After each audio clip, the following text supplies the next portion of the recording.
So I'm so pleased to introduce Dr. Michael Wolff, who is a neuropsychologist with Brains Incorporated in Grand Rapids. He is a good friend. He has presented with us several times, including just last May at the Epilepsy Innovation Conference.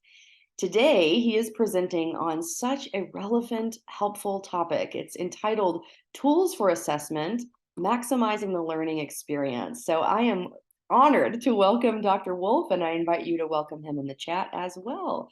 First, I want to take a quick moment to thank the Epilepsy Foundation for allowing me to join in today to provide some education and to talk about something that's near and dear to our hearts here in terms of both epilepsy and then also being able to use our opportunities in multiple sectors.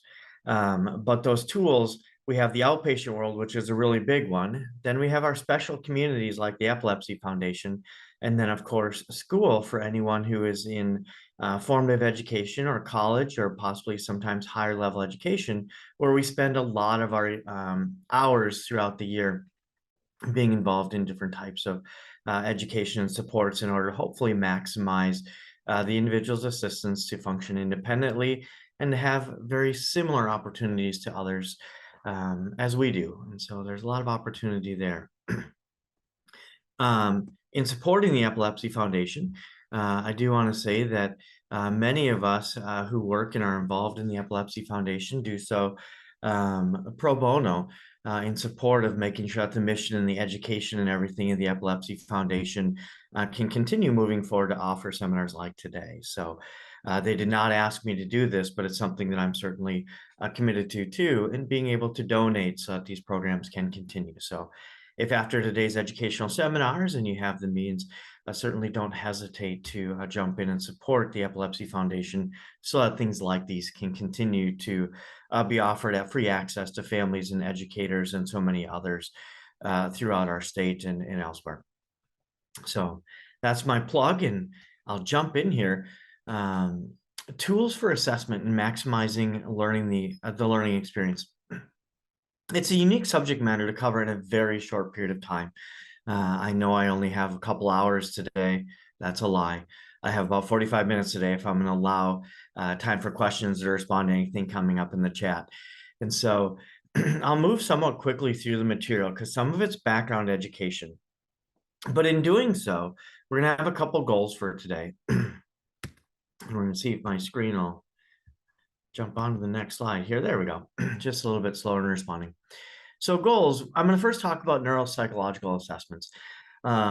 This is something common for individuals who have epilepsy or family members who have epilepsy, although not everyone pursues the neuropsychological evaluation. I wanted to make sure to take time to discuss what neuropsych might do and how that can be differentiated from school assessments, because they do have some very significant differences in the way of their objectives, what the purposes are, what types of tools and assessments are used, and then the end goal of what our overall purpose of the evaluation is as well. So we'll cover what is a neuropsychological assessment, what are typical school types of assessments, what are some limitations in the educational process of school assessment, not because of anything that's intended to be prohibitive in any way, but rather the goals of the environments and what we're doing are very different. And then tips to prepare for and how do we get set up for educational success in particular, knowing that we're focusing on that back to school principle today. So what is neuropsychology? We're a unique beast in some ways. We're a subspecialty of clinical psychology more often than not, but neuropsychologists can have many different types of backgrounds. Some have educational doctorates, some have counseling school degrees. Others might be school psychologists that have their doctorate that then have specialized in neuropsychology or come from a variety of different types of training. But typically in this subspecialty, we start to focus on that understanding or that relationship between brain and behavior. Particularly then, how that type of brain function or possibly a brain disorder of some type might then influence cognitive and behavioral abilities. And then at the end of that, it's the most important for us to be able to advise, so how do we use that knowledge that we glean from a neuropsychological evaluation to then inform treatment or rehabilitative efforts not just in a specific environment, but more focally in life. And so we're looking at that rehabilitative need in order to manage daily success, independence, and then functioning in a broader base world rather than just one specific environment. Testing is somewhat unique. It's pretty routine that people coming in saying, they're here for a neuropsychological evaluation or probably anywhere. They start asking, when do I get my MRI or my CT or my EEG or my tractography or, when do we do the imaging part of this so I can see what my brain looks like? And neuropsychology actually doesn't spend as much time focusing in on neuroimaging. We use neuroimaging if it's available to us to inform the data that we have and to understand the individual that we're working with. But we're not the ones who are going to be ordering any specific type of neurological exam. In some cases, we might do things like QEEG, which is accessible to us, and other images are slowly coming down the pipeline, but it's still not going to be our focus initially. Our focus is to use testing, which are often pencil and paper, sometimes on computer, sometimes we do manipulatives with the body in terms of walking or different touching your nose or ways of seeing how you're performing day to day. But more often than not, we're going to ask you to do certain functions or certain specific tests that are going to look at skills and abilities. One of those big ones often being remembering at any point during the life phase. But as we're going to see in the coming up slide here, we're going to look at tests that are going to look at a wide variety of functions. There's a couple of them listed there for you. We're going to again see them on another slide here. Most of the tests, again, are hands-on. It's going to seem like school. Sometimes it gets a little bit boring. Often it gets cognitively vexing. So fatigue might rise if we test someone too long. Some neuropsychologists will do testing models that might be 6 to 8 hours or might bring you back, and somehow they pull testing out of even longer intervals than that. More often than not, testing is going to probably be somewhere between 2 to 5 hours. And in that realm, we're going to test those variety of domains that we're going to look at. But that total testing time is really going to be dependent on what are you looking for? What questions are being asked? Sometimes the school might have already done some evaluation. And so then we're going to be looking at, well, IQ might have already been done. Achievement testing might have already been completed. They may have looked at some of the behavioral aspects of what might be going on in a specific environment. We may not need to reinvent that wheel, but we can then add into that things like executive functioning or memory or anything else like that. And so in those realms, testing might, be shorter, maybe sometimes an hour to 2. It's rare to have something under 2 hours, but that depends on age too. Younger individuals who are usually less than 5 years of age, we try to keep it shorter because we know attention and activity level and so many other things can come into play, and we don't want them to have a negative experience by taking too long.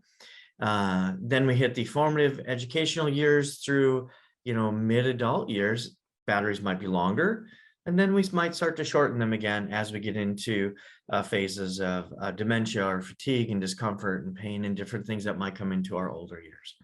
So there will be some variety in terms of duration and time.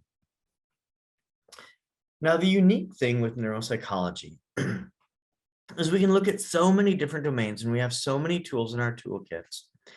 Now, when possible, we do try to work with other individuals in other specialty areas. And so sometimes we can do all the testing on our own. We can hang up our own shop, and we can do things all the way from our intellectual testing, some of the school-based testing, to fine motor, gross motor, which cover over into things like physical therapy and occupational therapy.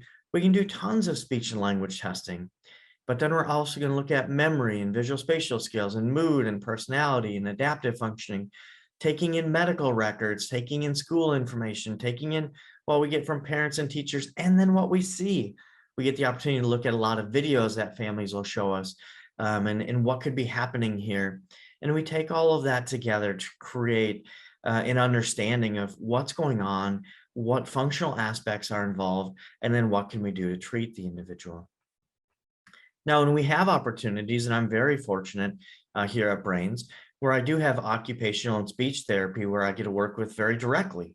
So sometimes I can say, well, I'm going to do a portion of this evaluation, and then I'm going to have someone else help with the other aspects of it. And we'll talk about that in schools too. I also have the privilege of having many different therapists around me who can help me look at some of the mood and the behavioral aspects. And so we do have counselors at master's and doctoral levels, as well as applied behavioral analysis, ABA. So in some centers, you kind of get a multidisciplinary team approach, similar to what you might get in some hospitals. Um, and we can bridge that over. So it might be the neuropsychologist just fills in a certain portion of the evaluation, and then we come together as a treatment team with our specialties to be able to try to create a treatment plan or a formative way to help that individual maximize their potential across the life cycle. And in neuropsychology, you will get individuals that sometimes specialize. They might be calling themselves pediatric neuropsychologists, and then might focus on 18 and under. You might get individuals that are adult focused in the 18 to 65-year-old range. Some are geriatric specialists. And then some are called lifespan specialists, where they might have specialty and expertise through the years, covering the full range of the life cycle in order to do these types of evaluations. So hopefully if they're trained and they're certified in what they're doing, they can do a nice job at filling in many of the domain pieces for you guys, whether you're seeking assessment yourself, working with a school, working with other agencies, hospitals, and so on.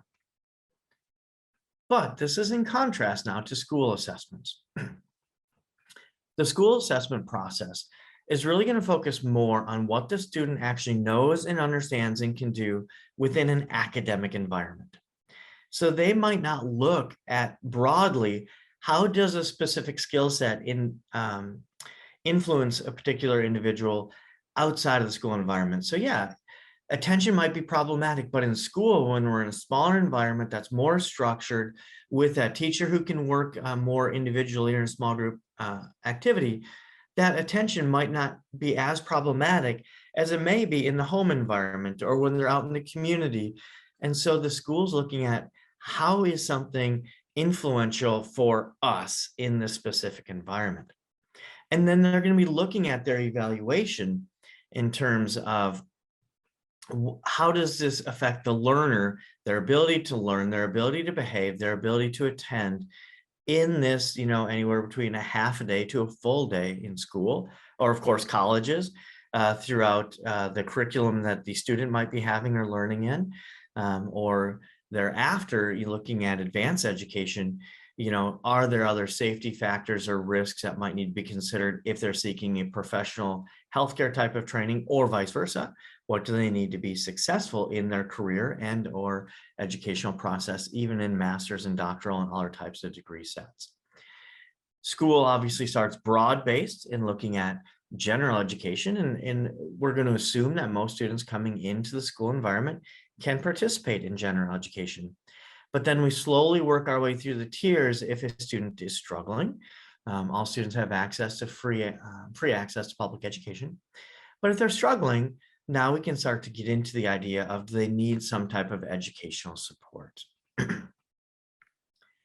As we look at school assessments, schools aren't necessarily there to diagnose. They're not there to make a final determination on what criteria is covered for dyslexia or dyscalculia, which are synonymous for reading disorder and math disorder. They're not there to diagnose ADHD or specific mood disorders.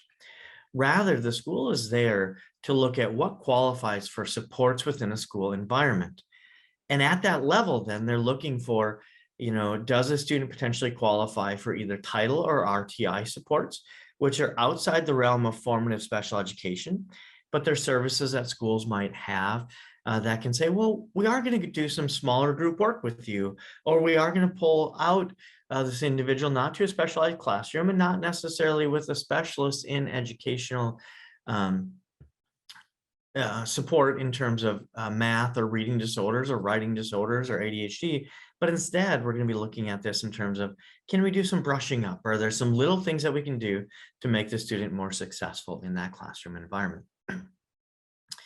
If they make some positive gains through title or RTI types of supports, maybe they can be set back into that main classroom all the time, and they don't need help after that. They just need a little bit of content review. If that wasn't enough, and we've worked our way through the titles or the tiers of services, they might need something like a 504 or an IEP, an individualized education plan. But that's where the school is going to hopefully be working with the student learners and the families to make that process. The focus isn't as much on pathology, but it is focused on typically now what's called a pattern of strengths or weaknesses. If we have to move to that discussion of 504s or IEPs, and what does that student need in order to be successful in the classroom environment? Now, here's a little bit of a thing that we have to be cautious of. A school inherently isn't in place to make sure that every student is an A student. Rather, a school is in place to help the student learner have the opportunity to learn, have the opportunity to participate, and to do as best as they can in consideration of that individual's unique abilities. And we all have unique abilities. And sometimes there's individuals who are exceedingly bright or twice gifted or have asynchronous development. And maybe they could be in some type of gifted or talented programming, but maybe that's not the best spot for them there either. And then we have individuals with intellectual impairments across the way. And we want them to have the same opportunity to be as best as they can, but also to be with them where they're at their unique skill sets. And if they need specialized supports to hit those areas of weakness as defined within the Mars laws of federal laws, and then to move those into state-specific types of criteria, and then obviously into individualized education. Epilepsy is one of those things. Now, epilepsy in and of itself does not automatically qualify for special education. If a student is well managed and the epilepsy is not causing problems for them, either physiologically by experiencing epileptic events in a school environment, or not causing cognitive factors that might negatively influence a student's abilities to perform up to the best of where they can be, typically speaking, they might not qualify for an IEP or a 504. But if the epilepsy is causing problems for them, then there might be that door open at a level of either a 504, which is more of a accommodation plan, and we'll see that coming up here in slides as well, or maybe a formalized IEP. So just by coming in and saying, I'm a student learner with, or I have a child with epilepsy, doesn't mean necessarily that they will qualify for some type of formal educational services.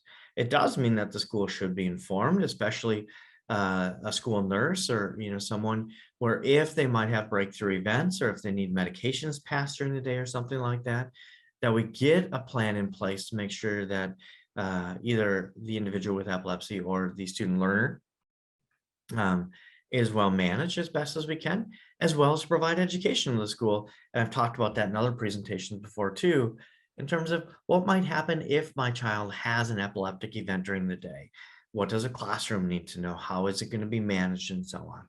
And the Epilepsy Foundation does a great job there too, working with and providing education and being staunch advocates for individuals with epilepsy. And then from there, it's our skills consistent with a particular pattern in order to either receive or maybe not receive services at that time. And there can be disagreements between what a family or an individual might think and the response that the school comes out with. And we'll talk about how to pursue that process if there are differences of agreement or differences of opinion towards the end of this presentation. Now, in schools, we'll commonly see a school psychological evaluation, OT or speech evals, sometimes PT too, but OT or speech tend to be more common, or social work evaluations. And sometimes they'll come all together to each evaluate their own individual component and bring together a full team review. Similar to neuropsychology, it depends on what questions are being asked to determine who is going to be part of the formal evaluative process for what's called essentially the read process, to then move into a child study team to resolve or answer those specific questions from a school or an academic point of view, and then to move it into our services going to be supported through title RTIs, 504s, IEPs, or otherwise, or sometimes categorical placements in certain classrooms. So in these domains, we'll see that school psychology is going to typically be involved. And this isn't meant to be exhaustive, but just some generalities so that you guys can see these. School psychology and the learning disabilities, cognitive abilities in general, ASD, sometimes adaptive functioning, how medical factors or other behavioral aspects might then influence a student's ability in the academic environment. OT and speech, lots of times sensory aspects. And we know that sensory aspects are debatable diagnoses, but it's also a very specific sign that a lot of children and adults for that matter struggle with if there may be neurological differences. Often individuals who don't have some type of medical or other types of specific struggle will mature or habituate away from sensory deficits. But when we don't, it might be influential in a classroom environment. OT is going to look at a lot of the visual motor aspects. Speech is going to look at articulation in particular, but we'll look at receptive and expressive language, or can they communicate? But in both of these areas, remember, the school's job isn't to necessarily make sure that the student learner is going to be a stellar athlete or someone who's going to excel in a particular skill area, or to be able to be a very strong orator, or someone who may do speeches and be part of the communication or other type of career. It's meant to, are these skills functional in such a way that a student or the student themselves can meaningfully participate within an academic environment without some sort of detriment that could otherwise hold them back or preclude them from participation. And then social work looks at or is involved in a lot of the emotional, behavioral, social aspects of a school environment. So those are some broad generalities there for us to look at. As we look at school psychology and more specific, looking at cognitive skills, does a student possibly have some type of intellectual or cognitive impairment? Do they have a learning disability based on achievement testing? In this realm, achievement testing, not all achievement tests are the same. When we look at the difference between a Wyatt, which is a Wechsler individual achievement test, versus a Kaufman test of education, it seems for some reason that the Kaufman is more conservative in its recognition of learning disabilities, meaning it might miss some kids who are in fact struggling, but when the KTEA does come out, it's pretty specific to say, there is something definitely here. Whereas the Wyatt may not be as specific, but it is quite sensitive to the student might not be learning at a consistent rate or level of others in their age or their chronological cohort in some way, or their grade. And therein, we start to identify going, maybe the KTEA didn't come out, but some outpatient clinic did, a Wyatt or a FAR or a Woodcock-Johnson or an academic achievement battery. There's many tests in this realm that showed something different than. In those differences of opinion, we do have to have discussions, between providers and the school and the family and figure out, so what's going on and what do we need to do? School psychologists often do observations of attention in the classroom. They might not test attention as exhaustively, but they're going to possibly look at, is attention influential in causing problems for that student learner? And do we need to do something about that? Parent and teacher scales are quite often, and then reviewing benchmark testing, whether that's nationalized or specific to a school. Is the student progressing? Are they making gains? Are they making gains as anticipated for the classroom or in comparison to specific content areas? And so we're going to take a gander at that without any formalized testing to determine, is other additional testing needed? What school psychologists often don't look at in a school environment: formal memory testing, attention and concentration, executive functioning skills, processing factors of understanding, or the integration of neuropsychological factors and medical aspects, especially when they're considered a stable state. They may not look at all of those as exhaustively. And so, are those things meaningful for academic performance? Absolutely. But is there an easy categorization for some of those? Not as easily.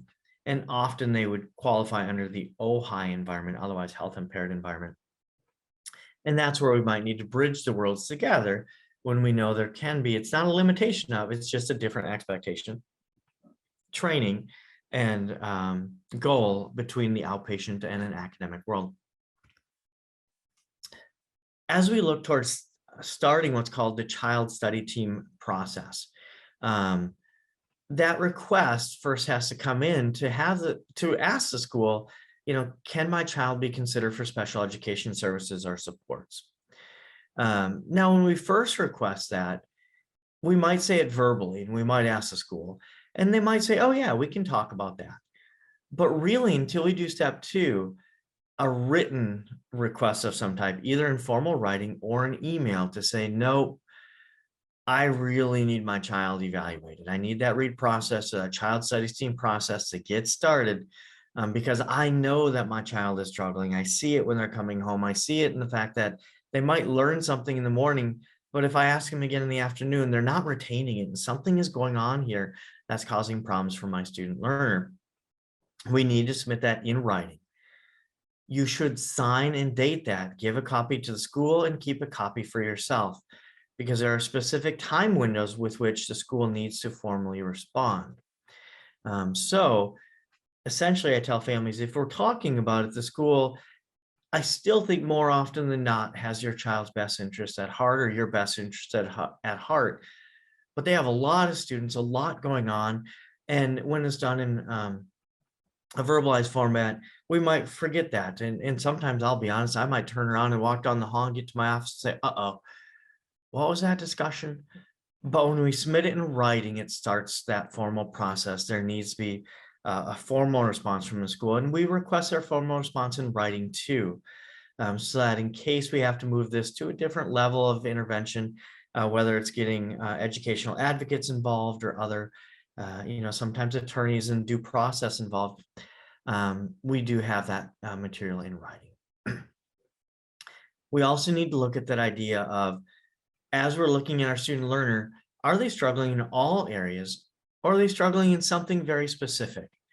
As we look at specifically in the specific learning disorder realm, there needs to be something that's at or below the 9th percentile and something that's at or above the 25th percentile. And I think that's one of the more misunderstood aspects of a lot of parents and student learners themselves is, well, if you're struggling in everything, that's not maybe a specific learning disability. There might be something more going on contributing to why you're struggling in all areas. Is that attention? Is that memory? Is that executive functioning? Is that something else emotionally or behaviorally occurring? But that specific learning disability one does in fact require a very significant delineation between a strength and a weakness. And there typically has to be more than just one. So it's not just, well, you can do good on adding, but maybe not subtraction or multiplication. And is there something else there, whether it's educational expectation, cognitive expectation? And so there's a lot of factors to be considered in this process. Another thing that's very hard to understand sometimes is there is a big difference between what's called an IEP, an individualized education plan, and a 504 plan. An IEP is a very formal process that is governed by the Department of Education for a grades 12th grade and under. There's specific criteria, and if a student meets that specific criteria, then there's specific monitoring that has to occur as part of an IE process. And there's goals and percentages that we get feedback on a routine basis in terms of what are we doing, how are we doing those things, is it hitting the target, and is there in fact gains being made? Whereas a 504 is a plan covered by the Office of Civil Rights, and it's a federal plan that can transition with you not only through the elementary, middle, and high school process, but also into college. And this is more accommodations. So the goals aren't going to be as specifically monitored. Often we see 504s where the student might have to ask for help, or they might have to specifically seek out the support from the teacher or the resource room. And so they're kind of monitoring it on their own accord. That does not have to be the case, however. We can build in a 504 where the school still is more active with the student learner, particularly if there are medical or memory or other vulnerabilities that make it very unlikely that the student would be able to pursue the request of that support on their own accord. But then again, it's still not going to be as specifically monitored. So if you ask a question of the school, well, what percentage of gain was made towards this goal at the end of the year? The school won't have that ability to say, well, they made 20% gain toward that goal, or we can see they made it from this level to this level, because a 504 plan is not monitored as diligently as an IEP will typically be. So big differences between the two.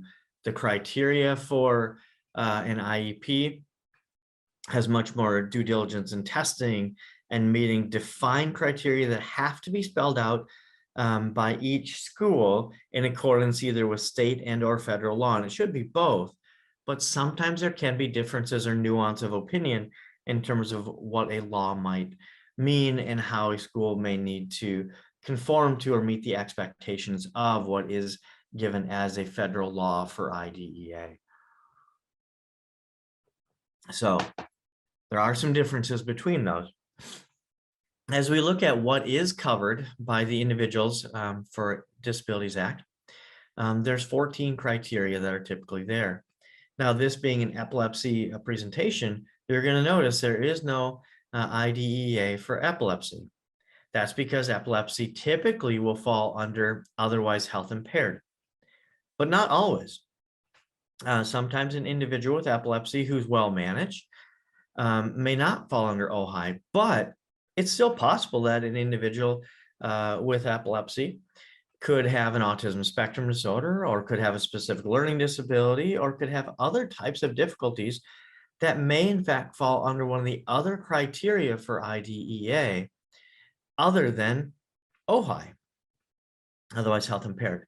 So the school, as you're approaching the school to discuss this, and or if you're the individual yourselves trying to work with that school for supports, you might come in saying, I am an individual, or I have a family member with epilepsy, but I think where it's really getting them is in this area of, and then we start discussing what you're seeing, why that is that you have that opinion.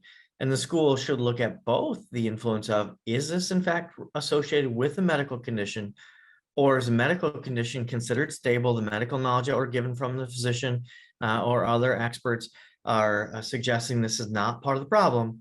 And therein, we have to move toward a different categorization of that student's vulnerability in that environment. So those are what are typically listed on the governmental websites for the criteria, or what the categories are for IDEA. Now, let's move towards tips to helpful success. Even though you're a family that may have a student, or you're the individual yourselves seeking educational support, preparation is key, and in fact, it's imperative. It's sometimes hard not to get emotions involved in the discourse with schools. We sometimes set ourselves up in a mindset of it's us versus them. And in that mindset, the contentious nature in and of itself coming in and saying, I'm going to get support and you can't stop me, and this is my right. In some sense, yes, it might be a right, but we still have to meet these criteria and meet the patterns of performance and showing the difficulty in the academic environment, not necessarily in other aspects of life. So make a list. What are the important issues? Make sure that your mind is clear and that you're working with yourself and hopefully others. Sometimes as parents, and my daughter is dyslexic, and man, when I came to the school that first time without being prepared, there was a lot of yeah buts and a lot of confusion between, how are you not seeing this? I'm seeing this. How can't you? And we start to get confused between what is our own emotional stuff and what is our own impassioned care and advocacy for our child, or again, ourselves, in comparison to what are the facts and what are the details and how do we make this tangible? And it's very important that we stay on that tangible level of discussion to make these things work together. Prepare your questions ahead of time. You know, what is the school noticing? What's the difference between what the teacher might notice and different subject matters of what the teachers might notice? What did the teacher tell you? And please ask the teacher. We don't want to get anyone in trouble. And again, it's not us against them, But, can the teacher provide some written material? Because they might forget too when it comes to sitting down to me. It's like, well, oh yeah, oh shoot. Well, okay, so I see that sometimes, but maybe I conveyed it too much. Maybe I'm not saying as much as I am. And there's different roles here too, and how we're looking at these types of things. Have documentation, show each other what you're seeing, what's the benchmarking, what are you noticing at home, how long does it take you to do the homework, show the writing quality at home versus school, what accounts for the difference when you're sitting there and doing it with them. How are they able to use the school's education? Can the student understand their expectations of what they're supposed to do? Do they know their assignments? Are they remembering what they were taught that morning? Try to have documentation to show and demonstrate, and again, be as objective as you possibly can be. Ask for the student records for benchmark testing. Ask for that documentation that the school has, not just this year, but we might have to request it for several years over to show, man, you're right. There's this, teeter-tottering or this roller coaster. My student, comes into the school year, they struggle. You offer them some title supports. All of a sudden, they made really good gains for that title support. They seem to be back up to level. Title support stop. We pull that away, and all of a sudden, by the end of the year, we're right back to where we started the year, and we're going through that process every year. This is not healthy. It's causing my child to dislike school. It's causing emotional tension or angst because we're now on this roller coaster of the ups and downs, and we do this for a while, then it stops, then we start. Can we do something more consistent so we can finally get over this pattern? And maybe my student will develop a stronger platform of success without having to be on this teeter-totter of, good, bad, good, bad. And it's not fair. How do we manage that? How do we account for that? And then how do we move that into some type of formative plan that can be used? Invite advocates or others who can be there to be objective and to help you with those concerns. It's hard. I mean, sometimes when I have families and I'm doing feedback on a neuropsychological eval, and all of a sudden a family member brings in, well, this is their teacher because they want to hear it from you. There's times that my mind takes pause and goes, uh-oh, they're going to really hold me to the screws on this one. And it can sometimes be intimidating. But I very quickly, I'm old. And so after my years of support, of getting out of the horse and buggy when I come to work every day, I realized like, man, this family is really holding me accountable. That's a good thing. And the school wants me involved. That's an awesome thing. And now we have this opportunity to work together, to communicate together. But I know it's got to be hard for the schools too when they see advocates coming in, because sometimes the advocates are there going, well, we know things haven't been going well. These individuals haven't figured out a way to communicate it successfully. So we're expecting contention. And that's unfortunate. We don't want that to be the goal or the premise or the process, but sometimes it will be. And that's unfortunate. But if we go in saying we're objective, we're advocating, we're working for, but we have to work within a system that's quite specific. And sometimes that system doesn't have an easy way to account for, okay, now we got to figure out where's that student's needs, what supports, and how can we do this together. I include 2 websites here for you on the presentation. And I unfortunately was a little bit slow at getting my slides to the Epilepsy Foundation. So I assume if you want these slides for these websites, there might be a way to go ahead and grab those from the Epilepsy Foundation after this. But they talk about that first site there. I kind of like it, a day in our shoes. How do you prepare for, what are the details? And they have a ton of information there on getting ready for that process. And whether it's an IEP meeting or a 504 meeting or just having a conversation with the school about your students' needs, they have some really good advice there. And of course, rights law has tons of information to know your legal rights and to know how to approach this process very specifically, and when you might need to step in and have some other information available. If the process doesn't work as well and we still have differences of agreement, we don't want to sign the outcome of that read process where the district might be saying, yeah, they really don't qualify for anything from what we did and what we're seeing and the benchmarking that we're doing. They don't meet the needs for any level of formal support. There is the right within IDEA to request an independent educational evaluation. And that's when there is that disagreement.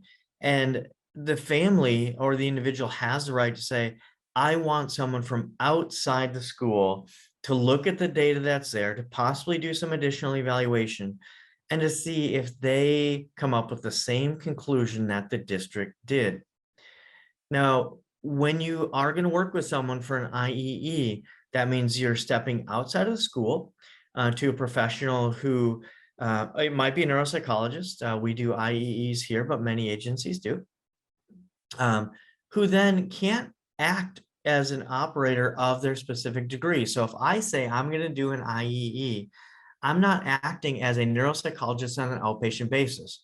Rather, in my agreement to do the IEE, I'm now stepping into a perceived role of a school psychologist under the purview or the parameters of IDEA and the school laws to say, is there justification by the same purview or the same standards of what the school is asking or looking at for the student to meet a specific criteria for educational supports.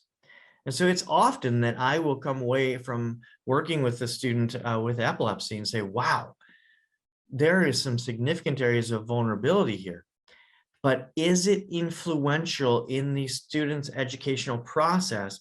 And is that student achieving consistent with the expectations of where they should be, that I have to make that delineation of whether a student would or would not qualify, in my opinion, at that point in time for educational services. And sometimes it has ended up where then I end up in a difference of opinion with the school psychologist, and what my IEE results come across. But it's again my job as an IEE evaluator, anyone who does an IEE evaluation, to look at the parameters of school law and determine, does what the student is in fact showing fit within one of those parameters? And is it then influencing their performance in the academic environment? But you do have the right to ask for an IEE if there is still disagreement or still something else that's not sitting quite right with the way that the school worked with that process. Now, that's not just for cognitive aspects. Let's say you're concerned about your child's speech and language abilities. An IEE can be requested for speech or physical therapy or OT or social emotional health and well-being. So it's not just cognitive factors all the time. It can be in any of those realms of IDEA where you might believe that your child may qualify for supports and when there might be disagreement. So it's not always a neuropsychological evaluation. And then my last slide here before I jump on to some of the questions, because I think I've given myself time here to make sure I respond to those as specifically as I can. So these are more Michigan specific factors here for where can you go for additional education, which is the first site, the Michigan site. Michigan Alliance for Families has done a wonderful job at advocating, educating, supporting, being a part of the process for so many families. And then we have some other resource centers that are also heavily involved in the process of trying to make sure that we're helping, supporting, encouraging, and specifically for individuals with medical vulnerabilities like epilepsy, to make sure that we're not misunderstood and not mistreated, or have the opportunity to have that free access to public education at the same standard and ability as someone who may not have epilepsy. So those sites are also very helpful and give a lot of information. But you also have the right to ask the school, can you please give me a copy of your special education manual so I can see it and see the criteria and understand the bullet points, and then again, become more objective in advocating for your child. So that's the material I have for us today. I'm going to go ahead, and I do see that there's some Q&A here. Yes, I'm so grateful. We have been hearing great responses in the comments and in the questions, and that was a really, really helpful presentation. So thank you for that overview. And yeah, we have some great questions too. So you were right exactly on time. It's really wonderful. One of our questions is there a certain age where you would like a child to have certain types of testing? You know, are there some benchmarks for that might be especially helpful for children with epilepsy? Absolutely. So you'll hear it a million times over. Early and active intervention is the best intervention. We know that as an individual is developing and they're learning new skills, that hopeful excitement for learning is there, that as soon as we know there might be an area of vulnerability, we want to start moving in that active process toward helping, educating, and assisting in that learning process. So early on starts in infancy. From there, we can go to early childhood developmental delay or early child special education, really looking at ECDD 5 and under, and then ECSE kicking into play. And then after that, going to the formal IEP process. So as soon as you recognize that you might have a student learner with delays or children with epilepsy, speech and motor skills can commonly be influenced for any number of reasons. That might start in infancy through your early on department. If those skills are not acquired in such an effective way, that after they move through the toddler years, they might then transition you into ECDD and so on from there. So at any age, get the process started as soon as we notice there's vulnerabilities. And then you may need to, again, pair with outpatient services, knowing that the school is going to pay attention to what is academically warranted for them to be successful in an academic milieu, but you still may need pairing of outpatient services for what's needed for life skill development and adaptive functioning as well. That's great. Thank you.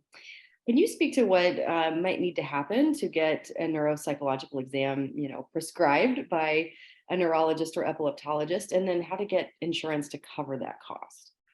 Absolutely. Good question. So often you do not need a prescription for neuropsychological evaluations. Most insurances in Michigan permit you to seek that without a prescription.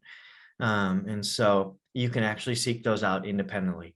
It does work best if you have a neurologist or an epileptologist who's in agreement that a neuropsychological evaluation would be warranted, because often we're going to want to work together, both in looking at medication protocols, at the specificity of the epilepsy, if there's a focal versus a generalized type of epileptic activity going on, what types of seizures, and to communicate back and forth, what else might we need? For example, I've worked with Dr. Shoyoti and others here in town, but Dr. Shoyoti and I have communicated, and there'll be times like, okay, so you're telling me, there's unusual types of delta and theta activity occurring during wakefulness. Are we seeing that during sleep as well? Because sleep is a memory consolidation phase.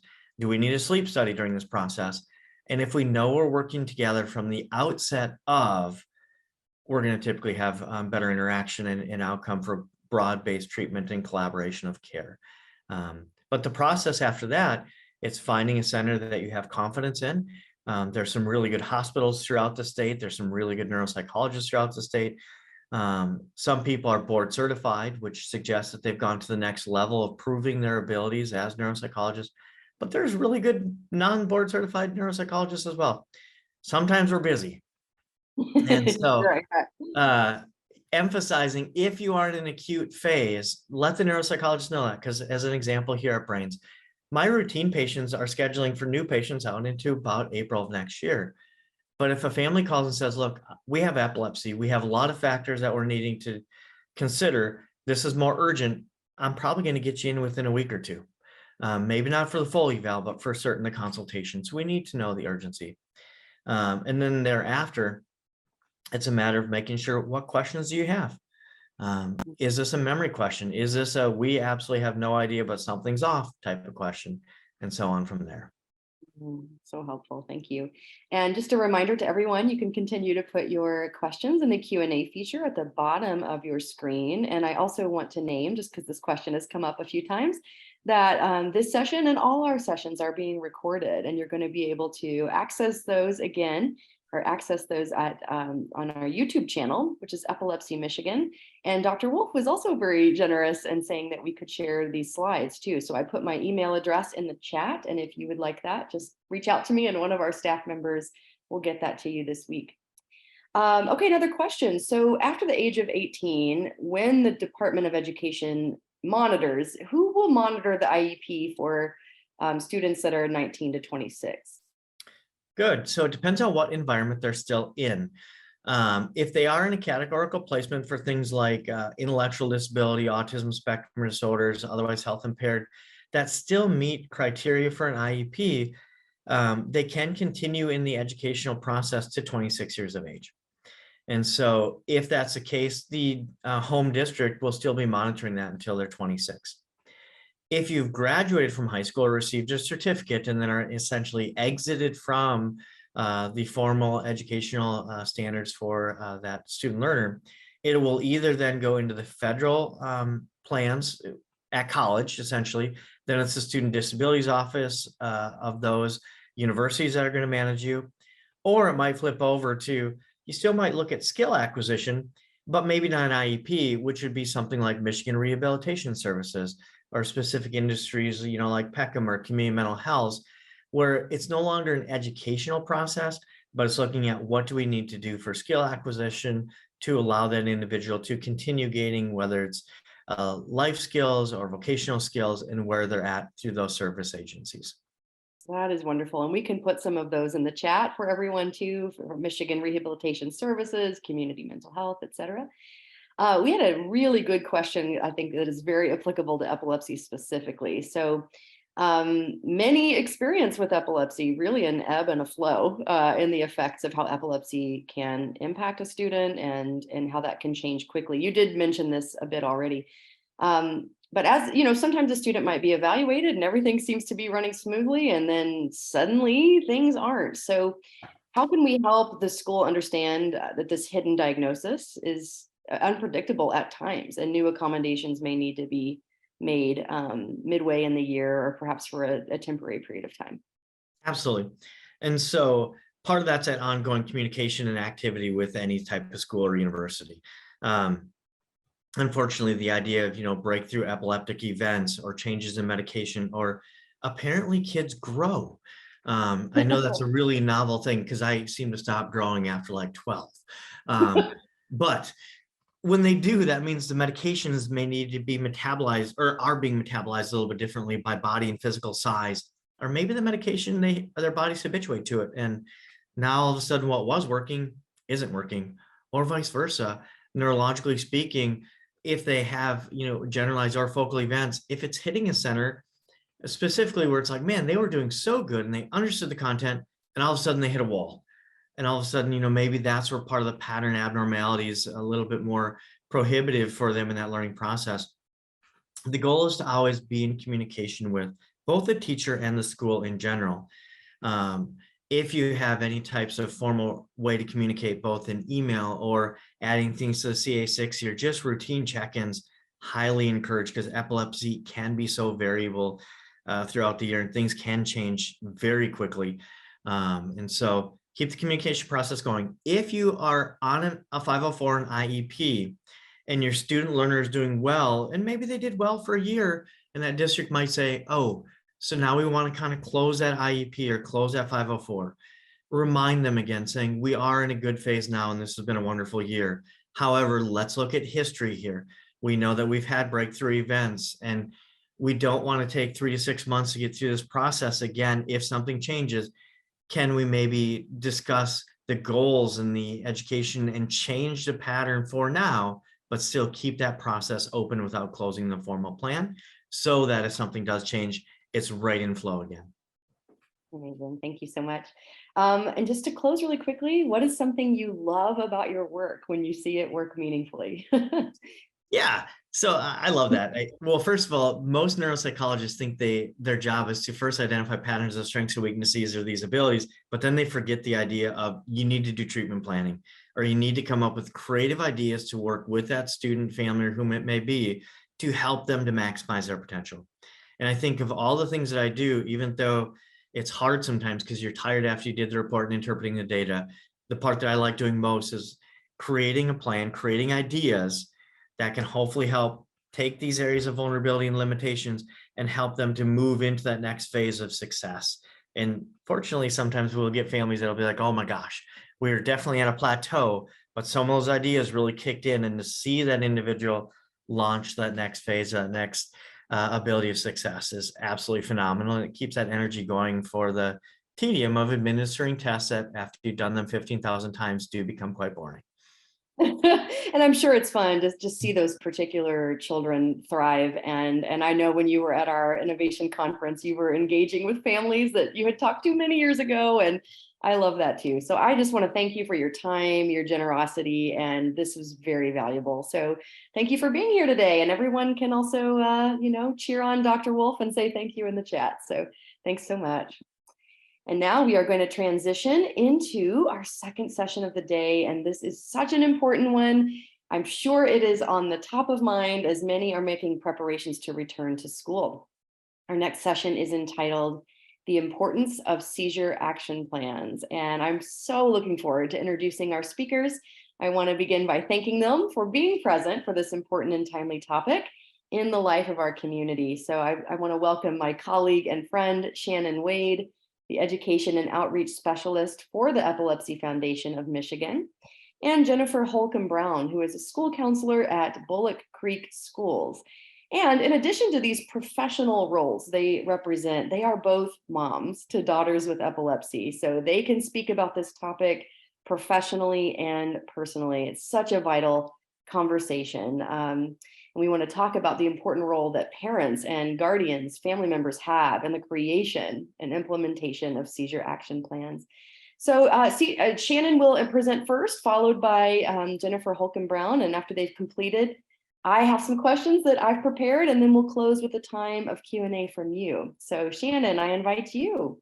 Thank you so much, Renee. Let me go ahead and share my screen here. Yep. Okay, perfect. Thanks so much. Well, as Renee shared, my name is Shannon Waid. I am the Education and Outreach Specialist here at the Epilepsy Foundation of Michigan. I'm so thrilled for this conference for many, many reasons. As Renee also shared, I do have a daughter who was diagnosed at 11 weeks old. Back then, she's now 17. Back then, there wasn't a lot of conversation about seizure action plans. In fact, it wasn't until she, I think, was in junior high that I actually even learned that that was a thing. And she was diagnosed at 11 weeks. So as you can be aware, we have this conversation continuously because several parents are not necessarily aware that this is even a thing, which is unfortunate, but we do see that there is truth in that, specifically speaking in different academic situations, right? So if you go to a private school where this isn't really talked about as much, IEPs, 504s, that type of thing, that was our situation. So really excited to share today. In these next session, or in this session, you're going to learn about seizure action plans, what they are, how to create one, who needs to be involved in that. And then Jennifer will be joining us to talk about the parents' perspective and how we can better assist the schools to make sure that our students are safe. And so I'm really excited to talk about that. So we're going to talk about just the basics. Most likely, many of you already have kind of an idea of what a seizure action plan is. So let's just kind of talk about that in general. A seizure action plan encompasses crucial details that school personnel and support staff, that's a key word right there, should be aware of in order to assist a student experiencing a seizure. These plans encompass instructions regarding initial aid, contacts for parents and healthcare providers, and details about medications tailored to that child's specific requirements. Utilizing seizure action plans can significantly enhance comprehension and responsiveness, among others, when attending to your students' needs. So it's important to mention that you might also come across different terms for the seizure action plan. Some folks may refer to that as a seizure response plan or even a epilepsy management plan. But regardless of the name, the heart of the matter remains consistent. These plans are all about ensuring our students' safety and well-being of all individuals living with epilepsy or medical conditions. And it's all about making sure that those who need that support receive the care that they require. So why is it important to have a seizure action plan? There's many, many different reasons. So we're going to talk about those. It's important to recognize that you and your family are at the heart of managing your students' epilepsy. Dr. Wolff actually kind of talked a lot about this, and I had a lot of feelings. Sometimes it is very easy for us to become emotionally involved in our students' care at school, which, that's because we care. We are their advocates, right? And we need to just take a step back and look at the overall situation. And by looking at the seizure action plan specifically, that's what we're going to do. So your journey towards effectively managing epilepsy really hinges on your readiness to face these situations that come your way. As we know, epilepsy is so unpredictable. So this involves not only understanding what epilepsy is, but maintaining control over seizures, but also responding to them, ensuring a student's safety. The beauty of the seizure action plan really lies in the ability to help organize all of this crucial information about your child's specific seizure type, and having this information readily available really whenever you are out and about, wherever you need it, to really make a significant difference. A well-prepared plan really empowers others with the knowledge of the steps to take to prevent a seizure emergency, whether that's status epilepticus, and it acts as a guide for others in case there's a critical situation. So the flexibility of these plans really allows you to tailor them to various scenarios. So specifically today, we're going to be talking about school, but other things to consider would be sports, different clubs that they're in, maybe outside of school, Boy Scouts, Girl Scouts, traveling with family, moving, into camps, that type of thing. So definitely something to consider. And by equipping others with this preparedness plan, these plans really ensure that the nervousness and the surrounding setting, right? We want to think about that, because if we're sending our student off to somebody who has never witnessed their seizure type or is not familiar with epilepsy, it could definitely have some nervousness there. And we want to make sure that we're not holding our students back from fully engaging in whatever the situation is, whether that's a camp, Boy Scouts, that type of thing. We want them to be fully engaged, and we really want them to relish every aspect of each of those activities. And specifically right now, we're talking about school. So how do we make a seizure action plan? On this slide, you'll see many different much information here. This is a sample of our Epilepsy Foundation seizure action plan. This is a plan that anybody can use, but let's talk about what is on that seizure action plan. We're going to take this step by step. So we have pertinent demographic information, as well as emergency contact information, seizure information. So what type of seizure information is needed? What does that seizure look like typically? How do we respond? And what is proper seizure first aid? When do we call 911 and consider this a medical emergency? Are rescue therapies needed? Care after the seizure. Sometimes this is one of those things that we would just want to get through the seizure and make sure the student's safe, but we don't necessarily stop and take a moment to process what is the care that's going to be needed and how can we support students in that. Specific instructions. So, some students need specific things done at specific times. So for seizure first aid specifically, the general rule of thumb is stay safe side +5. At what point are we giving a rescue medication? Is it after 3 minutes? Is it after 5 minutes? All of this information will be stated right here in the seizure action plan. Other things it could include are your daily medications. Triggers, if your student has specific triggers, this is a great place to add those, whether that's overheating or, overstimulation, that type of thing. The medical history should also be added in the seizure action plan, as well as different allergies and dietary therapies. So if you have a student with like a ketogenic diet, that type of thing, that should also be included in this plan.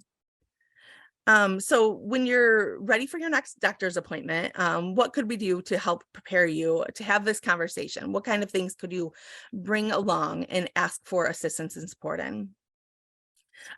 We know that I do also want to just point out, we know that this is what our seizure action plan looks like. However, it's important to know that every health system might use its own form.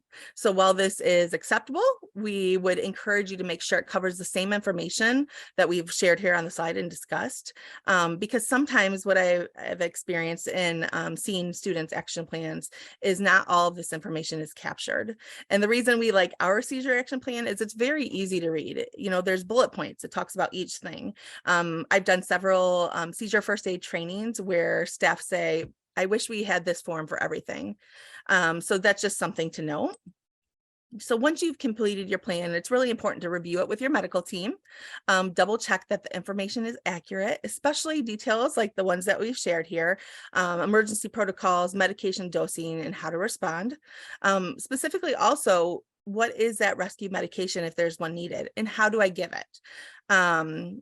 After everyone has received and approved that plan, make sure you have copies, lots of copies, many, many copies. Keep them with you at all times. You can put one in your purse, put one in your student's backpack, in your wallet, anybody who is going to be working with your student may possibly need this form. Another idea is to keep that centralized in your home. So whether that is, in your address book, if anybody even still has those anymore, or in your medication cabinet, whatever that may look like for your specific needs. But keep in mind that if the student is leaving your care, it's especially important to share this with a responsible adult. If you have a child under the age of 12, that's a good number, we would say. I would say junior high and high school. Make sure your child's aware of this step. Make sure that they're involved in the process, that they know somebody has their seizure action plan. It's never too early to involve them in this type of work and sharing their own story. Even if they may not feel super comfortable, they need to at least be aware that somebody has that plan. That gives them a sense of reassurance, knowing that they're going to be cared for. If your child participates in those outside programs, like I said, camps or Boy Scouts, that type of thing. It's also wise to share a copy of those with that leadership, whether that's a camp nurse, a person in charge, right? They're coaching. And lastly, of course, we will be sharing this with school staff for sure. And we're going to talk a little bit more about that in just a bit. And we're also going to be talking more about who should have that plan specifically in the school setting and where it should be located. It is important to know that regular review of this is really crucial. This is one of the conversations we have quite often, specifically amongst students and school staff and parents. Go over the plan with your healthcare team at least once a year, whenever you make changes to the treatment or if there's a change in the actual seizure pattern. This really helps everyone to stay on the same page and reassures that plan really remains effective. And I will say, as a parent, this commitment to this process is truly commendable. I know that there is a lot of scheduling, a lot of appointments, a lot of things to do, but this is an important step as well. So how do we voice our students' concerns as we're thinking about a seizure action plan? Considering your student's voice and naming their needs in this action plan is really a vital aspect of ensuring their well-being and empowerment. There are a few steps that we can do to achieve this. So open communication. Start by creating an environment of open communication. Sit down with your student, engage them in this conversation about their experiences, their concerns, their preferences to the seizure type. This is especially important when we're in that post-ictal phase, after the seizure has occurred. What are the surroundings? How do they want to be treated? Is there a specific place they want to rest? Are there specific requests that they have at that point? Listening actively, that's extremely important. Pay close attention to what your student's sharing with you. This is an opportunity for them to express their feelings and thoughts and needs, and show empathy and understanding throughout that conversation. I know as a parent, my mama bear comes over me sometimes and I just want to get something in place and have it, solidified, but making sure your student is involved in this process is extremely important. Listen actively, pay close attention. Empower decision-making. So we kind of talked about this a little bit, but how would your student like this information shared? What impact do they have, or what input rather do they have as far as how we share it, what support they want specifically, like I said, after those seizures? Who do they feel most comfortable with?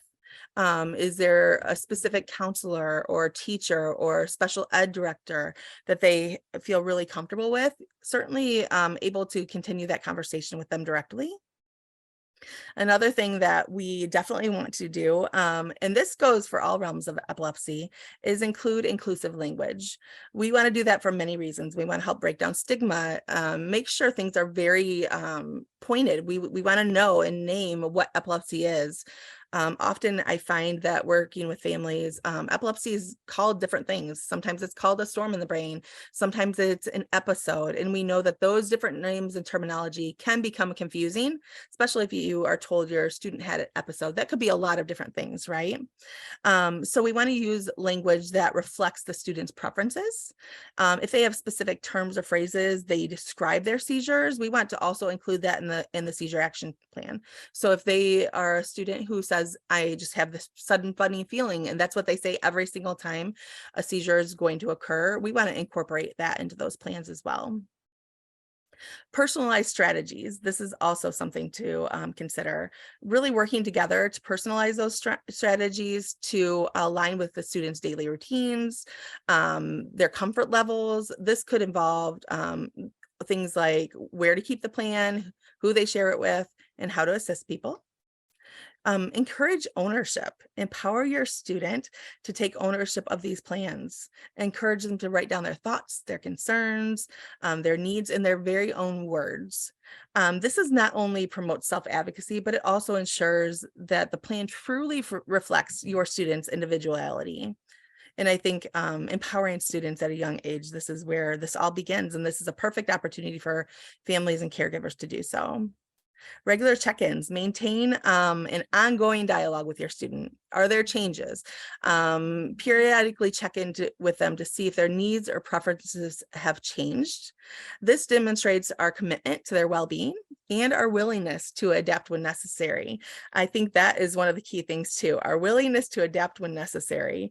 That is very important because sometimes we get these plans ready and we sometimes just know that they work and we don't want to reconsider those at sometimes. Respect and dignity. So we're going to want to treat our students' input with the utmost respect and dignity. We want to acknowledge them and give them praise as they make decisions about their own health and their own safety. As far as confidence, we want to discuss with the student how they would like that information shared, right? We've already talked about that, but we also want to respect that privacy and generally know that we have a plan in place to care for them well. So remember, by involving the student's voice, not only does it enhance the effectiveness of the plan, but it also empowers the student to take care of their own health and safety. It's a step towards fostering that sense of self-confidence and independence. So what types of school personnel need to be aware of seizure action plan? We're going to dig into this a little bit more here when Jennifer joins us, but I do want to bring these up because these are things that every day when I'm out in the field working with families and schools, there's always conversation around these because they come up quite often. So it's really truly a collective effort, right? We want to come to the school. We don't necessarily want to be forceful or aggressive, but we want them to really understand that there's a need for this. And we want them to also support our students' wealth and our well-being and growth in their academics, as well as their safety. So while some might view this as an extensive approach, it's really important to acknowledge that, you know, with the work that I've been doing, I've seen these needs. So speaking about bus safety, especially when the bus services are connected with the school district. And we can have more conversation about this too. If you can always reach out to me, we can share my email address in the chat. But if your student has a connection and the bus garage is specifically owned and operated, as well as the drivers, by the school district, they do have a responsibility to care for your student. And that includes being aware of that seizure action plan. So they may need to be well versed with that seizure action plan. Who's going to do that, right? Who's going to provide that information? This is another step really to making sure that your student arrives home and arrives to school safely so they can continue on their academic journey. We also want to consider those wonderful opportunities like those extracurriculars specifically for school. So think about, is this a school club? Is it a school dance? Is it school sports? Coaches and event organizers play a pivotal role in shaping our students' experience. And it's inspiring to think about the positive influence they can truly have. I've seen this time and time again. A supportive coach or director is extremely important. And we as parents can foster that, right? We can bring that energy, we can bring that support, we can bring that extra assistance at times to making sure that that has great impact. So some coaches, I should say, coaches specifically, they don't understand the impact of epilepsy. We have done many trainings where we here, thank you so much for sharing about epilepsy. I thought I knew about it, but really I didn't know anything about it. So sharing this information with those support staff is going to be very crucial. And then let's not forget about our incredibly dedicated substitute teachers, aides, paraprofessionals, therapists, OT, PT, speech, counselors, and social workers. They are all part of your students' journey, and it's important that they're aware of their individual responsibilities when it comes to your students' well-being. So that's definitely something to also consider. Will they be one-on-one or the person assigned to your student? If so, we want to make sure that they have the proper knowledge and skill set to care for your student. So safety doesn't happen by accident. We're going to help further this conversation, and I'm going to welcome Jennifer Holcomb-Brown to the screen. Jennifer has both a personal and professional experience as well. She is going to teach us how to effectively communicate this information and how to apply this information in a school setting. So Jennifer, welcome to the screen.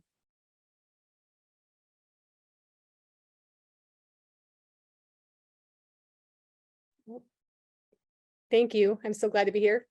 I am happy to share with you a bit about my perspectives and experience with epilepsy. I'm definitely not an expert. Can you guys see me? Okay. I'm not an expert of a seizure action plan, but I do have a passion for epilepsy and advocacy. I've been a school counselor for 25 years, and in that role, I've assisted many students with seizures, provide support on the mental health end of it and counseling.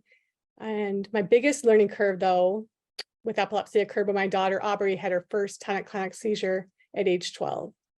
I went into supersonic mama bear overdrive to learn everything possible about epilepsy and how to respond to seizures.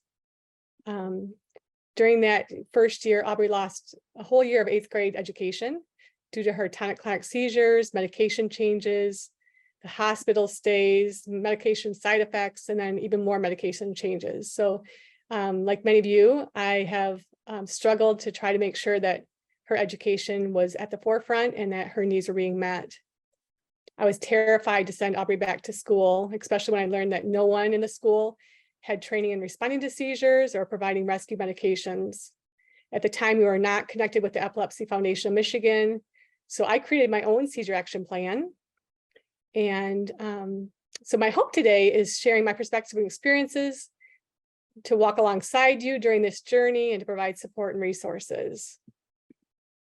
So first, I'd like to talk about my experience in utilizing and filing a seizure action plan. And this is mostly from my perspective as being a school counselor. But I'm also going to incorporate some of my things that I did for Aubrey specifically. And one of those is having a picture of your child on the seizure action plan. That form that the Epilepsy Foundation provides is awesome. If they could also include a picture, because not everybody knows your child. So I'm going to talk about that in just a second of who really I think is crucial in having that seizure action plan. Also asking the school to note your child's information in the student information system. For our district, it's called Skyward. I know in other districts, they have different student SIS systems, but very important that there's some notification to make sure there's an alert that says your child has epilepsy or a seizure action plan. And then sharing, and Shannon did a great job of explaining all people who should be involved in having the seizure action plan. But I want to touch on a couple of them that were really important for me. I wanted everybody and anybody who came in contact with Aubrey to know that she had epilepsy. So it wasn't just her teachers, but it was also the paraprofessionals, the custodial staff, because she might be walking in the hall during passing time and need assistance, or the kitchen staff, the bus drivers. And Shannon did a great job of that too, is that you want every aspect of your child's life to be under the watchful eye of someone who can respond to them. So the bus drivers, I made sure every bus driver that in our district, including sub bus drivers, in their folder had a laminated seizure action plan of how to respond to Aubrey. And also substitute teachers. They don't know your child like their teacher does. So encouraging teacher to put that in their sub-plans is really something to consider. And then from a school perspective, Dr. Wolff talked about this too, is the student CA60. That's a permanent record that goes with your child from elementary school to middle school to high school, or if they change schools within Michigan and beyond, but a permanent record. So having a copy of that seizure action plan in that file, and remembering that every time it's updated to request that it's put back in that file again. And then the last thing with utilizing and filing a seizure action plan was consider organizing and providing seizure response training for all school personnel. You can contact the Epilepsy Foundation of Michigan for this. I contacted locally a nurse that came in and spoke to our school about it, so that it wasn't just from me, a parent, but from another professional to train the staff. I think that's really an important part. We are working in Michigan. The Epilepsy Foundation is actively working on a statewide requirement for all school personnel to be trained. It's called the Seizure Safe Schools. But until then, making sure that your school is trained, it may fall on you as a parent to implement that and make it happen. And then how could parents, caregivers, and family members best communicate with school personnel around seizure action plans? Again, Shannon talked a little bit about this too, but I think communicating early on in the school year about the plan is really important and crucial. Once school gets started, you want to know that your child is well cared for. And as things ramp up and get really busy for our educators, if we can have that meeting beforehand, I really encourage that to happen. At that meeting, making sure the student is there. They need to learn to be advocates for themselves as well, and we'll talk about that in a bit. The parent, the caregiver should be there, all teachers, paraprofessionals, and any other involved adult that may need to have that knowledge. I encourage them to be at that meeting. And that may be a 504 meeting, it may be an IEP meeting, or it might be a meeting specific to the seizure action plan.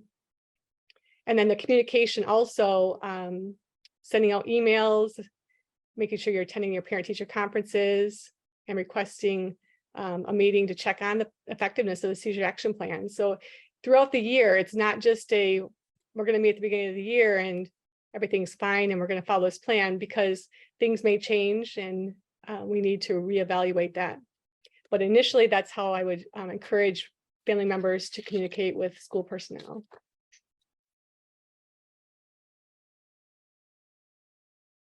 And Shannon mentioned that at least once a year, I think that's at minimum, that you should update the plan. But in reality, it should be updated as often as needed. And there are some things that I thought of that would prompt me to encourage a revision or an update is any new medication changes, any new types of seizures, new stressors or triggers, if there's something that's happened in their life that may change. Specifically for Aubrey, a stressor is lack of sleep or extra stress. So if there's a stressor that might have happened, a death in a family illness, and maybe a family has moved, or there's new triggers, I would encourage you to update that plan to make sure that everybody is aware of what might be needed and necessary to help make your child's school successful. And then also new teachers, if they're having new teachers in their building, staff changes, or even for middle and high school students, the semester change.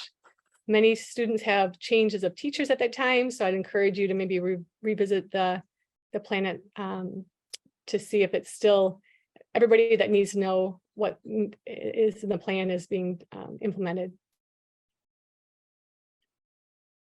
And from a parental perspective, as I mentioned, Aubrey is amazing, and I really wanted to know her teachers and school staff so that they weren't thinking I was just a mama bear coming in and demanding all these accommodations for her. And by the way, Aubrey has a 504 plan while she was in high school, middle school and high school. So each year, the 504 plan was automatically revisited. So that's one of the reasons we were able to have that meeting with those teachers.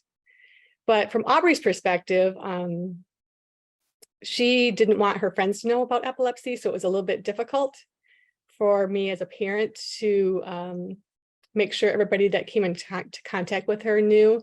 However, just like Shannon had mentioned, like when she went out to her gymnastics trainings, or she wanted to spend time with a different family, I secretly on the side made sure everybody knew that, hey, this is the seizure action plan. This is what's up with Aubrey. I really want to make sure you are aware of how to respond in the event of a seizure. So Aubrey went from nobody knowing what was going on to being an advocate and representing Michigan at Teen Speak Up in Washington. So if you're a parent of one of those kiddos that are feeling like the stigma of epilepsy is too much and they don't want friends to know, there is hope. I think Aubrey now has embraced it, and she is a thriving 22-year-old who is advocating not only for Michigan now, but she is an ambassador for the Epilepsy Foundation of America. So big things can happen from somebody who may not have wanted anybody else to know what was going on. Other things, because teachers are such an important part of your child's day, make sure that they are fully invested and can respond. I loved the word that Shannon used, empowering others. A student action plan can empower others, because I think the fear of not knowing how to respond can hold people back, but having that knowledge is really crucial and can help your teachers and anybody that comes into contact with your child to know how to respond and confidently respond. I think I've already mentioned about the school staff being amazing. They can be observers for your child. Once our seizure action plan was in place, I had teachers often would email me, something's just a little bit off with Aubrey today. I want to make sure you're aware. And one time I had a teacher that was so on top of it that she was, anytime there was any kind of change, she was emailing me or calling me to let me know, I'm just concerned about Aubrey. And one particular day, she reached out to me and said she is really off today. And sure enough, that night, Aubrey had her longest tonic-clonic seizure. It was 32 minutes long. And I was so thankful, because I was a little bit more on edge that night, wondering if she might have a seizure, and indeed she did. So I was so thankful for that staff member teacher to step up and make sure she was looking out for her. Also, from a parent perspective, I really encourage you to help your child to be an advocate for themselves. Start early. They should be at their IEPs, their 504s, their seizure action plan meetings, helping them to be advocates and speaking up, because eventually they're going to be the ones that have to attend their own meetings, like Aubrey did when she went on to college. She represented herself at the Office of Disability Services and said, hey, I have a 504. These are my accommodations. How can the school help me to fulfill these accommodations? And it was so helpful, because early on I had really pushed her at those meetings to step up, even though she really never really wanted to, until she was more confident about people knowing that she had seizures and epilepsy. So, and I think then at the resource page, Shannon, are you going to share about the resources? Sure, I'd be happy to. Jen, thank you so much. Yeah. So one thing I just want to piggyback is that, like, from the parental role, you've mentioned a few things. Number one, Aubrey is an amazing human. And like Aubrey's story, my daughter has learned to also be an advocate for herself. We went through all those stages. So parents and caregivers, if you're in the midst of that, know that there is a new day coming. There is going to be times that your student doesn't want to share. They don't want anything to do with epilepsy, and that is okay. There's going to be times that they want to shout it from the roof and tell everybody and pass out everything purple and wear purple every day. And that's okay too. My daughter also went to Teen Speak Up as an advocate. And if you would have asked me about that 6 or 7 years ago, I would have said, I don't think that would ever happen. But dream big for your kids, dream big. and walk alongside of them. One thing I would also encourage is the earlier the intervention, the earlier we can start the conversation. And this is from my perspective. So maybe your perspective is different. Maybe your school support staff is different. But one thing that we did is as soon as she was diagnosed, and actually as soon as she went into the school district, we made it a point to celebrate her differences, and not to be afraid of those. And so we celebrated Purple Day. I made 500 purple cupcakes, and I made, seizure first aid bookmarks that every student could have. And we talked about all of the things. I went into the school, I provided books, all of that information at a very young age, purposefully, because I just wanted to make it a normal thing, especially with epilepsy being so unpredictable, right? Somebody could go for a year in school or more, right? We know that several students have nocturnal seizures. So I would just really encourage you to, especially at the younger age, introduce that to the school as much as possible. One thing, actually, one of our board members, Angie May, who was here with us earlier, her school does an amazing program all about different abilities and disabilities, and they share about specific disabilities, what those are, and just making that a common part of conversation so we can live in a more inclusive world. And I absolutely love that. So parents, I just encourage you. It is okay. You are doing great. If they don't want to share about it right now, that's okay. If they're young, walk alongside of them, link arms with teachers and educators and community members to share what epilepsy is. It doesn't have to be specific to your child. We can just talk about it a lot, right? In the slide there, you'll see some different available resources. The Seizure Action Plan Coalition is a great resource. Supporting students with epilepsy, there's an actual seizure disorder toolkit that you can use. On our website as well, on the Epilepsy Foundation of Michigan website, there is an area for students and teachers. So in that, there's coloring pages, there's games and activities you can play. We have a really great game where everybody pretends they're a neuron and they talk to each other, and there's different disturbances that represent a seizure. Encourage things like school awareness, of course, but different programming around that. And that's always available to you, and you are always welcome to reach out to us. So without further ado, Renee, I'll welcome you to the screen, and it looks like we do have a few Q&A questions, so I would welcome that. Oh, thank you so much. One thing I want to make sure I ask about today is how best to make sure that seizure action plans, let's say, get to all teachers, especially if you're in the middle school, or high school kind of era of education, because some people may assume you can just send that one place, maybe to a school nurse. And another question would be, sometimes people may assume that seizure action plan will be introduced to teachers in a new school year if they've already filed it. And that's not always the case. So can you give people some best practices around these things? Sure. Jen, would you like to go ahead and do that? Sure. I was just thinking from the school perspective, you're right.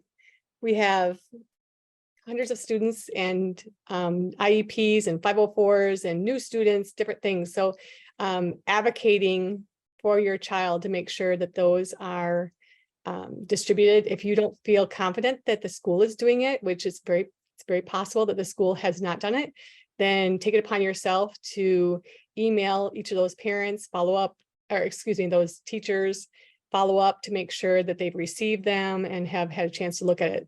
Ideally, it'd be great if it was in a meeting and everybody's there, but again, that doesn't always happen because we can't get everybody together that might have contact. So I think that would be a good idea to try to assure that they're in the hands of people that need them.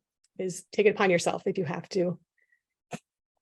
That's really, really great, because it's just so important to make sure. And of course, we know teachers and other school personnel are well intended in that, but sometimes it doesn't get to them, right? And so it's in their interest as well to make sure that they are empowered and know what to do in the instant that someone has a seizure. So I appreciate that so much.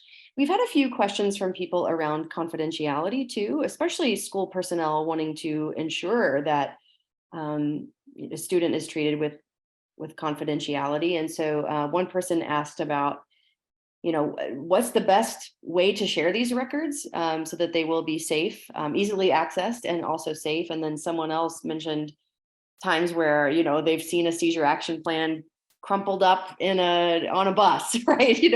And trying to make sure that that's not so visible for everyone. So how do you protect that as best you can? Yeah, that's a great question. I will say that I've seen a lot of things happen. I've seen seizure action plans posted in lunchrooms. I've seen them shared in places probably not appropriate. I would encourage you in several ways. One thing I have recently learned about is a seizure alert band that actually has a QR code on it. And what's so beautiful about that is everybody has a cell phone in their hands. If you scan the QR code, it opens up the seizure action plan directly to that. That is definitely an option. We can share that more about that. As far as bus drivers, let's just talk about that for a minute, because that's always kind of a hot topic. Most bus drivers have a medical emergency kit in their bus. It's absolutely appropriate for you to laminate or make a smaller version of that seizure action plan and place it in there after the bus driver has reviewed that. We're going to also want to think about, are there going to be substitute bus drivers? Absolutely. So making sure that is available. That can also be in the bus garage too. And so including, I think I did see a message about what about the actual rescue medications, whether that's stored on a bus or in the school. There's a lot of workarounds with that too. Again, that can go in a medical first aid kit where that's, accessible to all adults and easy to grab. Sometimes we see students who actually carry their rescue medications in a backpack on themselves at all times. That just goes everywhere with them. So or maybe a fanny pack. Those are in right now. So, that's always a good option. Coming back. Yeah. Yes, exactly. So I think just making sure that's aware. And one thing I will just touch on too is we talk about the changeover in staffing. Recently, this is very, useful information. I was surprised by a phone call that I received from a parent who shared, and this is going a little bit back to the advocacy and allowing students to share their story. A parent who had called to say that their second grader was in class. They have a history of epilepsy. Beginning at preschool, they started sharing about epilepsy within the classroom, not only to educators and staff, but also to students. They did have in the classroom a seizure first aid poster on the wall.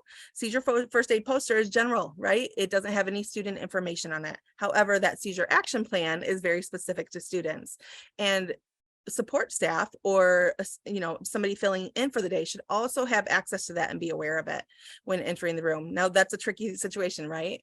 With this specific situation, a student had a seizure.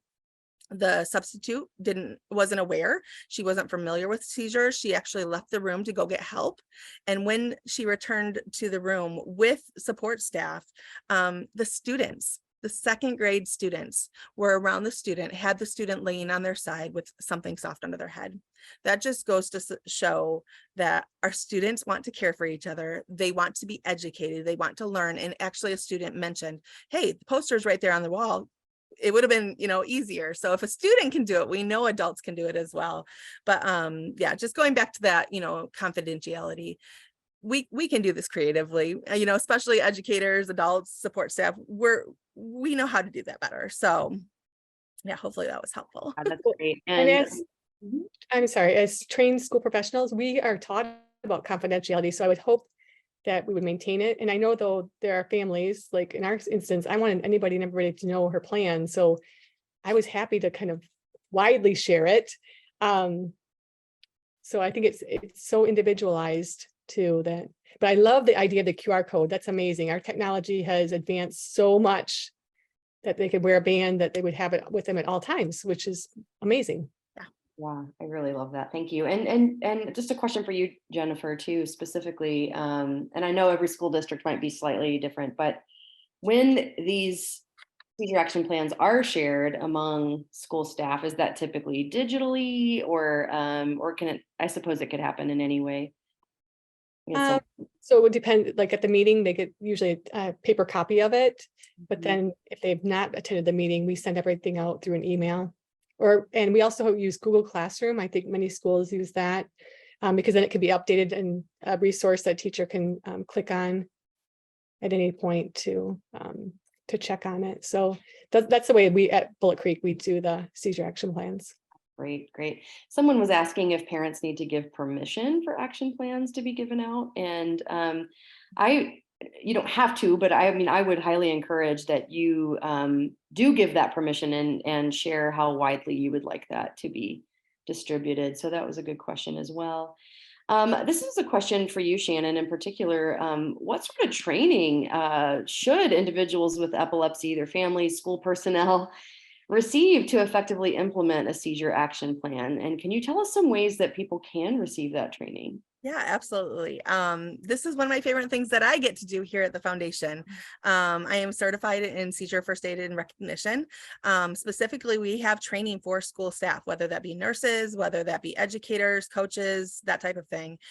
In that training, what we do is we go over what is epilepsy, what is a seizure, what is the safety that goes along with that? Stay safe side +5, right? We talk about seizure action plans and that, how they should be administered or how they should be shared, that type of thing. We talk about rescue medication specific. So if your student is on a rescue medication, how do we give that medication? When do we give that medication? How do we do it discreetly? What is that care a student would need before a seizure, during a seizure, and after a seizure? Additionally, we share different resources that the foundation has available. I touched on a few of those earlier. So I would encourage you, if your student has an epilepsy diagnosis, that you reach out to your school and ask that actually be implemented, that we do training for your school staff, not just 1 or 2 people, but the entire school. We all know how to give the Heimlich maneuver. We all know CPR, right? Or educators or support staff. This is also something extremely important, as 1 in 10 will have a seizure in their lifetime, and 1 in 26 will be diagnosed. And if we think about the average age or average classroom size, 1 in 26, that's 1 person out of every classroom.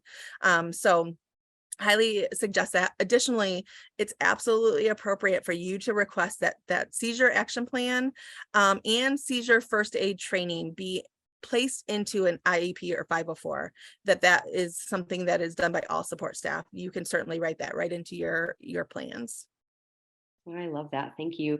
There's a really great question about siblings. For children who don't have epilepsy, but have a sibling who does, would you feel it's important to let the teachers know a little bit about their experience? They have witnessed siblings having seizures. They've been through trauma themselves in this treatment at times, hospital stays, et cetera. And what might a parent share on behalf of their other children with their own teachers? And either of you can answer that. I'll speak to that just a little bit. I actually was working with a district not too long ago, and it wasn't necessarily a sibling, but it was a best friend who was kind of like a built-in family member. And this best friend did everything and cared for her, the person with epilepsy, very, very well. And the school is very supportive of that. In fact, on the seizure action plan, they actually wrote in, if so-and-so was in school the day of a seizure happening, go get her, bring her there for support. So I would definitely encourage, conversation around that. And most siblings, if they're of older age, they're protective of their the person having epilepsy and their siblings. So absolutely appropriate to share that information as needed, right? And as you see fit. But I would definitely, from my personal perspective, my son talked about epilepsy all the time, and he's like, oh yeah, my child does have this, or my sister does have this. So additionally, I am going to speak to this real fast because it's something I just thought of. I don't know that anybody here has a service dog. If you do have a service dog, that can actually even also, a portion of that can be introduced to that seizure action plan as well. If there's things that the service dog does prior to a seizure, just good information to have on that seizure action plan. Yeah, very good. And I think I'll just add about the siblings as well, that you're absolutely right. Siblings are impacted by epilepsy too. It does add to their sense of purpose, but also their sense of stress, and their own nervous system and their own bodies can be impacted. And so I agree. I think sharing with teachers just how those students are impacted and what's happening in the life of a family can be very helpful. Jennifer, just very briefly, as we close out here, would you share just any encouragement you have for family caregivers out there? Maybe if they're just starting out, just a little word of encouragement. Well, help and support is available. So please don't feel you're on an island, although I know it can feel that way. If you're new to the epilepsy diagnosis, you're probably like in that whirlwind. And for us, it felt more, the whirlwind was not a whirlwind, it was a tsunami of diagnosis and steps and medication and doctor visits. So please know that the epilepsy community is supportive. They're encouraging, and oftentimes they're inspiring what they can do. So lean on the epilepsy community, as well as the Epilepsy Foundation of Michigan. When you have questions, you need assistance, or a listening ear, we're here for you. But I just encourage you to reach out, and please don't feel like you're all alone, because you're not. Thank you. That is the best possible advice and encouragement. I just want to thank you both. Such valuable information shared today. Now we're going to make another shift, and I'm so pleased to welcome Brianna Romines, who is our president at the Epilepsy Foundation of Michigan. And she is going to share more about the fervent work taking place to make Michigan a seizure-safe school state. So, Brianna, I welcome you. Thank you so much, Renee. Oh my goodness, what an honor it is to be here today. You know, as Renee mentioned, I'm Brianna Romines. I'm honored to serve as president for the Epilepsy Foundation of Michigan. And I've been with the organization for almost 19 years. However, just this morning, got to learn something new. So I'm just so grateful to be a part of this team that is helping to put on many mission activities, but of course today.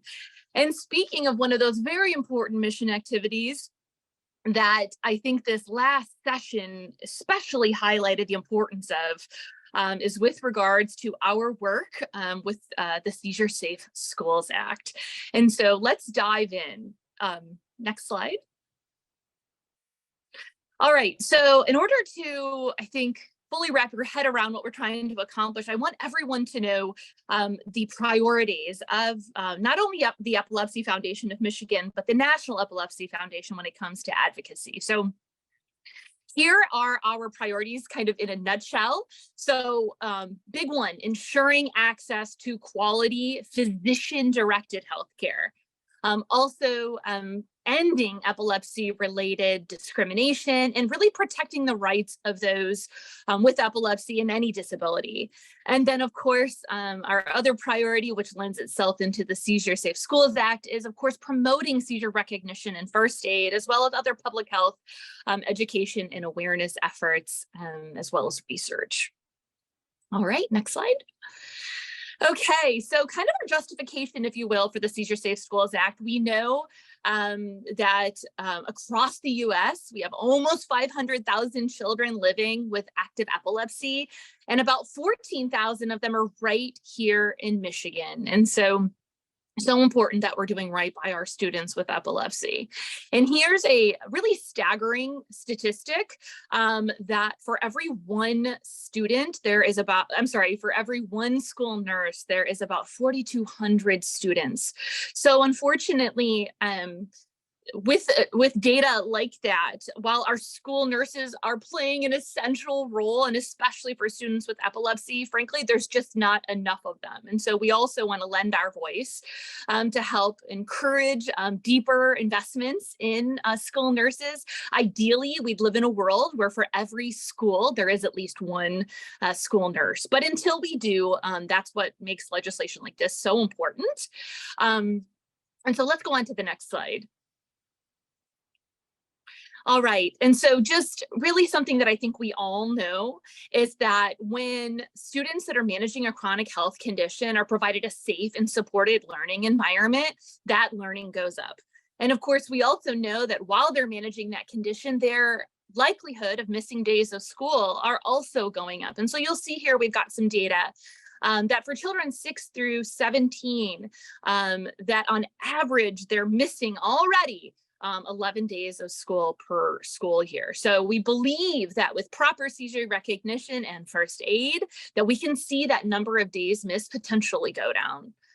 Next slide. All right, so let's dig into the main components of the Seizure Safe Schools Act. So first and foremost, we are asking that every school personnel member within a school, so that's not just limited to our educators, that is anyone that works within the schools. That would extend to people like lunch ladies, of course, parapros, bus drivers and such, that all of them get seizure recognition and first aid training every 2 years. And then in addition to that, we've talked a great deal about seizure action plans and their usefulness and importance. But as you've also learned, I think, from this discussion, is there's not a lot of uniformity. And so what we're saying is that we want a seizure action plan to be made part, to be a standard part of a student's file that has epilepsy. And most importantly, that seizure action plan doesn't just get filed away in a folder in an office. No, that it is provided to every individual that student will come in contact with. And of course, right now you learn that right now schools and especially parents are doing a lot of this, but we know we can do better. And so we want that seizure action plan to just be a standard practice and be available to anyone that student will come in contact with. And then the other piece that we're making a part of this legislation is that at least one individual in every school get trained on medication administration, okay? And so of course, this would be in addition to our amazing school nurses, but we know our school nurses aren't in one particular school every day. And so we want an additional person. And of course, the school can choose who this is, but they would get a more deeper training. And why this is especially important to students with epilepsy is because of the rescue medications. And we know that some of their administrations, that maybe initially there's some apprehension around it. We've got nasal administrations, we have rectal administrations. And so we want to make sure that that the individual assigned to this, at least one, preferably more, that they feel confident in their ability to save someone's life by administering those medications, as well as a good Samaritan clause, which is standard language that we see in similar legislation with regards to diabetes and CPR. One thing to make note of is that these trainings that I'm mentioning have been developed between the National Epilepsy Foundation as well in relationship with the CDC. And we are willing to hand over all of these trainings to the state for free. There is no opportunity here. We're not for any sort of revenue generation. That's not our plan whatsoever. That we want to get these trainings into the hands of the people that need them as quickly as possible. And something to note is that all of these trainings are actually available right now. And so they are, in some cases with school districts, already being used, which is fantastic. But unfortunately, that is not the case for every school district. So we need a piece of legislation like this to make this standard. Next slide, please. And so this slide is important because for two reasons. I want everybody here to know that the Seizure Safe Schools initiative is a nationwide movement. This is a part of, we eventually intend to see every single state listed here. And so gradually, bit by bit, we are getting ourselves one step closer. So far, we're up to 21 states. And we want Michigan to be number 22, and we're working so hard. The other thing to note here is that this is not a partisan issue whatsoever. It's incredibly bipartisan in nature, which is fantastic, especially in the current political climate. So as you'll see here, we've got states, everything from California to Florida, to really illustrate how it is bipartisan in nature. Next slide. And so where we are at, I'm so excited. This is really information that is hot off the press. So know that you're kind of getting this first. We're going to be making a formal announcement in the coming weeks. But I'm so happy to tell you that Representative Terra has agreed to take on the Seizure Safe Schools Act as our primary sponsor, which we are so excited about that. Individuals perhaps that are here that have been following our journey with this bill, last legislative session, we had Representative O'Malley, who took up this bill. Unfortunately, he did not win re-election. And so at the beginning of this year, we were doing our best to secure a new bill sponsor, which I'm happy to report we have. And so this is Representative Hope. The other piece is that we have a really, really strong partnership with Michigan PTA. And so perhaps some of you parents who are on the call are involved in your PTA. And so Just please know that Michigan PTA wrote a very powerful resolution supporting the Seizure Safe Schools Act. And because it got unanimous support, it actually was sent up to the national PTA. And at the national level, which is relatively recently, also decided to take on Seizure Safe Schools as a nationwide effort. And so we're really grateful to our friends at Michigan PTA and really locking arms with them in this issue. So additionally, I want you to know that the foundation is working very hard to meet with additional legislators. Most likely our bill will get to the Health Policy Committee on both the House and Senate. And so we're working really hard to make and forge strong relationships there so that we have a smooth committee vote process. Next slide.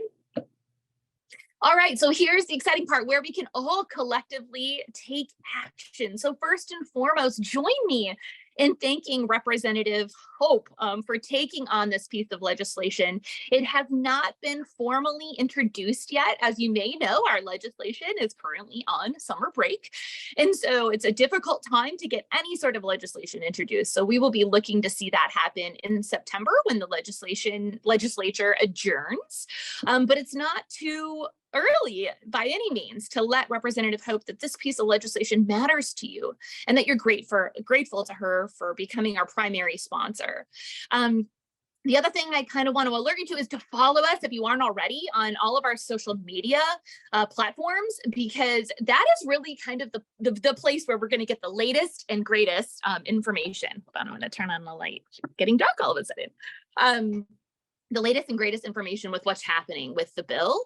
And then the other thing, of course, is that we want to continue to empower our parents and our educators and our school community really to use those seizure action plans within schools, because we know that those are already being used, but we know they'll be used even more in the future. So let's get the pattern started now. And then, of course, and you have your own state level legislators. And if perhaps you have questions about who those individuals may be, on our public policy page on our website, it can connect you to a link where you can put in your address and you can find out who your state level legislators are. Remember, for this, we're talking about the state level. We're not talking about federal legislators, people like Gary Peters, Debbie Stabenow. Those are our federal legislators, but we want you to focus on your state level. Share your story, share your child's story, share your personal story. You know, the good and the bad, and encourage your legislators that when this bill crosses their plate, either in committee or on the floor, that they think of you and that they support this legislation because it's so desperately needed. Next slide. Okay, and before I turn it back over to Renee, or if there's going to be any questions, happy to answer those, but I wanted to provide you with these resources. So here are the direct links to our Epilepsy Foundation of Michigan page, our specific advocacy page, as well as the national advocacy page. It should certainly be mentioned that our national organization has invested a lot of time, talent, and resources into the Seizure Safe Schools Act, so they have some really good information there as well. Okay, Renee, back to you. Amazing. Thank you so much, Brianna, for teaching us about that. I'm so grateful for your work and the work of the entire team and our community. That is how this happens, is through you. Our third session of the day is entitled The Share Approach, Understanding Shared Decision-Making. As families, pediatric patients, and medical professionals communicate about epilepsy, it's important to foster shared decision-making in collaboration with one another. And we have an incredible set of speakers joining us today. I'd like to introduce you to Elizabeth Stout, master's student in public health at the University of Michigan and youth consultant for Children's Special Healthcare Services in Michigan. Bev Crider, the founder and CEO of Patient and Family Partnerships Incorporated, and Anne-Marie Michon, pediatric nurse practitioner at Corewell Health Beaumont Children's Hospital. We are thrilled to welcome all three of you today. And so we're going to begin with Elizabeth Stout and Bev Crider, and then we'll hear from Anne-Marie Michon. I'll follow up with some questions for the three of you, and then we'll have time for Q&A from the audience. So I'll invite Bev and Elizabeth to share their screen now and get their PowerPoint ready. And we look forward to hearing from you. Thanks so much. Renee mentioned, I'm a youth consultant for Children's Special Healthcare Services, specifically for the Family Center. And I have had epilepsy for 12 years at this point, the vast majority of my life, and work to be an advocate for other children in similar situations or struggling with any form of medical condition that can be challenging. Thanks, Elizabeth. I'm Bev Crider. As Renee said, I am the CEO of Patient and Family Partnerships, but I came to this work through my experience with my daughter, Meredith, who had, I like to say, a cornucopia of special needs. She had a lot going on, epilepsy being one of the things that she managed. And I'm so thrilled to be presenting with Elizabeth and Anne Marie today, because my partnership with Anne Marie goes way, way back when she was one of the providers that helped us engage in shared decision-making and give Meredith the best possible life that she could have. So we all know that managing special health care needs is a really big job. It's usually new to most patients and families when you get a new diagnosis. It is terrifying and can be very overwhelming, make you feel very alone. And I don't know about the rest of you, but I wasn't sure how I wasn't familiar with epilepsy and didn't know what to do and wasn't sure seemed like a steep learning curve to me. But what we know is that patients and families, whatever you don't know about epilepsy, you know yourself or you know your child in a way that nobody else can. And so taking these bodies of knowledge, what the provider world knows about neurology and epilepsy, and what patients and families know about their own experience, their own preferences, their, what works, what doesn't work, results in the optimal outcome. And so that's really our goal. We, the three of us, are part of a federal project that is being administered by Children's Special Healthcare Services, looking at children and youth who have special healthcare needs or who have epilepsy, and as part of that, we have built a group of patient and family advisors who have been where all of you are, all the patients and families, and have worked to provide their children with the best possible life, and are working with us on this project to make sure that we can share this knowledge that is gained over time.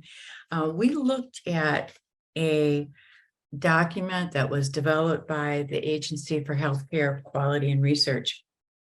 AHRQ is the acronym.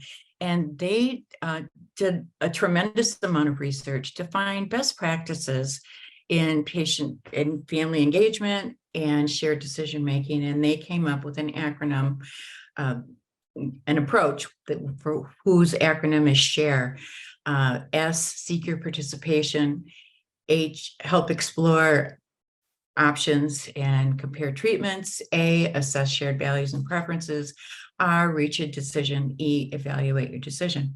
Now, when AHRQ wrote this guidance, they wrote it for the provider population. So the original says, seek your patient's participation.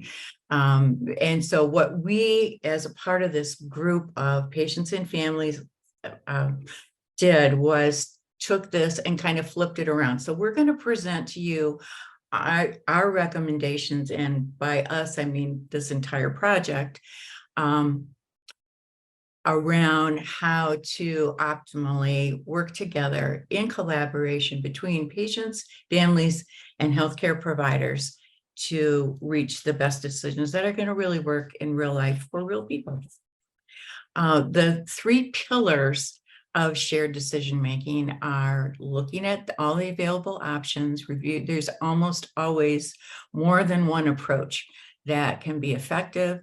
And it's important to look at what all of those are and select the one that's going to align most closely with your priorities, your lifestyle, your resources, all of that. The other key pillar is the provider's knowledge and experience. Anne Marie and her colleagues have spent decades learning everything they can about how to manage epilepsy and how to provide children and young adults with the best possible experience dealing with epilepsy. And that is golden, and there's no way that any of the rest of us can replace that. But partnering with that is the experience and knowledge that patients and families have. We know we have insights into what's going to work and what's not going to work, what we have experienced in the past in terms of, what triggers a seizure, or what meds have we tried that have worked and haven't worked, what our own personal values are, family values, and in general preferences. So the first step in the shared approach for families and patients is to seek participation. I think it's really important just to say it out loud, to say, I want to be your partner in this. I want to work together with you, so that you're kind of opening the door for that conversation. Some providers might think, well, I don't want to put too much responsibility on the family. They seem like maybe they're upset, so I'll, give the information in smaller chunks to digest. But we think that the best way to make this work is to just jump in with both feet. Your providers are going to help you walk through it, and there's no wrong answer.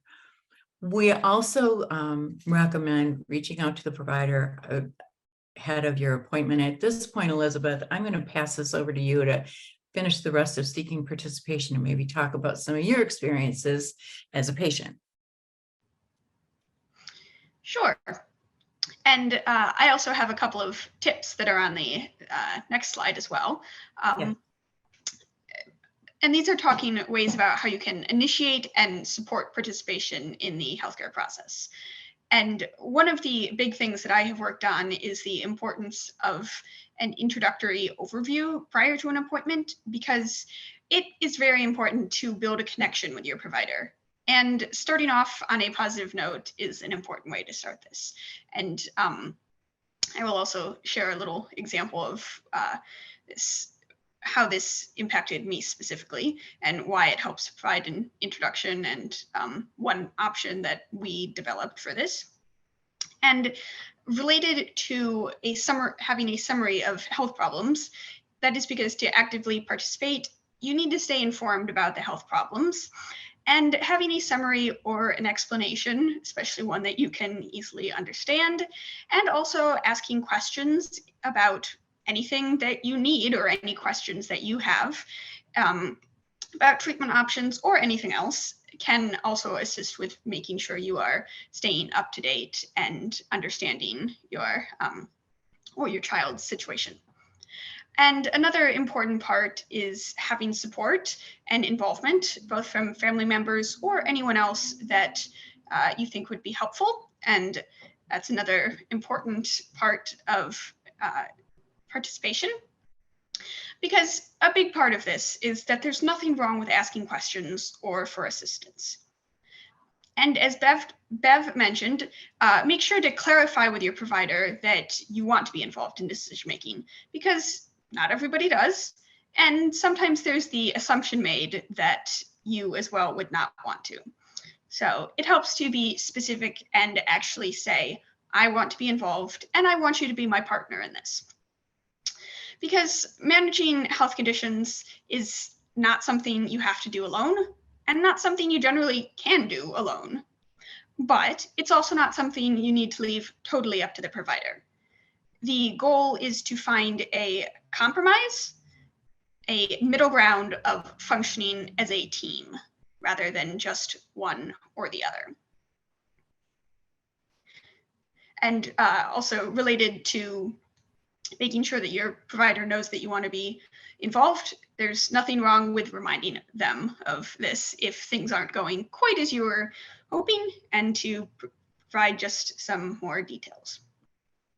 And here's a little bit of an explanation about the importance of introductions from a experience that I had, because when I visited a new primary care provider, one of the first things they asked me after starting is if I had been in the special education program in school. And this assumption was discouraging, as I would have been excited to share that I was about to go into my senior year in the honors program at Albion College and was planning to go on to graduate school afterwards. And the rest of that appointment was tarnished by this assumption. And I walked out deciding that I needed to visit a new provider and start over. And I wanted to ensure the next time there would not be the opportunity to make this or other negative assumptions. So to address this, I brought up the idea of an introduction resource to the members of the Epilepsy Project leadership team. And this turned into developing the Meet Me document that you can see on the side here. That was helpful for others being able to avoid similar situations.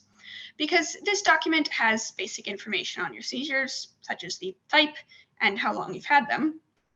But importantly, there's a section that's all about the patient, such as a current work or school situation, goals for the future, concerns and questions about epilepsy or anything else. And this is to ensure your provider knows you as a person, not a disease, because it's hard when you feel that all you are is a check in the book of I have epilepsy. And this document you can access online on the Family Center page, which I will provide some more details about in a little bit. Thanks, Elizabeth.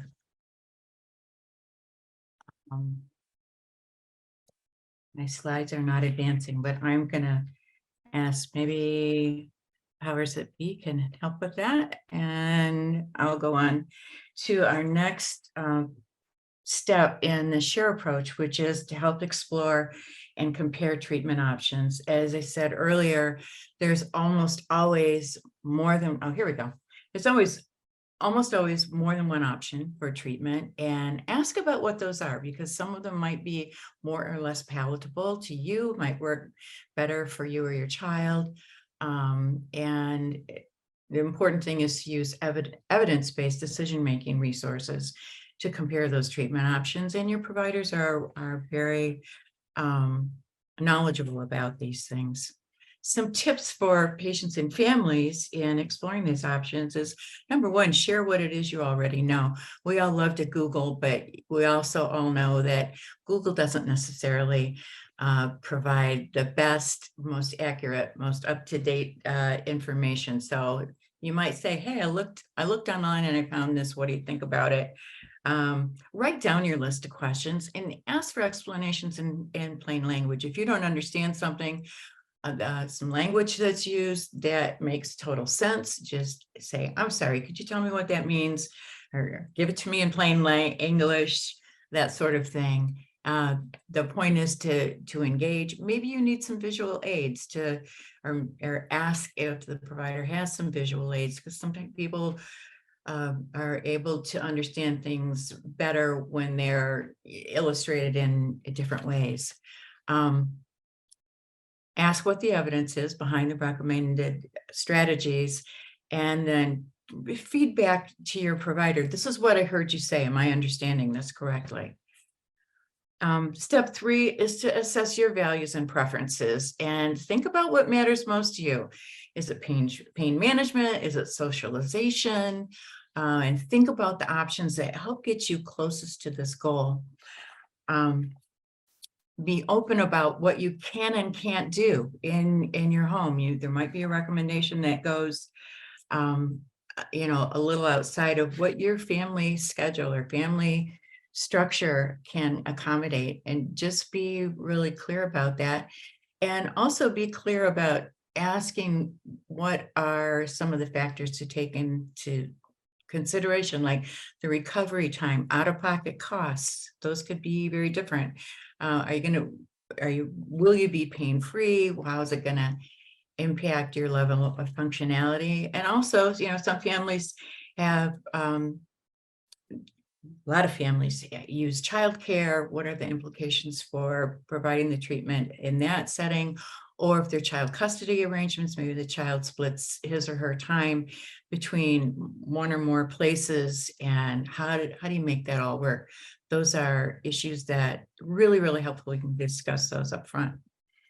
This is Elisiana. I had the pleasure of working with Elisiana's family years ago, and as an illustration of how their family values impacted some decision making and how they were able to look outside of the box. Elisiana has a condition called Q22, and there are a lot of implications for Elisiana as a result of this. It's a genetic disorder and affects her speech, her movement, a lot of different things. And when she was a little peanut, I think in this picture on the right, she was maybe 7 or 8 years old.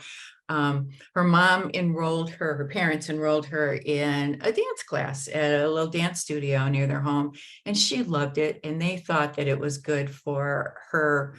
It was therapeutic as well as a lot of fun for her. But then they had a appointment with they had a speech eval, and the speech therapist recommended more therapy above and beyond what she was already getting. And there was some costs associated with that. And Elisiana's mother was conflicted because she really loved the dance, but she couldn't afford to do the therapy and the dance lessons. And so we helped her look around and talk to the dance school, and the dance school was able to identify a scholarship for Elisiana. So she was able to continue her dance, and her family was able to use their monetary resources to support the therapy. So that was a story that had a happy ending. Step 4 is to reach a joint decision. It's really important that these decisions are joint decisions, because if one person or the other makes a decision and moves forward with it, and by that I mean the provider and the family, if you're not aligned on that, then it's not going to go well. So everyone's going to have expectations that are not going to be met. So really be open and transparent about what matters the most to you, why you prefer this choice over that choice, and give an opportunity to work that out in a way that is both safe and consistent with your family values. Tips for decision making are, remember that you have a really important role. You are the decision maker, honestly, because at the end of the day, either the patient or the family are the ones that really execute the plan. And so, know that, own that. And if you have to make a decision and you're not certain about it, ask the question, how much time do I need to make this decision? Do I have to make it today, or is it safe for me to wait a few more days to think about the options, or talk about it with, some other important people in your life? We know that these choices can be really hard, but you need to think about, are you seeking a quality of life or an elimination of all problems? Those are some difficult choices, but mutual trust is essential to really getting the best outcome for yourself or for your child. Whatever your decision is, confirm it with your provider, make sure that you're on the same page with that, and schedule your follow-up appointments. This is Colin. Colin's mother is another one of our patient and family advisors. And Colin was diagnosed with epilepsy at age 9, and then later diagnosed with Lennon-Gastaut syndrome. And he had very frequent drop seizures. And they were dangerous because he, would just fall without, it was not safe. I'm not the clinician, so maybe Anne-Marie can explain this more later. But Colin's parents consulted a lot of different providers looking for the right answers. Some of the recommendations were really tough to hear because they were pretty extreme, and they had to face some really tough personal decisions and identify what the best treatment option was. They ultimately opted to have the epilepsy surgery, a complete corpus colostomy. The surgery did not completely eliminate Colin's seizures, but they slowed him down. And so he's a little bit safer. And he continues to have these seizures. He won't be seizure-free probably ever, his parents tell me. And they will need to make healthcare decisions for him for the rest of his life. And so their decision is made based now, not on necessarily a cure, but on how to give Colin the best life he can have. They enjoy a great relationship with their medical team and were able to come to agreement on the best course of treatment in this very, very challenging, difficult situation. Step 5 is evaluate your decision. Go through all this work, make a decision, look at all your options, execute it, then go back and revisit it and see that if, you know, we made this decision 3 months ago or 6 months ago, how's it going? Does this work? Should we tweak it a little bit, or is everything going great and we just keep moving forward like that? Ask if you encounter barriers in managing or implementing the decision. Ask for help about that. You might need help with, you know, scholarships or community agencies or your school system, or, you know, you might want to just say at the front end, we're going to do this on a trial visit. And then when we come back for our next visit, we'll reevaluate. A lot of things, school versus summer vacation, you know, a lot of differences there, winter versus summer, different social situations, educational situations, or family circumstances can all impact us. And so just take notes, talk to your provider, work it through. They're going to be happy to help you with that. Tossing it back to you, Elizabeth. And I forgot to put a slide in specifically about this, but I'm going to share another little story related to evaluating your decision from my personal experience. Because at all of my appointments with the provider, both my parents and I work to discuss with my provider how my seizure levels are doing in terms of frequency has decreased. But importantly, we also make sure to always consider other components to have a more well-rounded analysis of the decision. For example, with my current treatment, most of the seizures that I have are at night. So they have relatively little impact that I can actually perceive. They don't have very much on my impact on my quality of life. And our hope is still eventually to find a treatment that could eliminate my seizures, including the ones at night. But where I am currently, I and my family consider to be a positive situation. And especially since I'm in a period of my life with a lot of changes due to education and work, we decided that now is not the best time to make any changes. But we will continue to evaluate the decision over time.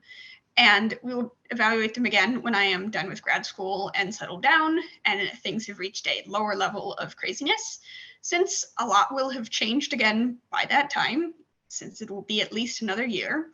And what's the best decision right now will not necessarily be the best decision then. So it's why it's important to reevaluate your decision on a relatively regular basis. Not that it has to be all the time, but it's not a one-time thing, is what I mean.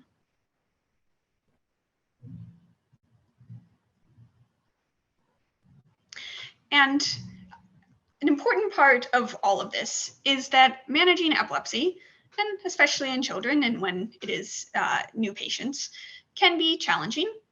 So it helps to utilize resources and forms of assistance that are available. And this starts out with building a support network, and the basis of that is the healthcare team. And then you also can reach out to your community, friends, family, and other people who provide, who are members of that, could be members of that support network as well.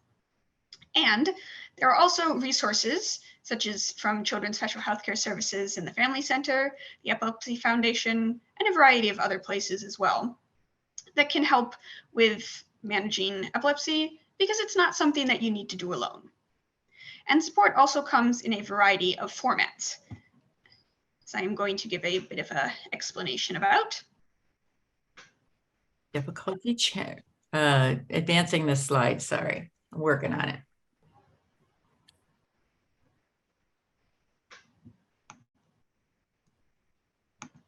Okay. Not a worry. And Elizabeth, thanks for mentioning those resources as well. I also think we're going to start with Anne-Marie here in just a moment. So, but if you are able to move the slide, that is great.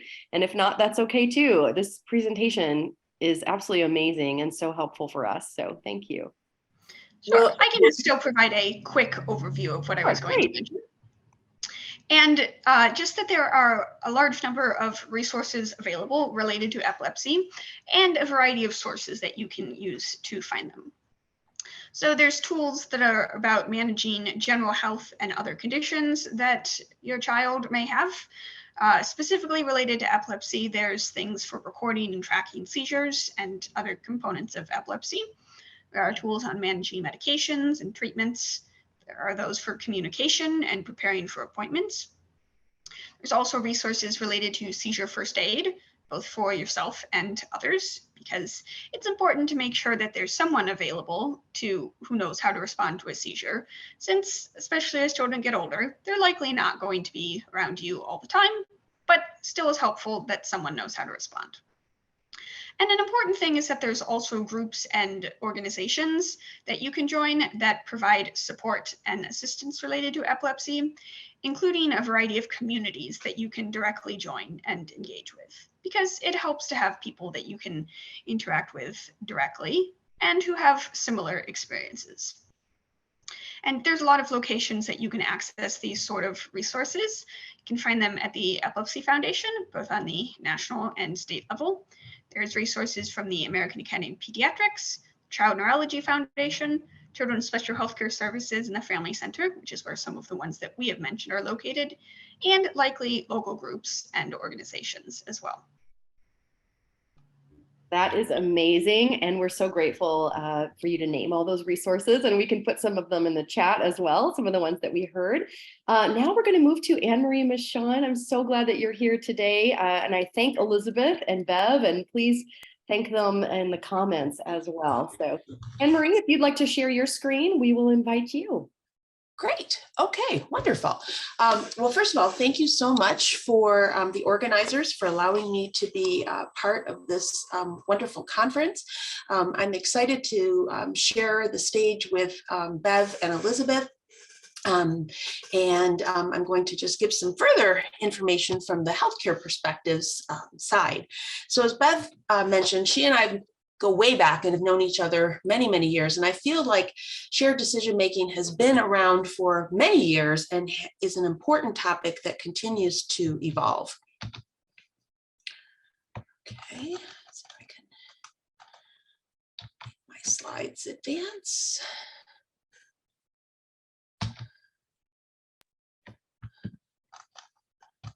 And if we're having some issues with that today, we could also maybe share our screen too, or we could get that ready if that's needed. So I'll let you continue, but if you need us to do that, we can do it. I think we may, because I don't know why it's not advancing. I'm going to invite Mary Claire Haas, who is helping with our tech today, to open that presentation. But while we're doing that, really quickly, Renee, sorry, in the bottom left corner right there, Anne-Marie, there are buttons to advance. See if that works first before we move on. Aha, beautiful. Thank you. Excellent. Okay, beautiful. Thank you for that. That makes it much easier. So as we're talking about decision-making, really it's good to kind of talk about, and it's kind of been mentioned a little bit already, but what is shared decision-making? And really it's open communication. You have to have open communication between your patient, your family members, but also with the provider that you're working with, so that ultimately you're determining the best course of treatment plan for your child. Shared decision-making really is an open and honest discussion between the provider and the parent or family members, because we want to outline the risks, the benefits, of that particular treatment or treatments, you know, you want a provider that's going to be honest with you. You want a provider that is going to be supportive and be able to explain things. And we as providers also have to be able to take into account the patient and both parents' values, what preferences they have, their language. You know, I work in at Beaumont, Corewell Health, and take care of many children and their families of a variety of languages. So being able to communicate with them is so important, and making sure their understanding is most important, so that they can make informed decisions for their child. But also, we don't think about it as much, at least in healthcare, but we need to, especially like with our educators that are on the call and conference, is the literacy needs of our patients and our parents. Making sure the materials that we're providing are going to be understood by them so that they can make informed decisions. And we've all probably heard this, knowledge is power, and that's very true in healthcare. So when we are providing information, it's important to provide, as providers, information and pamphlets and good websites that are high quality, unbiased, and evidence-based. A lot of times I have patients that will come in and the parents will be like, I've already researched this. I already am aware of what's happening. And then you go on the website that they're on and, you know, there can be some misinformation. There can be information that totally doesn't apply to the situation. So we just like to kind of, you know, we have that open communication. I specifically with my patients and families want to be as open as possible with them. And if I feel like this is not a good resource, I'm going to tell them that and explain why, and then give them some alternatives that they can go back and review. So important characteristics of the provider in the role of shared decision making.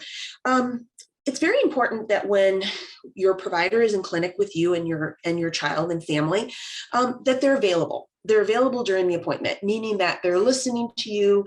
They're not running in and out of the room, although it's very hard sometimes when it's a really busy clinic where you might be getting pages or things like that.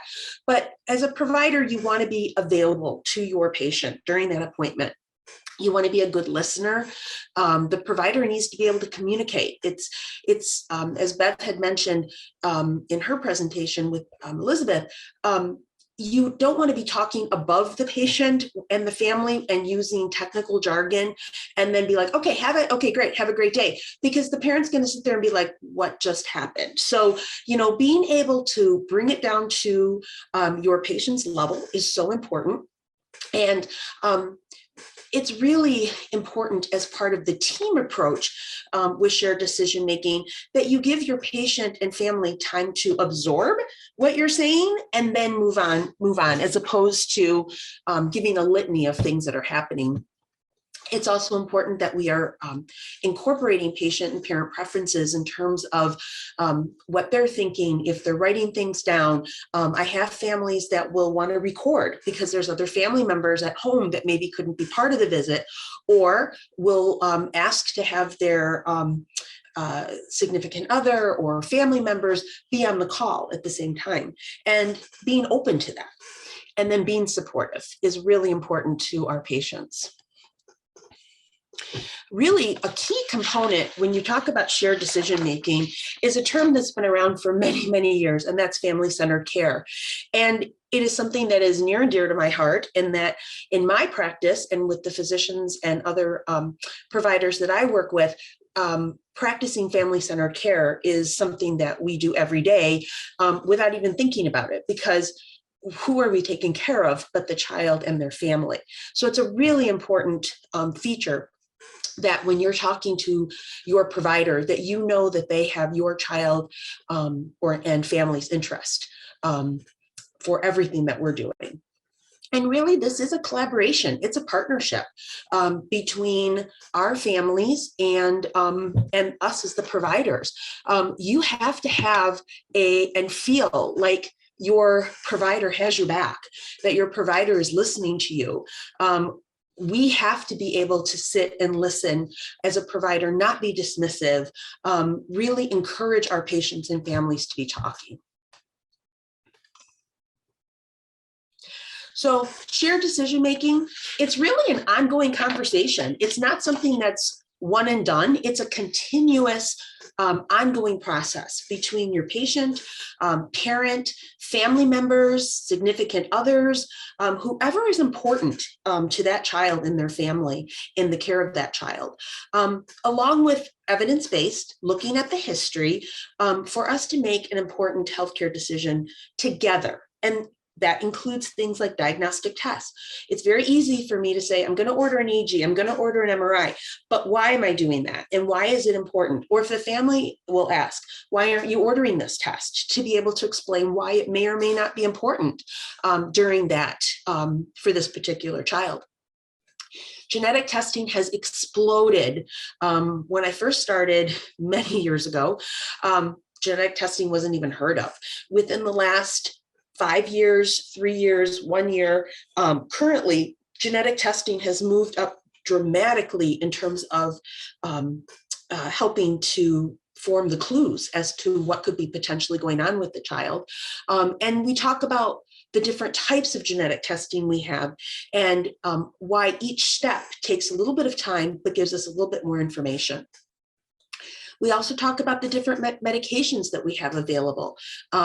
There are so many different seizure meds that I have, whether they're first generation medications like Depew or phenobarbital or Dilantin, and then my more current ones, second and third generations like Lamictal and Onfi and Keppra and Trileptal, and why we pick one versus the other, or why we have some kids that are on 2, 3, 4, 5 medications.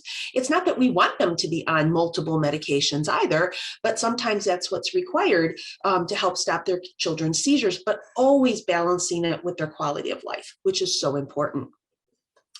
Other therapies that we always need to consider, and we're fortunate at our institution, is being able to offer all the other treatment modalities, such as ketogenic diet, modified Atkins diet for the treatment of epilepsy, as well as other neuromodulation therapies like vagus nerve stimulator, deep brain stimulator, and then ultimately epilepsy surgery. And it's important for us to be able to discuss with families as we're treating them about the different treatment options. Bev brought up a great point in that, you know, we want to be able to give our families all of the information.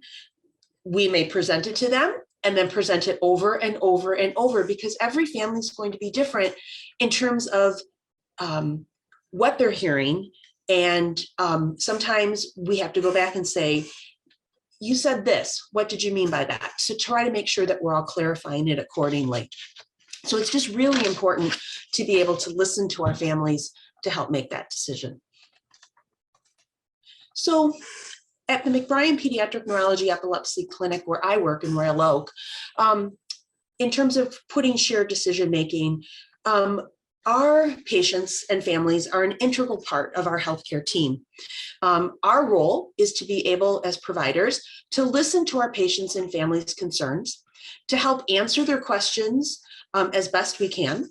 And it's okay if your provider says, I don't know, but we always follow it up. We're going to try to figure it out as best we can together. To encourage and have our families play an active role in their child's and children's healthcare. As Elizabeth mentioned earlier, some families will just say, well, you're the doctor, you tell me what to do. But we don't live with your child. And don't live in your household. So we want to make sure that we're discussing and you're playing an active role as a parent as to how best we can all work together for your child. We want to know about their things that are happening at school. We want to know about all of their different resources and after school activities that kids do, because we all want our kids to be as active and healthy and happy and well-rounded as possible. We want to help set goals that are realistic for the family to make a plan that's right for them. It's not a one-size-fits-all. It's every family has different needs, different goals, and it's our job to help set those goals specifically. What happens when the shared decision-making is working and we're benefiting from it? We're increasing knowledge with shared decision-making with healthcare decisions when everyone is at the table. We're increasing the satisfaction of our patients and their families, and then we are increasing their confidence. So at our clinic, ways that we encourage communication, there's a variety to try to make sure that patients and families' questions are answered. We realize that, especially if you're a newly diagnosed family, your mind is going 1,000 different directions. You're trying to understand everything that's being said, and you're trying to write everything down. We always try to say there's other ways. So we at Beaumont Corewell Health use the Epic charting system, and there's a feature called My Chart. So many of our families use the My Chart system because they can send us messages directly and can like send me a message at 10 or 11 o'clock at night about what's going on with their child, or a question that they have, or they need their seizure action plans form completed, anything that's of concern to them, or they've got an upcoming appointment in a week or two and want to make sure that, did I need to order lab work? Whatever the concern or question may be, it's a wonderful tool that we have available at our clinic and throughout our healthcare system.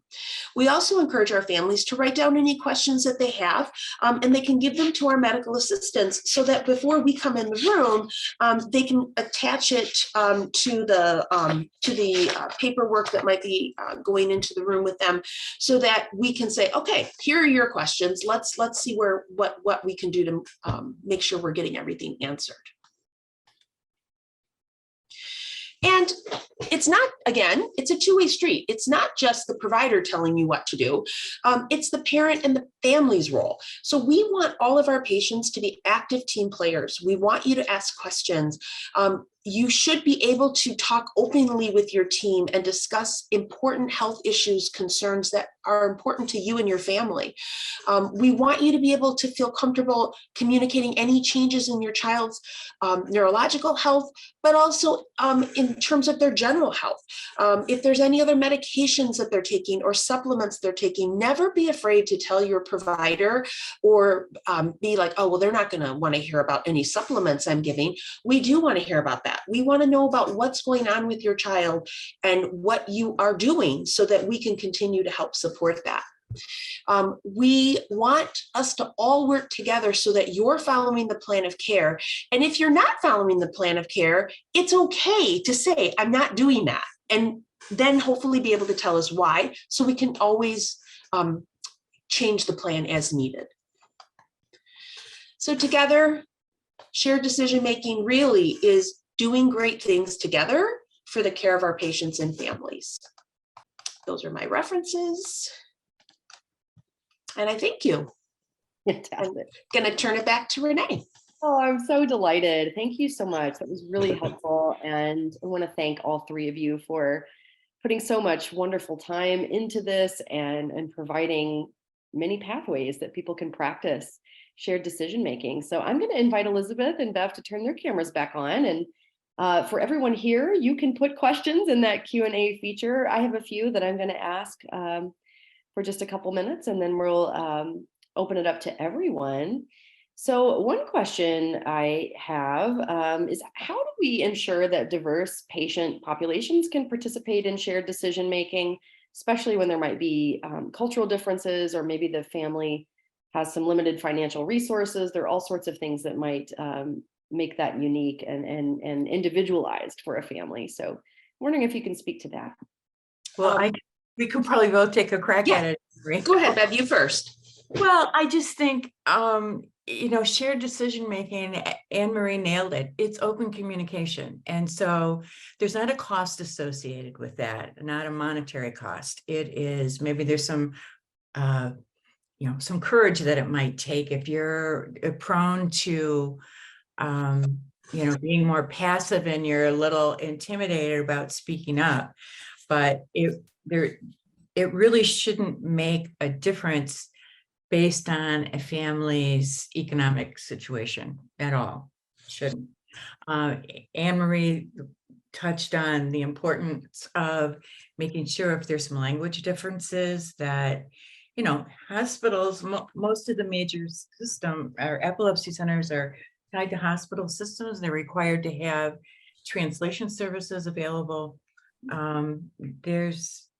It really shouldn't be, diversity shouldn't be a barrier to getting good epilepsy care. I 150% echo what Bev is saying. And, you know, there should never be a barrier like that to your child getting the care they need. As Bev mentioned, we have translation services. We have Marty, which is like a portable translation. You know, we have social worker involvement.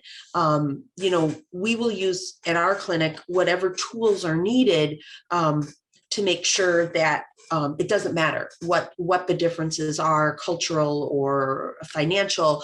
We will find a way to help make sure that your child's care is managed appropriately and getting the best care possible.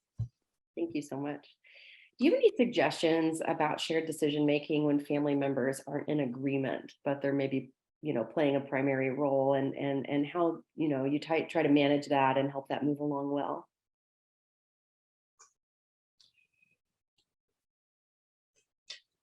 Did you say in agreement or not in agreement? Not in agreement. Not in agreement. Okay. So that happens quite a bit, actually. And I think it's one of the most important things is just hearing out what the concerns are, or why they're not in agreement. And from a medical perspective, you know, being able to provide the most accurate information, being able to provide the most unbiased information available. I think Bev has mentioned earlier too, you know, there's more than one way to tackle the treatment plan or the problem.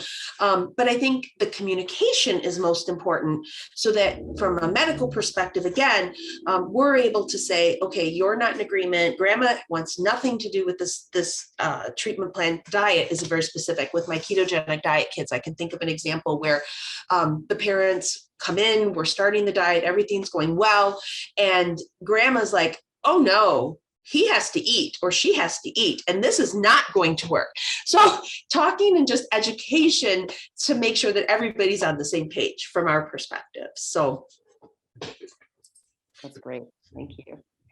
Also, I'm curious, in your experience, how does shared decision making impact patient satisfaction and, you know, treatment adherence, clinical outcomes, and epilepsy care? And Elizabeth, you can also speak to this from your own experience if you would like to, but any of you can answer that question. Well, sure. I can say from a personal experience that that's when it really felt like a team in terms of, and when something did work, or even when it didn't work, it also felt like that since we were the ones who since we got to help make that decision, that it wasn't just like there's these people making decisions and then they're wrong. It's okay, how can we move on from this if it didn't work? Or wow, look at what did work. You feel a lot more involved, and that makes it feel that both the benefits are greater and, you know, there's ways to keep on working on it when things don't work quite as well. Love that. And Bev or Anne-Marie, anything you'd add to this? I was just going to add, 100% agree with you, Elizabeth. The other thing I would just add is, you know, I wish we all had our crystal balls to say, this is the exact treatment. And the first time, hopefully we hit it out of the park, but that doesn't always happen. And so just working together, if something didn't work well, is there anything we can salvage from it? Or, all right, we just abandon it entirely and start again, or try or add something else on. So just again, realizing that if something didn't work the first time, your provider's trying really hard based on what we have, and, you know, just continue to work with them. Great. I would just add one little comment. I mean, if we're all in agreement on a plan and we move forward with it, then, you know, there's a higher degree of satisfaction because you feel listened to, you feel heard.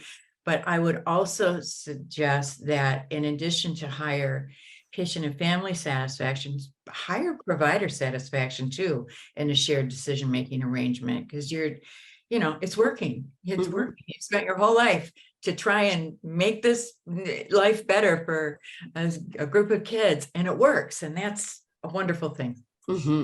really beautiful thing. And I can see how that empowerment that takes place in those appointments can also encourage people to feel empowered in other contexts, right? If you have practice doing this with your provider, you're more prepared to advocate in education or employment or in social settings, all those sorts of things. And I think that's beautiful. Has a ripple effect. A question from someone here today. How do you know when it's time to get a second opinion from a neurologist? And how do you work on building up trust with your child's medical personnel, coming from an experience where in the beginning, maybe being told, oh, there's nothing to worry about. But then of course, sometimes there can be medical emergencies, and this family faced one and that was really hard. So any advice you have there?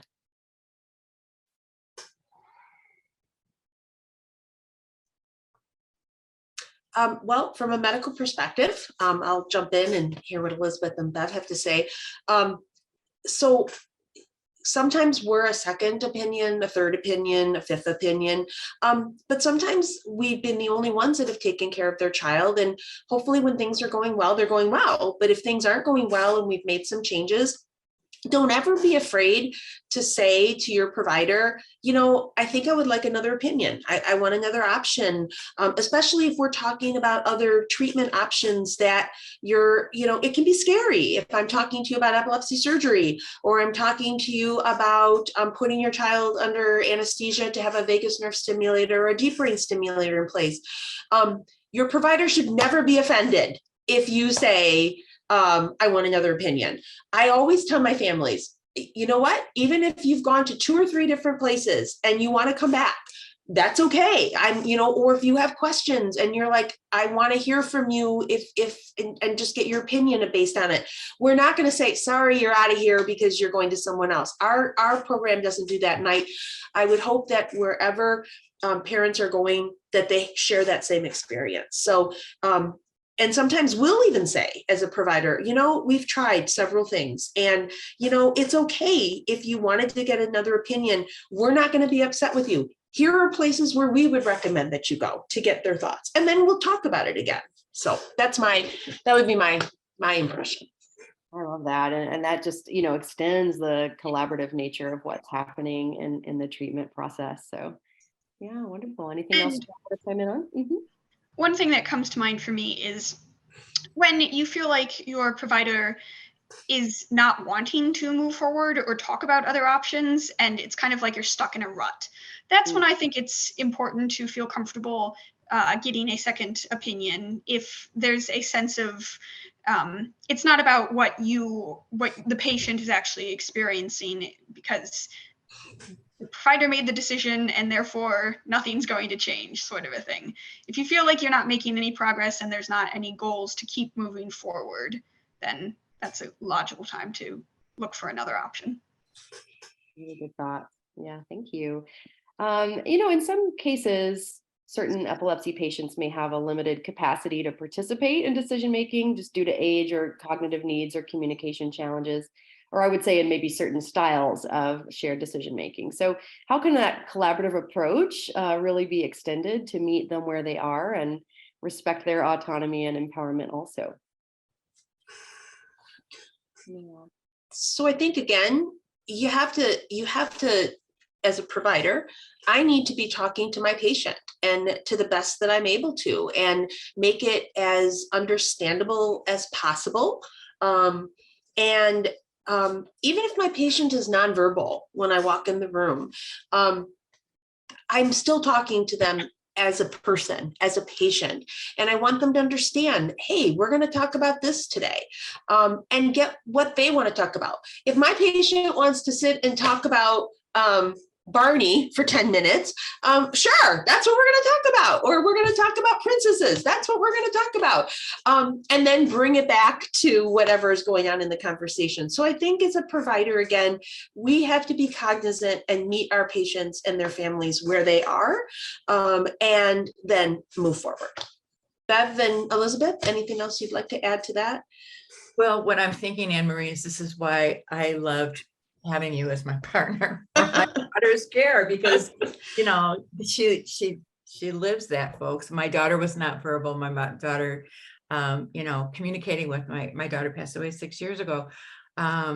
And, so I was her interpreter, and it was very subtle. And, thank God for all the providers who were listening to me and trusting that what I knew about her and how I could interpret, what she likes and what she doesn't like.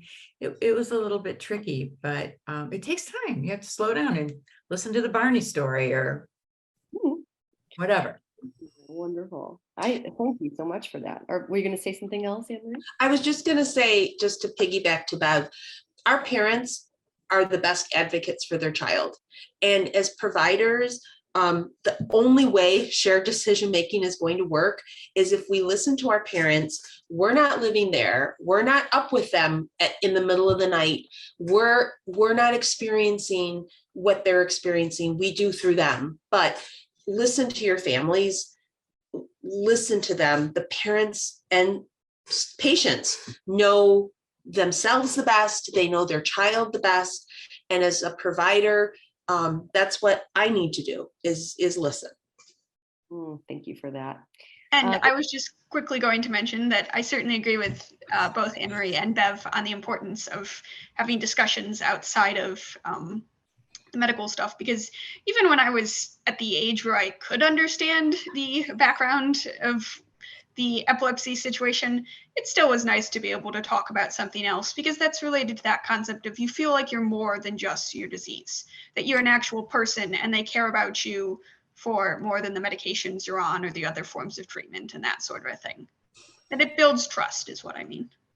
Yeah, I think that's absolutely wonderful. And I know I hear from families, and I've even had this experience myself sometimes where you feel very rushed along, and there can be a lot of pressure on physicians to move quickly. And so I just want to thank all three of you today, not only for the information you shared, although obviously that, but just who you are as people has just really shined through in this session, and the approach that you have in your learning and your sharing and your care. And so I thank all three of you today, and I'll invite everyone to do that in the chat as well. And please keep in mind, as we've said several times today, this is being recorded, so you can access it later. So my heartfelt thanks to Anne-Marie Michon and Bev Crider and Elizabeth Stout. Thank you so much. I appreciate it. Thank you for inviting us and allowing me to share the screen with these two wonderful. You all are a dream team, I'll say that. Thank you, everybody. Thank you. Absolutely wonderful. And so now I'd like to welcome everyone to our fourth session of the day. This one is entitled Fostering Inclusion and Self-Esteem. And this is such an important topic for our children with epilepsy and our families. So for this session, we are going to hear first from Laurie Lundblad, a clinical psychologist at Building Bridges Therapy Center. Her presentation will be a recording, and we look forward to hearing from her. And then following that presentation, we are going to hear from Terra Depew, who is the Policy and Program Management Development Section Manager at Children's Special Healthcare Services of Michigan. And she's going to speak about the Bullying Prevention Initiative and the Peer-to-Peer START project. So we look forward to that as well. So let's begin with a word from Laurie Lundblad about the importance of fostering inclusion and Hello, self-esteem. and welcome to our session. My name is Dr. Laurie Lundblad.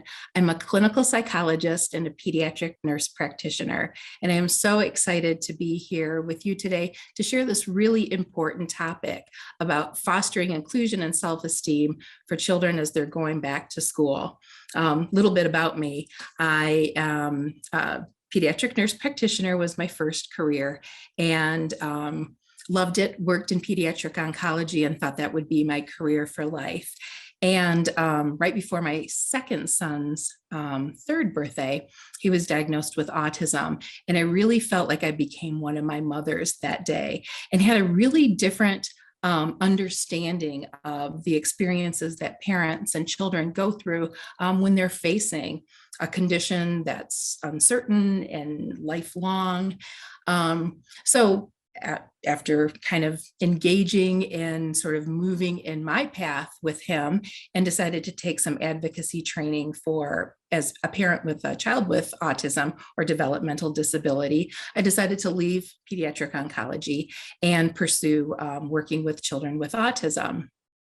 Well, lo and behold, 3 months later, my oldest daughter was then diagnosed with leukemia. So I really, really became one of my mothers. And what I'm talking to you today is about the good advice I gave then, and that I really was forced to use and take my own good advice. And so I hope that we can really get an understanding, not only as parents and caregivers, of what our experience is with our children when they are facing a condition like epilepsy and the uncertainty of that, and how we can really bring kids into school and help them to live the life that we always wanted them to live. So that's what we will be discussing today.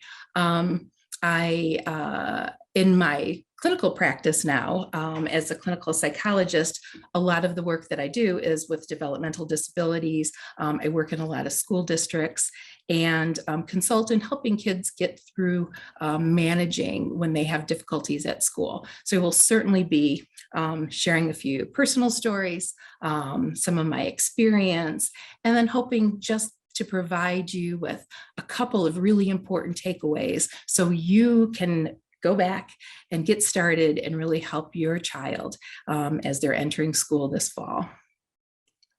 So, the scary part and the bad news is that between 30 and 50% of children with epilepsy will develop a behavioral or mental health problem.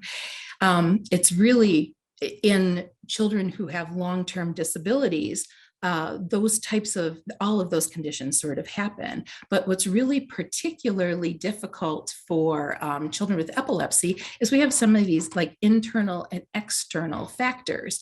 Internally, meaning that where their epilepsy originates in their brain may be close to centers that control things like mood and attention. And so we have that intrinsic factor. And then the extrinsic factor or the external factor is really having the challenge of living with an invisible disability.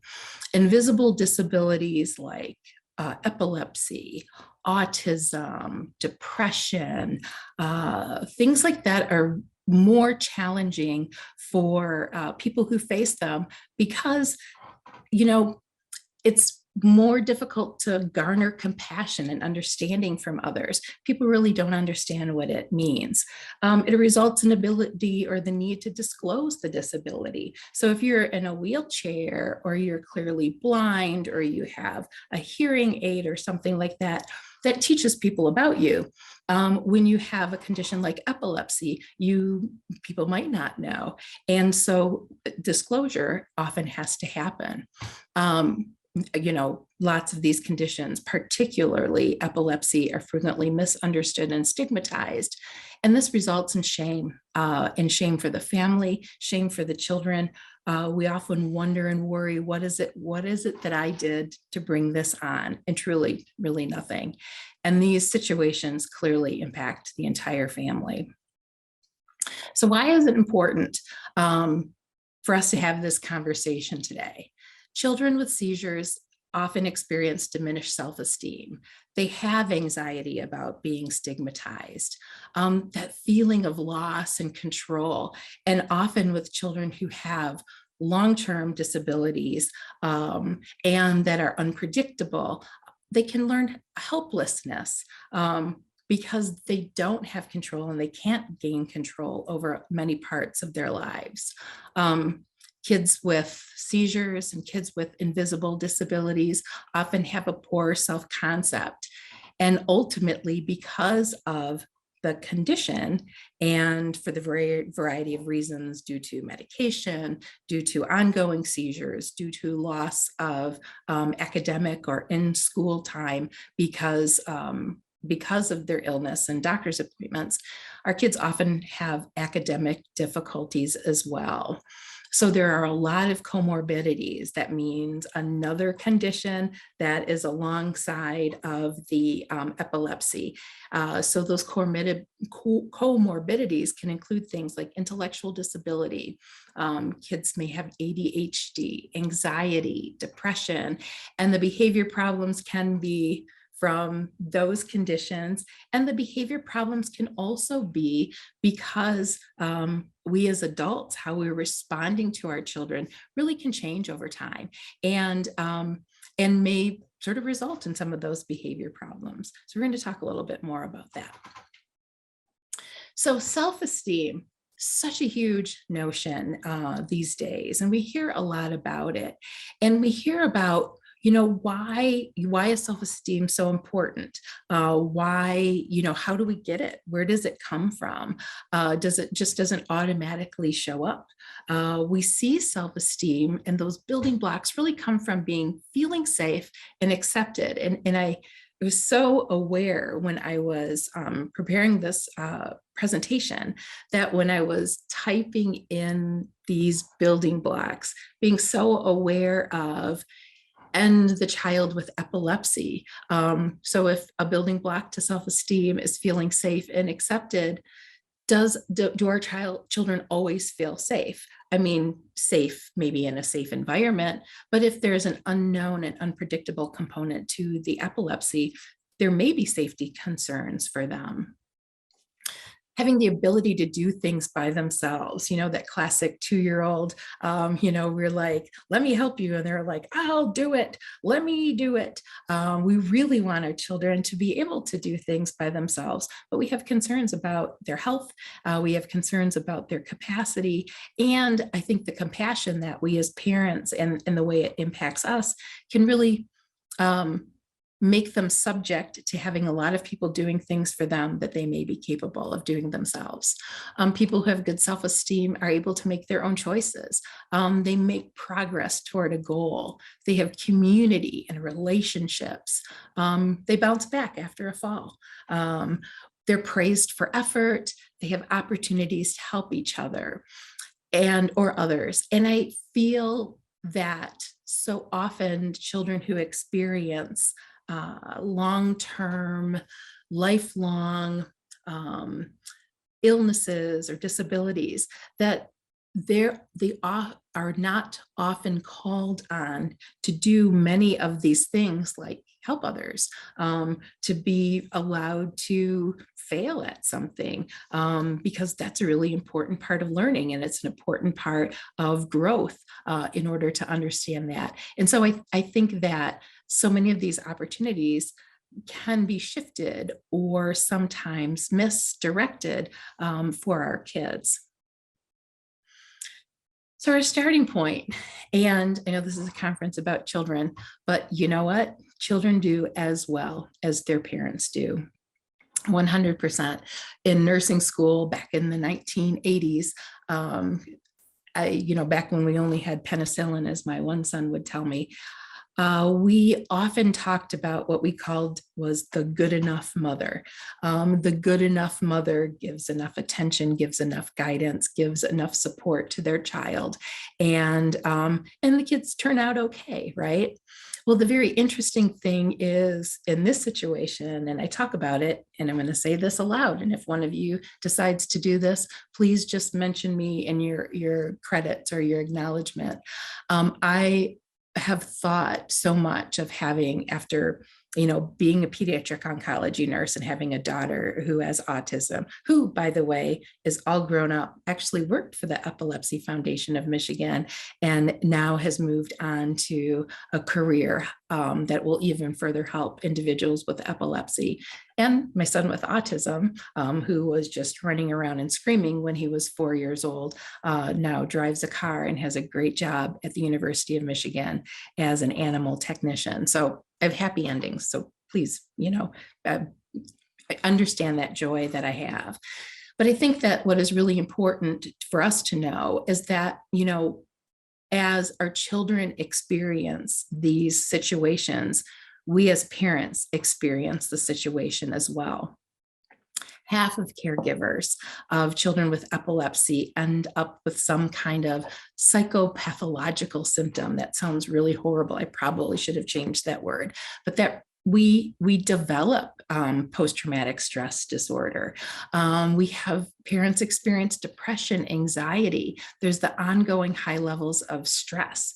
It affects sleeping, it affects work, it affects concentration, our relationships with our spouse, our relationships outside of the household. And because of that, if we're not well, we can't be well for our kids. And so it is so critically important for us to recognize when we need help so we can be ready to help our kids. The way in which parents react to their child's diagnosis and seizures is one of the best indicators of the epilepsy's impact on the child. Back to my good advice, when we were diagnosing kids with cancer, when I was a nurse practitioner, in that conversation, I always talked about expectations and discipline and the research with life-threatening illnesses. And that's kind of the weird thing about epilepsy. It's not life-threatening in a way, maybe something like cancer can be, but we know that there are implications and health concerns that we carry and we bear. And children are very sensitive to the fact that if we have changed our parenting style and we are no longer making them fulfill their obligations, we are no longer disciplining them when they're being naughty, they actually worry about themselves more than if you tried to maintain as best as you can what that normal interaction would have been like. So what are the barriers for having good self-esteem and developing and forming self-esteem when an adult has epilepsy? First and foremost is that uncertainty and unpredictability of the course of their illness. And I've listened to a lot of podcasts of young adults and adolescents who have those experiences, and the ups and downs. And certainly in both of my careers, I work with children who have epilepsy that kind of is in a combination of what the other condition they may have. And not knowing puts us in a state of flux, and in that not having the secure base can really result in difficulties looking into the future for children. Kids can have some diminished self-confidence. And is their self-confidence diminished because their capacity is diminished? I think what I have read and what I have heard from individuals who have the disability of epilepsy is that self-confidence is diminished because so often their capacity is unpredictable, or it waxes and wanes over time. So we're not really certain how capable we can be in certain times. Our kids lack access to typical experiences. My gosh, out of fear, we're not going to allow them to do certain things. And if they're going through times that they're not able to attend and participate, then certainly they're missing those opportunities to individuate for them from ourselves, as we typically would have our children do as they grow and develop. They feel different from peers. And if we add an adolescent who already feels acutely different than peers, and I always joke when I'm working with parents who have adolescents, I tell them, I always consider adolescence as a diagnostic code in and of itself. So if we're already feeling different, and then we're entering that phase in our lives that we're trying to establish our identity, it can be even more difficult to do. And the fear of loss of control. And there is no doubt in my mind that each and every one of you have not experienced that. Children, we don't know when it's going to happen next. We hope we know, and we strive to control and understand and predict. But being in a circumstance where maybe people that are not there to support us and having a difficulty is truly a giant fear and can really stop them in their tracks. So How do we promote self-esteem? It's really establishing positive regard and having self-understanding. One of the sort of existential and humanistic practices in psychology is having unconditional positive regard for others as we're meeting them in a therapeutic setting. And having unconditional positive regard for ourselves is a really important part of accepting ourselves and loving us for who we are. So I think for our kids, 100% knowledge is power. I think as a parent of children with two completely different sort of situations in terms of one having autism and one having leukemia. In all of the times that I've worked with kids and have diagnosed myself then mental health conditions, developmental disabilities, and the experience of diagnosing children with oncology situations, that I feel like when the children know what it is that they have, what that word is, what that means, it helps them armor themselves to be strong and to understand, because the first way that we can really understand and that we can control a situation or manage a situation is through our knowledge. So I know it's difficult to tell children that they have a diagnosis and whatever that diagnosis is, but attaching words to that then can be something that, I mean, very clearly I remember those years of when my middle son had autism, and he was just really not easy to be with, and we really couldn't take him places because he was screaming and doing all kinds of wacky things, that we could talk about the autism and how difficult it was, but we could always love Joe. And that was really important for us because the epilepsy is separate from the human. And we want to make sure that we understand that the epilepsy doesn't define our kids. We as parents, and if we can't do it, then we need to find somebody else who can, that we practice and we model disclosure. So if you're in a situation and, people say crazy things to you all the time, kind of butt their nose into places that they don't need to be. And maybe somebody greets your child and they're not particularly responsive that day, and they make some sort of comment like, oh, wow, that wasn't very friendly or whatever. I used to say, oh, yeah, it's difficult for Joe to respond or to say something right now because he has autism and it's hard for him to look somebody in the eye, or it was difficult to shake hands, or whatever it is. And by saying that, or by talking to Joe, oh, Joe, I know you really wish you could say something right now, but having autism makes it difficult for you to do that. That then teaches your child how to advocate for themselves. And it also teaches the people around you kind of what the situation is. We want to invite and share the expression of all emotions. Hiding from your child.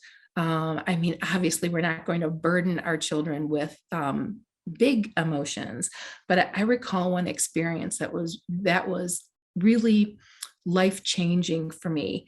It was like a Sunday night, and Jillian went for chemo on Mondays.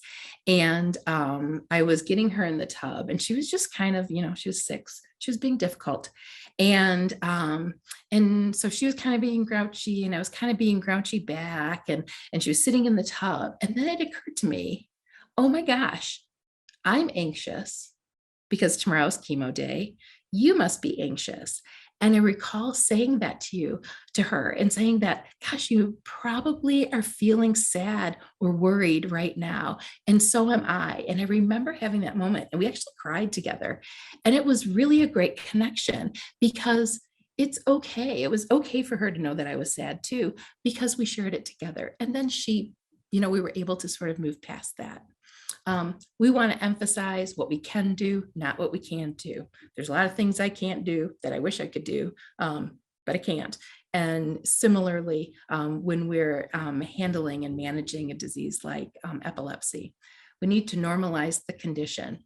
Normalize the condition. That means as parents, we're doing things like, that's unacceptable to talk to your brother that way.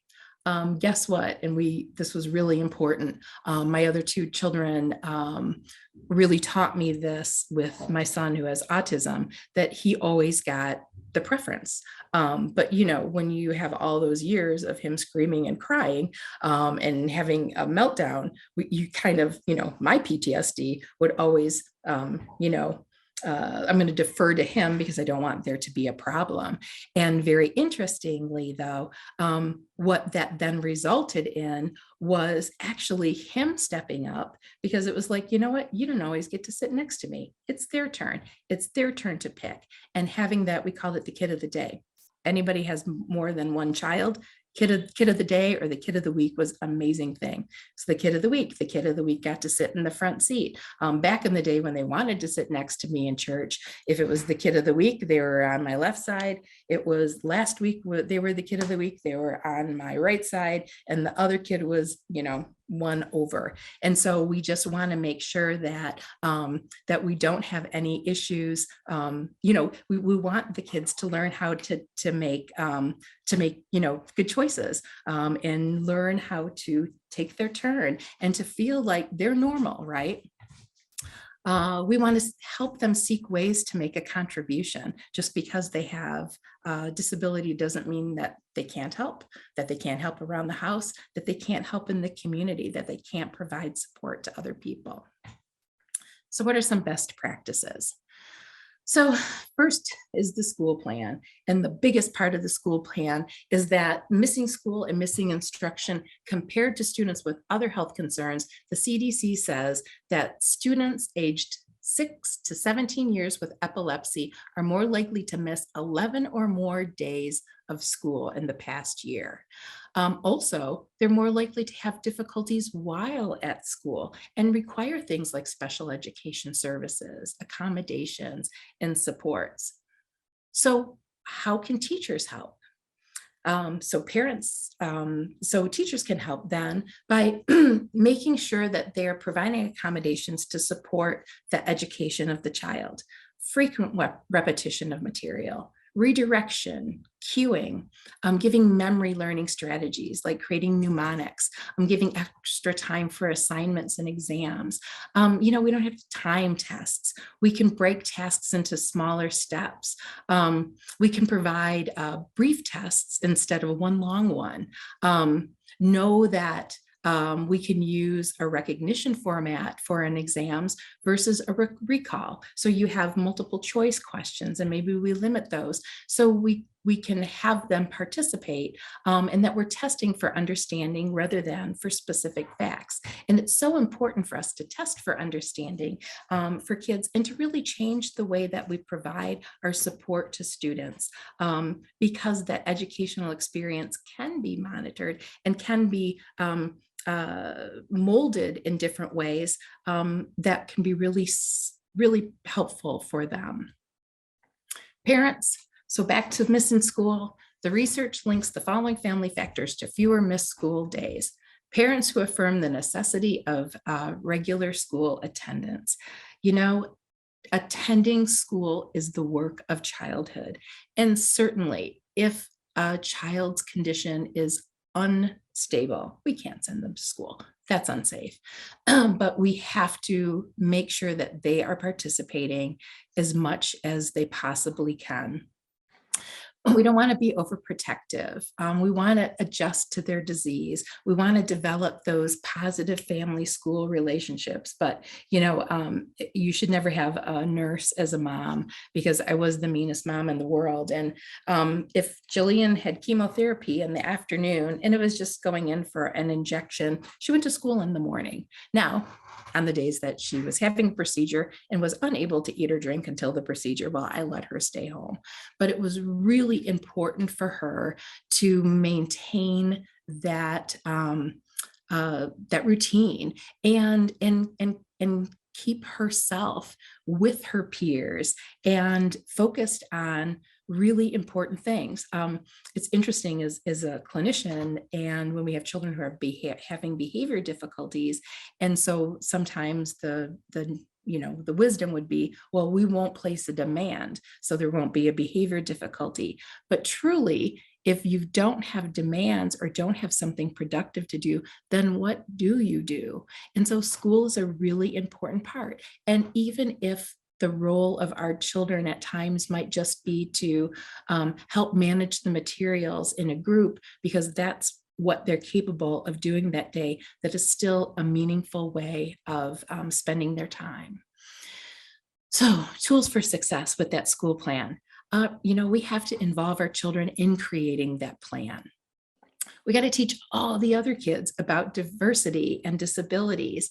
And kids are awesome. If you explain to a child what's going on and what they need to do, they're kids, I always say, kids greater than adults. 100%, hands down, always do so much better at embracing and acknowledging and supporting, but also pushing when they know they can, encouraging, bringing our kids along. So all the other kids need to understand what's going on with our kid. So once again, we can model words and actions for helping, and they can step up, because it really is a lot more normal to have a peer help you with something than it is for always having an adult step in. We want to offer our kids leadership opportunities. We want to have supports and accommodations in place. And by gosh, be creative. There is nothing that we can't do without some success. So finding help.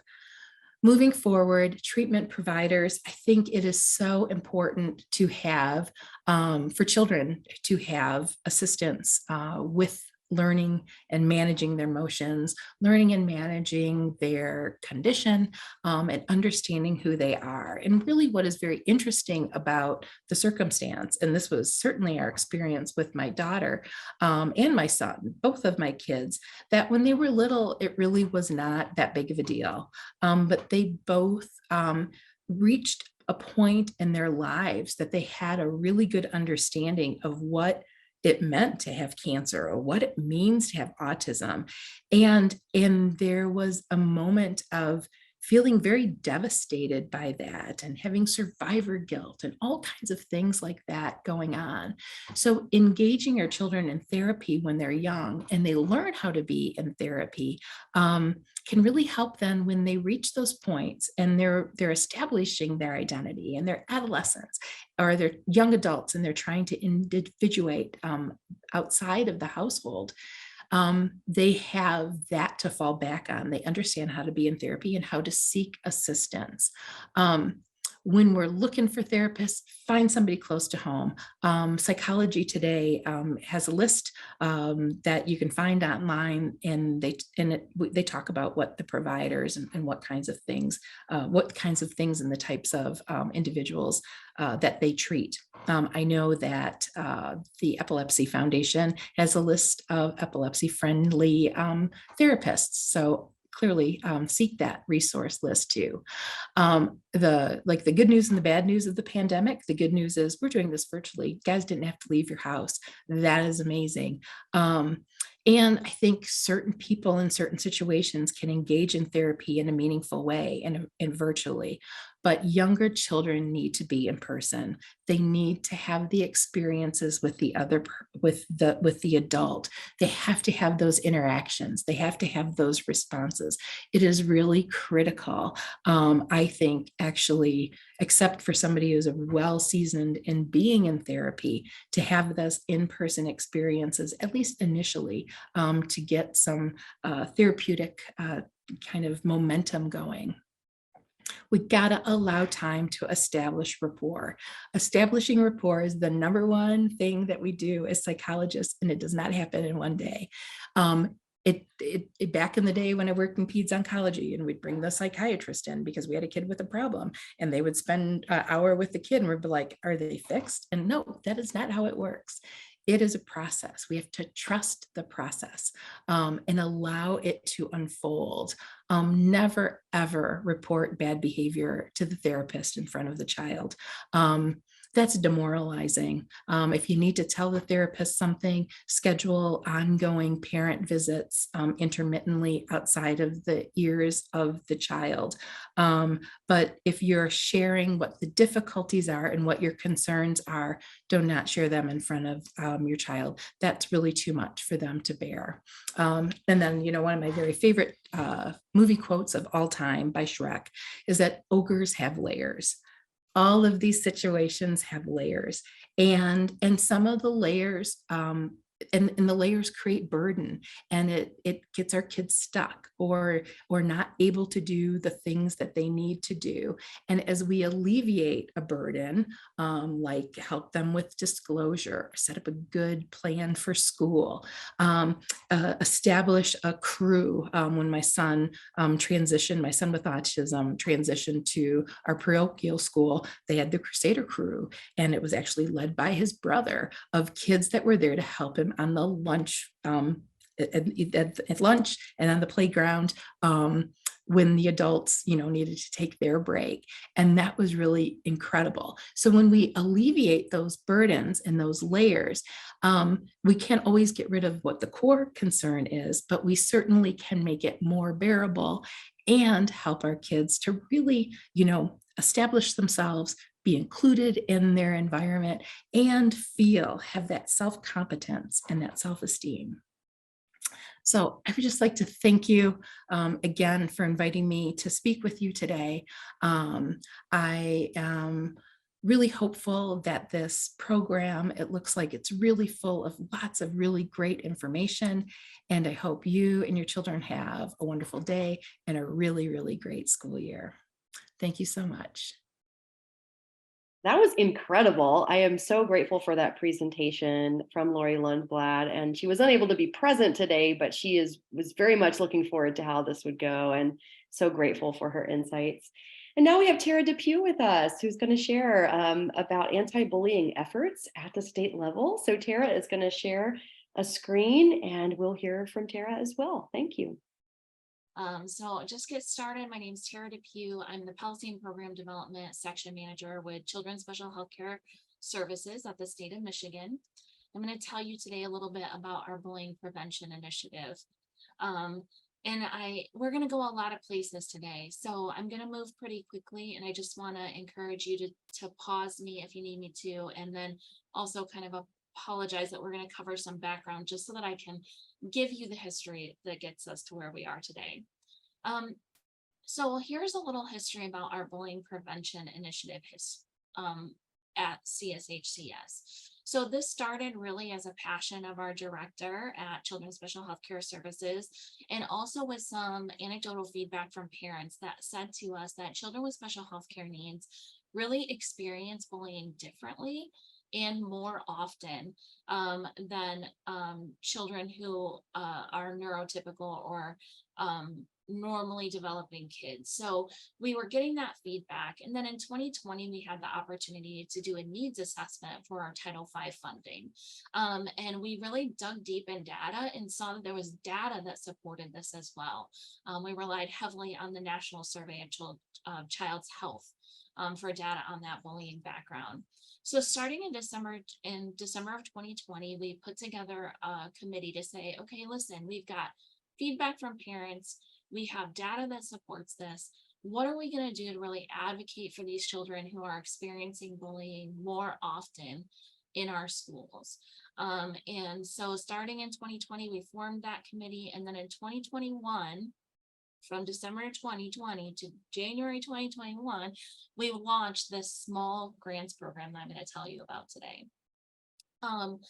I also want to share that we have an organization through our family center called the Family Leadership Network.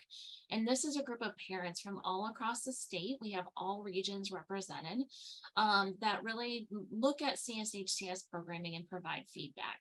And so they have been integral in this grants program. So throughout, you might hear me mention them and how we've made decisions based on feedback that they've given us. So we launched our bullying prevention small grants initiative. We had a budget of $141,000, which we were super excited about.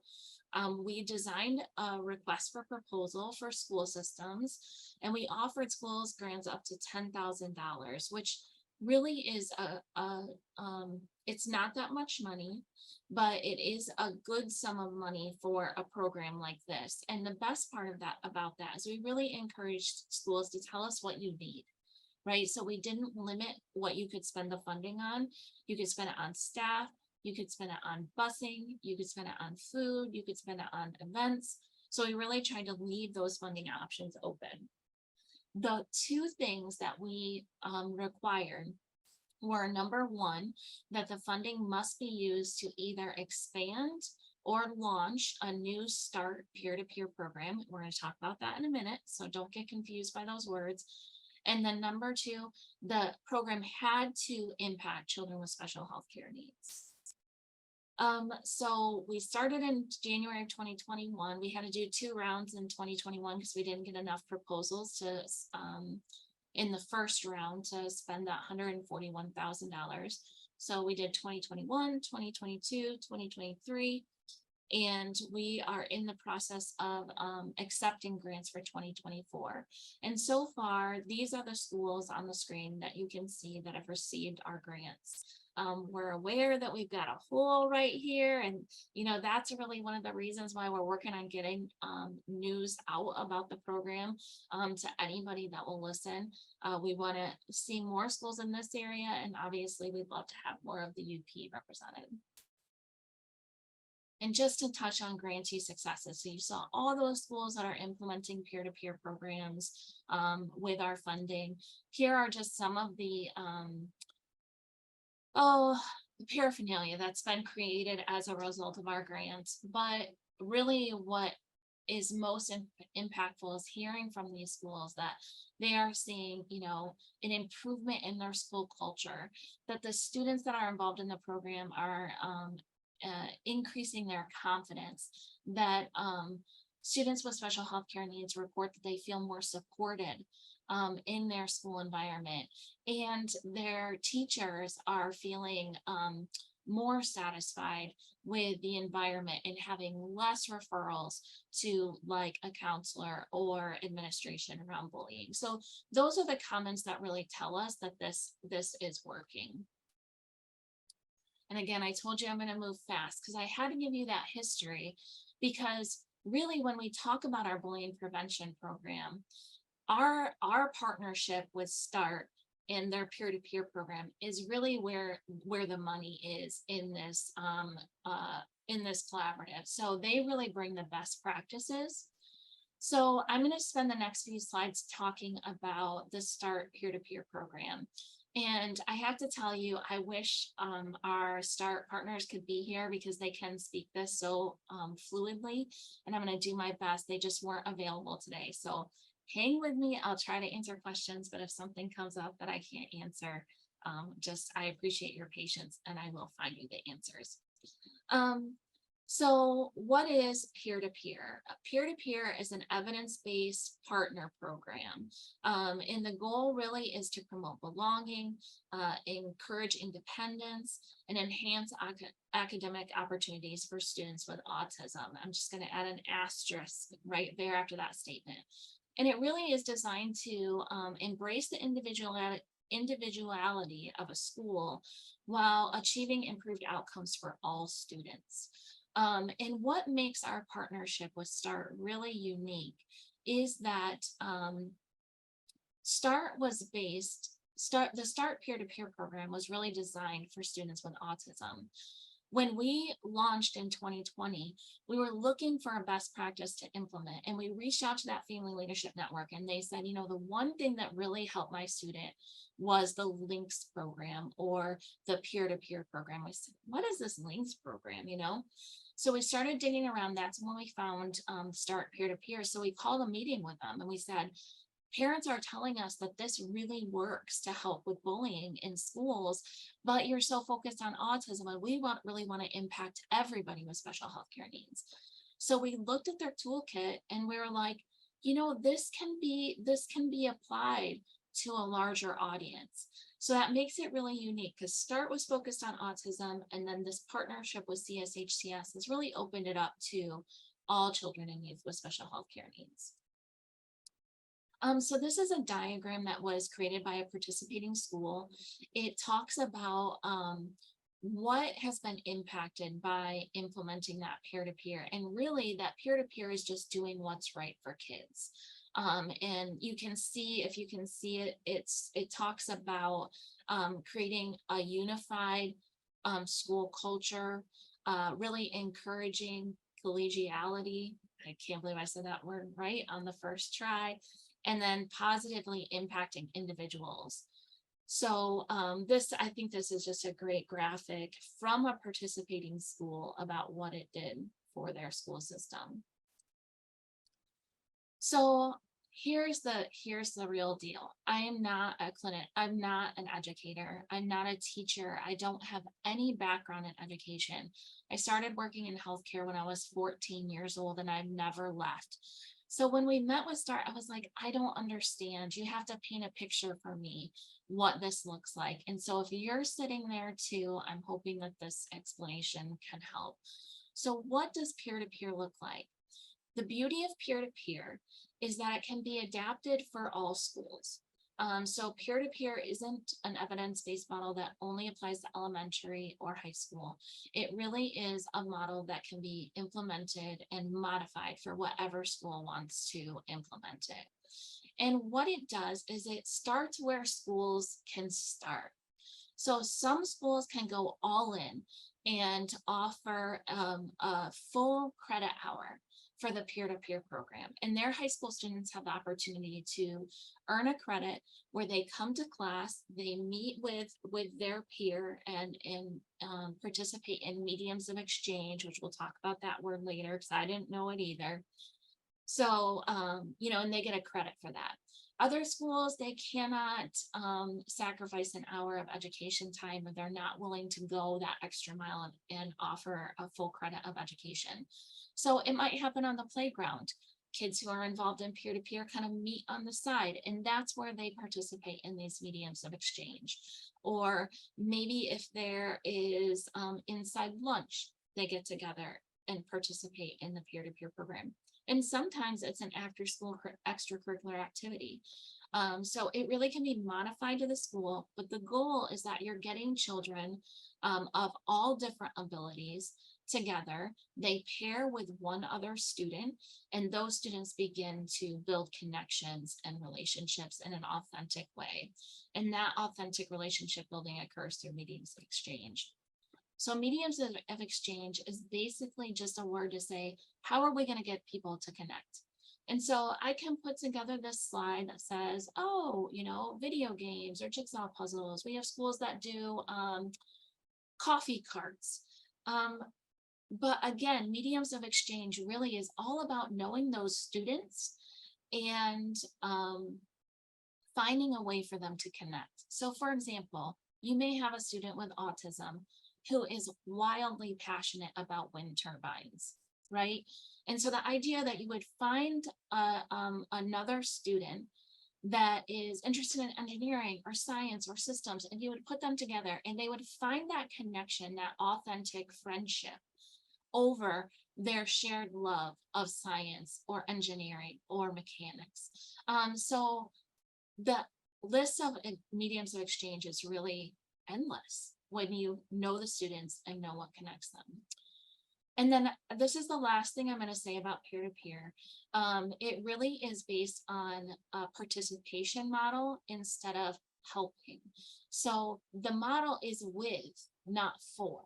And this is a really important tenet of the peer-to-peer model, and it's a nuance. It took me a long time to get a hang of it. So I'm just going to give you some examples. So in participation models, we let kids be kids, right? Find what they're interested in, find somebody who might have a similar interest and really let them connect in an authentic way. They're playing, they're hanging out together, they're eating lunch together, they may do homework together. And kids who don't have neurodiversity learn about kids with neurodiversity through these really authentic interactions. that occur with kids just being kids. This is opposed to, if you think about a helping model where we might put a student in an adult role. You need to make sure that Johnny gets to his class, right? We need you to take Johnny to class and make sure that you don't take any detours. Or, Johnny really struggles with math. We know you're good at math. Can you help Johnny with his math? It's not, Johnny's really struggling at school, so we're going to have him do his homework. If you could just sit and watch him and help him when he gets up, right? That's not an authentic relationship. That does some different things, it creates hierarchy or authority.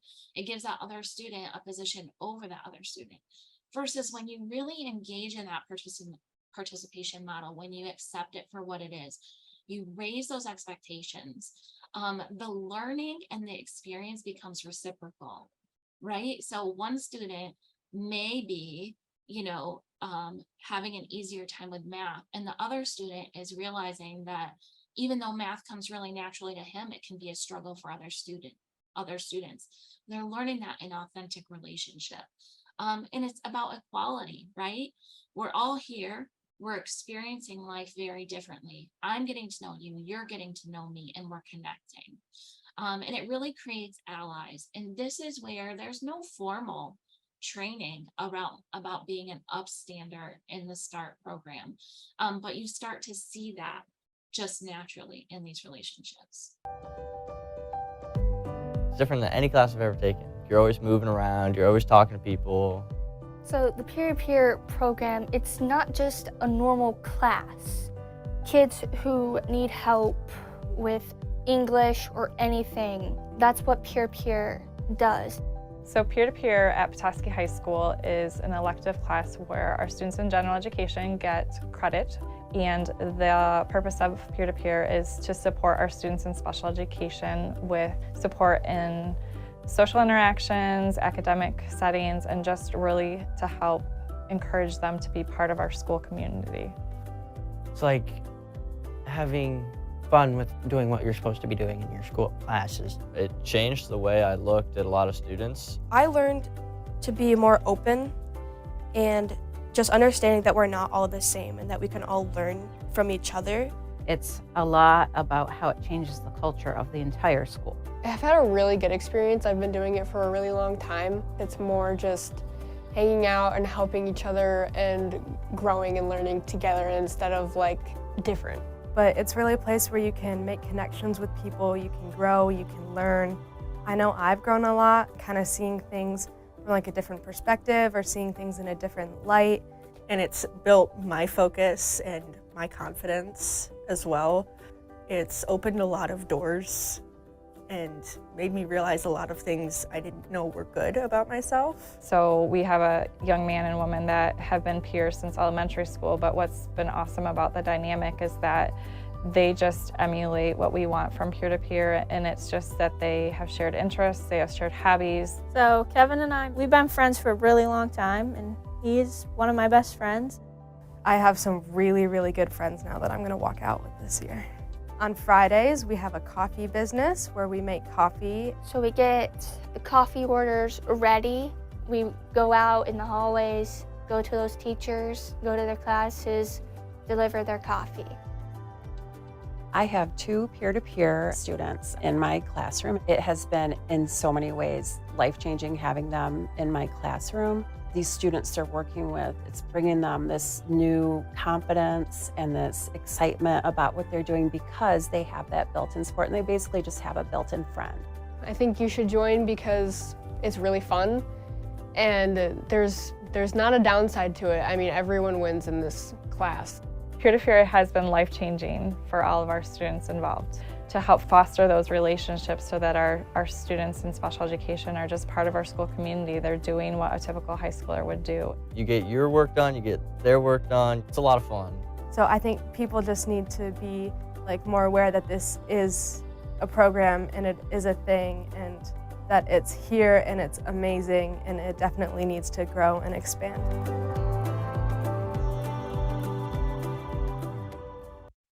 I am so glad that worked because that was absolutely incredible. So thank Isn't you. it amazing? They're one of our grantees and they did that video with our funding. And I just think it speaks better than anything that I could present. So Absolutely incredible. And we have about 5 minutes to chat with Terra. So if you have a question, feel free to put that in the Q&A feature.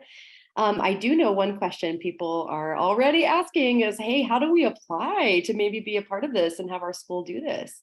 yeah, great. Thank you so much. So I just put my email in the chat and we're working on the 2024 request for proposal. Our hope is that it's going to be out in the first part of December. I'm not really sure what our audience looks like today. So if you're an educator, you can spearhead that application. It's pretty simple. Work with your administration for a signature.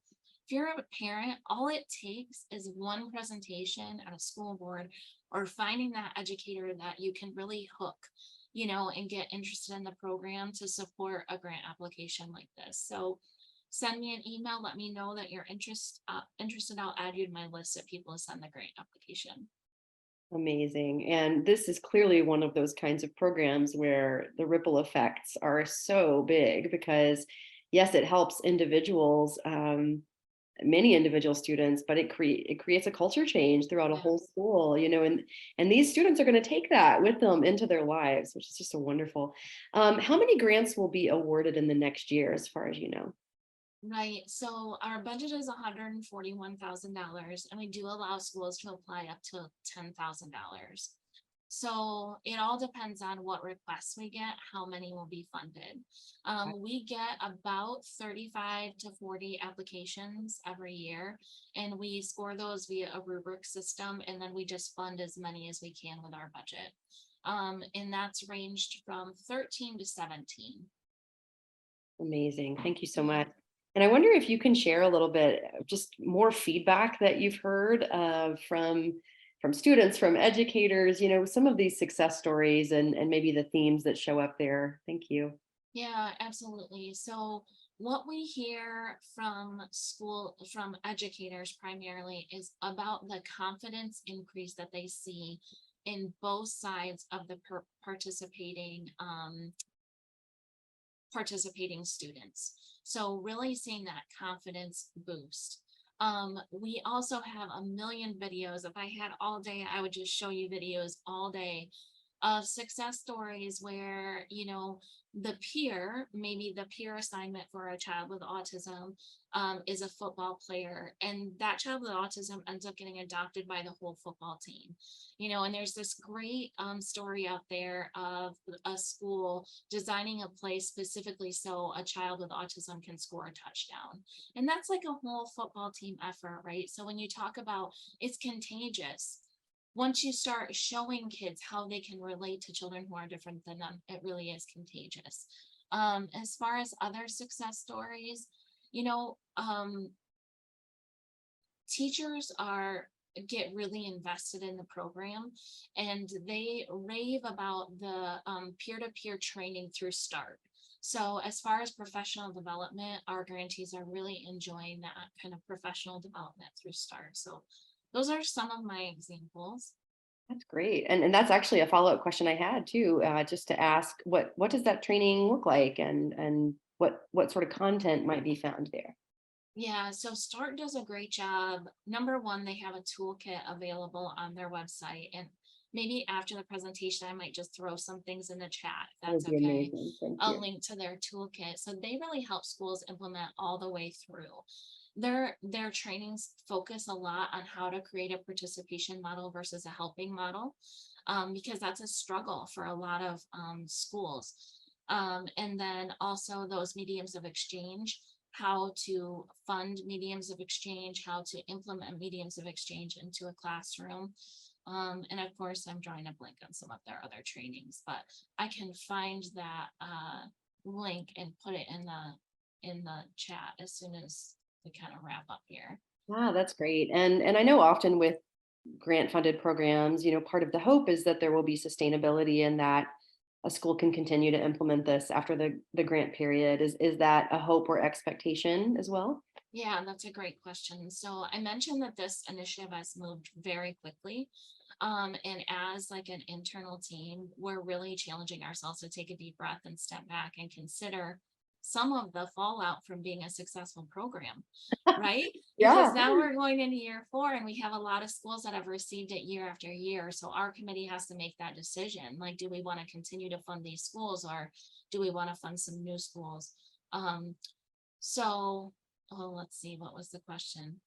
I was just asking about schools continuing this beyond their grant period. Right. Yeah. So you are eligible to receive multiple years of grants at this time. And I anticipate that we will always fund up to 2 years, although we have some that are going into their 3rd year of funding.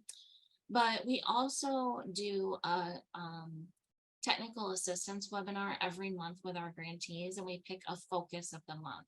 So sometimes it's on implementing that START peer-to-peer, but then we've also done things on like generating sustainable funding.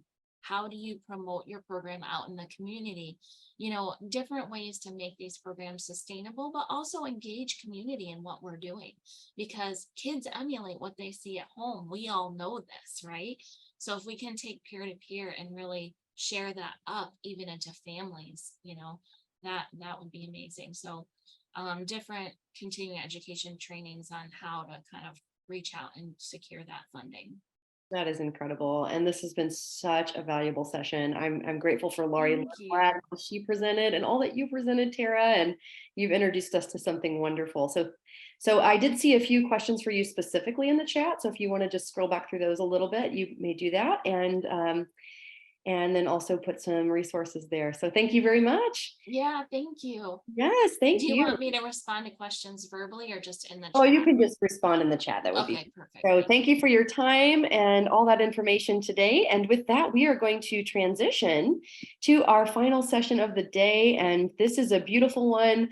And I think it's wonderful for it to be our conclusion, because this is about preparing for the future. You know, how do we take next steps? And in fact, this session is entitled Preparing for the Future, Collaboration in Transition Planning. So for this time together, I am just so pleased to introduce Matthew Summerfield, who is a PhD candidate in neuroscience at the University of Iowa and a person with epilepsy. And I'm so excited to introduce our newest staff team member at the Epilepsy Foundation of Michigan. Nicole Fitzpatrick is our new community program specialist. So we're very glad to welcome her to this time. Matthew will present first, and then Nicole, and then we'll have some more time for questions. So Matthew, if you want to share your screen, we'll go ahead and get started with your presentation. Welcome here. Okay. Well, good. Yeah. Excellent. All right, everybody, I appreciate you coming and, staying on this long to come to the very end. Okay, so I'm gonna quick talk for a bit about kind of the questions that come with transitioning from high school to college, whether you're an individual with epilepsy or you're a caretaker and just a parent, what your loved one might be thinking about, or the possible challenges they have come across. And I'll also involve some of my personal experience with this. Come on.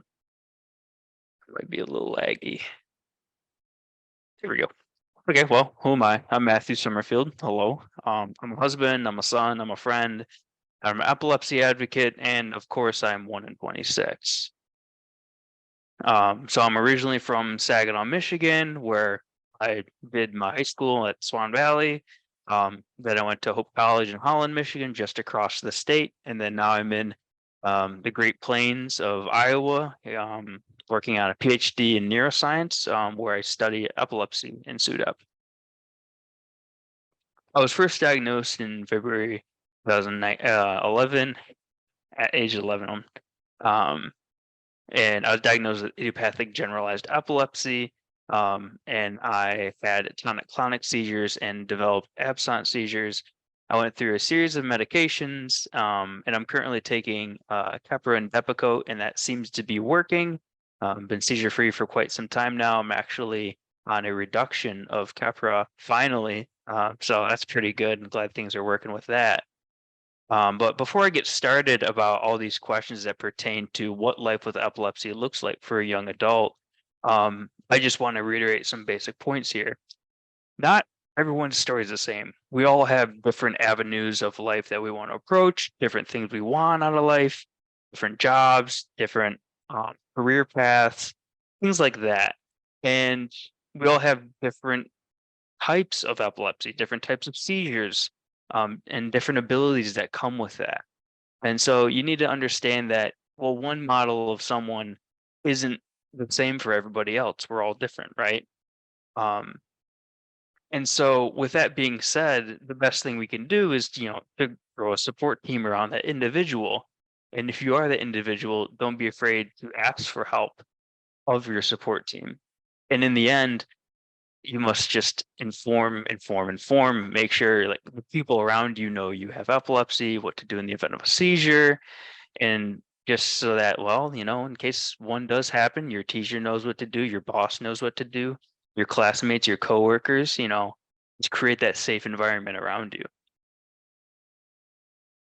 So this reiterates that point that, yes, we may have different types of epilepsy. Yes, we may be either going into the workforce, or we may be going into more schooling. Whether you're alone or you're in a familiar place, seizures can happen, and you're your biggest advocate. So if you're a little sheepish on telling your boss, like, hey, I have epilepsy, here's what to do in the event of a seizure, you can just even turn them to this lovely pamphlet that I pretty much hand out to everyone I meet.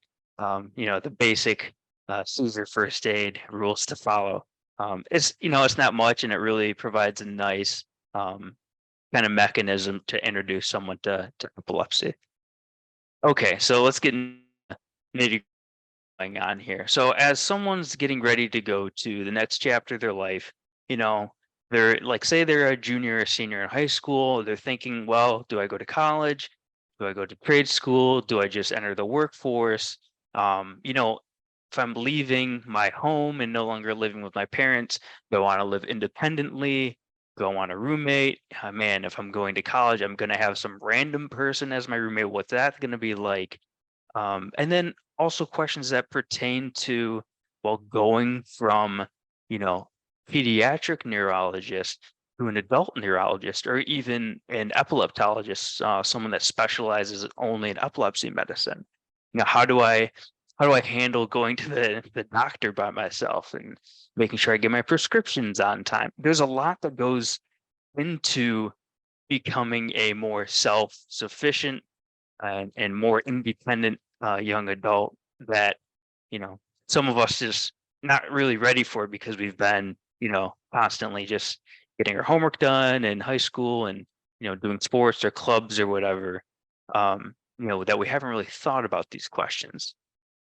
And at the end of this, it's okay, well, what do I want out of life? But obviously, like, if you ask any epilepsy patient, I mean, I've talked with many, and the idea that we all have in common is, well, we want to be normal, or I just say, like, freely living. We want to do what we can when we want to. Like, we all want that. But trying to answer these questions early on, to develop a game plan, is what I found to be the best way to approach this situation. So here's some example of what I did. So for some reason, when I was like, a young boy, I saw the Marines. I'm like, oh, that's so cool. They have super cool uniforms. They're like superheroes. They're kind of like Batman. I like Batman when I was a little kid. I still do. So I guess that hasn't changed. But I'm like, okay, I want to be in the Marines. And that was like a great idea, but you can't have epilepsy and be in the military.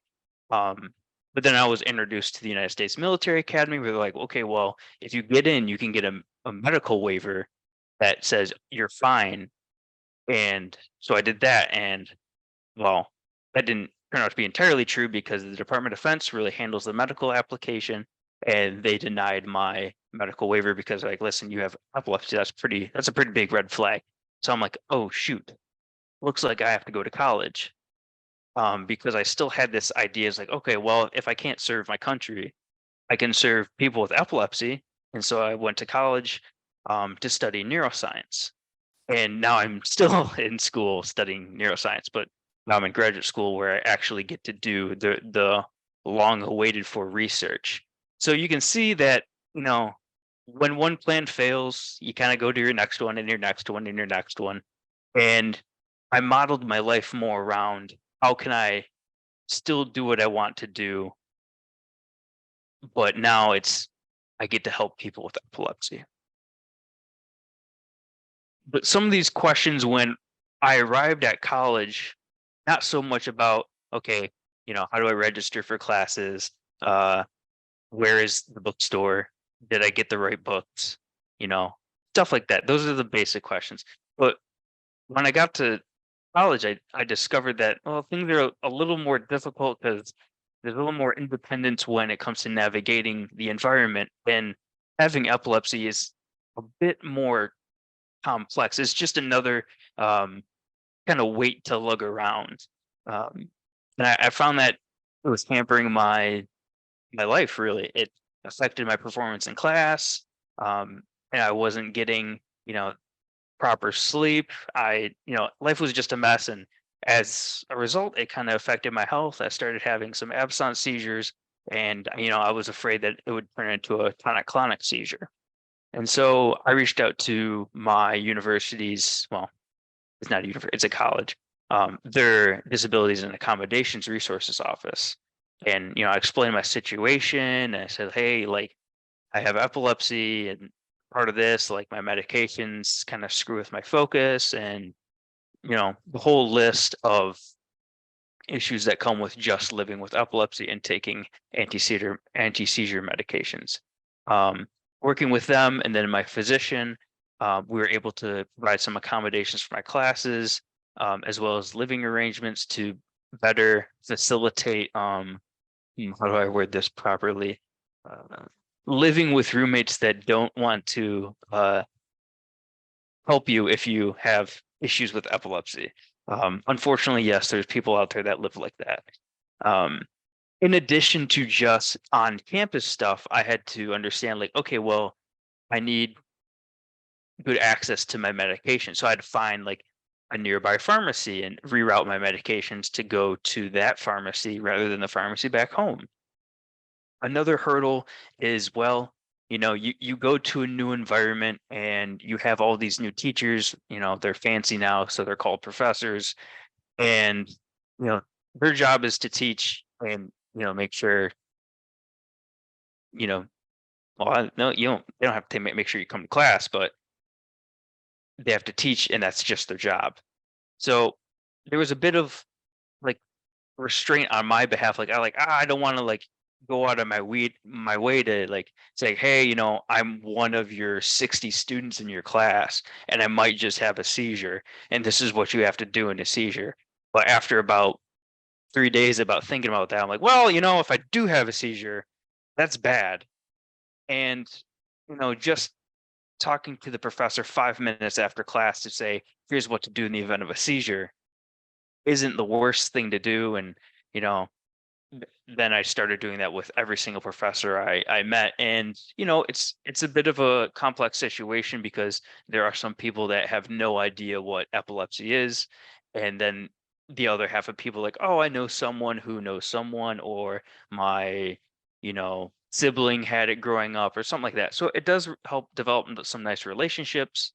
But yet, you know, I've met some pretty intelligent professionals that still believe that, like, you have to put a wooden spoon in someone's mouth when they have a seizure. And I'm like, no, please do not do that. That's the wrong thing to do. And then I point them to the pamphlet that I showed earlier.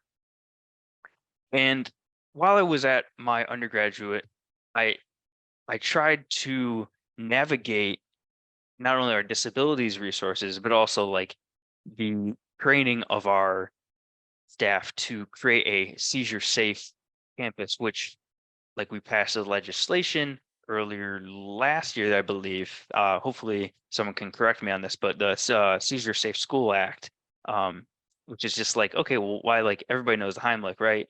Like, why don't we just teach, you know, seizure first aid? Like, that's pretty basic stuff.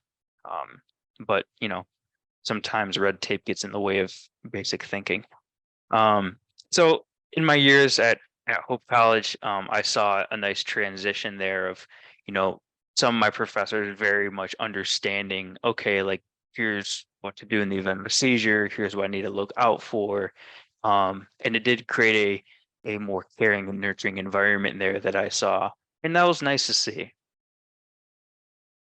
Now, the other half of, well, I guess growing up and you have this next generation of individuals with epilepsy who are going from living at home to potentially moving out is, well, do I want to live alone or do I want to live with a roommate? Even though, like, say you do live with a roommate and it's a friend you've had for a long time, like, that's also living with someone else's lifestyle. I've had good roommates and I've had bad roommates, and well, the bad roommates are, well, bad roommates for a reason, right? But living alone is also a question that a lot of people ponder because they're like, well, if I live alone, then I don't have to deal with the hassle of living with another person. But living alone with epilepsy also means, well, who's going to check in on me? What if I have a seizure? Who's going to know that I've had a seizure? I've had to live alone for a couple periods in my life. Like one was I had to live alone for 10 weeks for a summer internship. And I texted at the time my girlfriend, yeah, she was my girlfriend at the time, now my wife, that I was up, or when I was going to sleep, I'm like, okay, I'm going to sleep. I'd do the same thing with my parents. And then someone at my work during that internship, I was like, I'd say, listen, if I'm not in by 7:45, here's where I live, and tell the ambulance to go there. I probably had a seizure. So it's one of those things where this circles back to building that support network. Like you need to rely on some other people, even if you do not want to live with another person. You do have to build this support network so that way, people can check in on you, make sure you're, still with us, right? And another point I would like to reiterate when it comes to building the support network is transportation. A lot of individuals with epilepsy can't drive, right? There is, I believe it's still in Michigan, 9 months after you have a seizure. It's 9 months after you have to be seizure free to be able to drive again. And with many people driving to work, it's kind of tough when you don't have a vehicle and you have to do ride share, or if you're able to live in a city, you have like Uber or whatever the various ride sharing companies are. But if you live not in a city, you kind of have to figure out a way, or hopefully you have a really nice coworker that passes where you live to take you to work. Luckily, in my experience, I've had really, really nice friends. I'm like, hey, if you keep taking me home from practice, or take me to school, I'll pay for half your gas or whatever. And then, once again, that builds your support network because they're like, oh, I have to go pick up Matthew. I'm like, thank you. You're like my own kind of chauffeur. And then the ultimate question that we all face, I mean, even if like you don't have epilepsy, it's like, how do I balance everything in life? Well, newsflash, with people with epilepsy, you have to balance everything with life. And then you let's say, well, yeah, I also have spontaneous seizures. So how do I balance that in? And well, there it is. There is no secret method to a healthy balance, work/college and life. There is no secret way. There's no equation. There's no formula. There's no proved way of living that is superior to another. It's whatever way works for you. And you have to figure out, okay, I'm able to get my medications, I'm taking them on time, I'm doing good at work, I feel healthy, I'm not depressed, I'm still communicating with my family and my friends, things are going great. And then once you figure that out, you're like, okay, well, there seems to be no errors, right? But for some reason you're getting stressed out at work. Like for myself, one of the things that causes my seizures is stress, lack of sleep, and just like dehydration, stuff like that. Just a really low quality of living. And one I guess that's a funny fact that I chose to do a PhD, because that's just stress every day. And so one of the things I do is I make sure I connect with my wife and we have fun, and we we always go to the gym because, well, that's a great way to exercise and relieve stress, right? And I find that way to be a very successful way of living. It has resulted in me in not having any seizures recently, so that's excellent. And I mean, I'm just going to keep using it, right? Because it worked. If you find something else that works for you, great. Like I said, we do not have the same approaches to life, and no one really has duplicate ways of living. Let's see here. Oop. And that's it. I'm pretty sure I went over on my time just a little bit there, but I'm happy to take any questions at the end of the session. Absolutely excellent. And we will have time for questions afterward. And that was really wonderful, Matthew. So yeah, of course. Now I'd like to introduce everyone to Nicole Fitzpatrick, our new community program specialist, and she will share about healthcare transition in particular. Thank you, Nicole. My daughter was diagnosed, like I mentioned, at age 7. And in that journey, we worked within the community, and we didn't find out about the Epilepsy Foundation until much later in our journey. Thank you, Mary Claire. Much appreciated.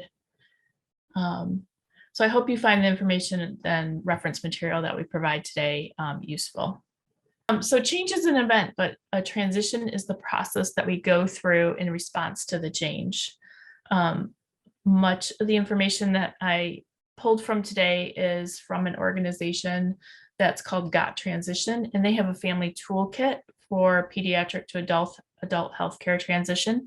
We also have a number of resources on the Epilepsy Foundation of Michigan's website as well, and I've added a link at the end of the presentation for that.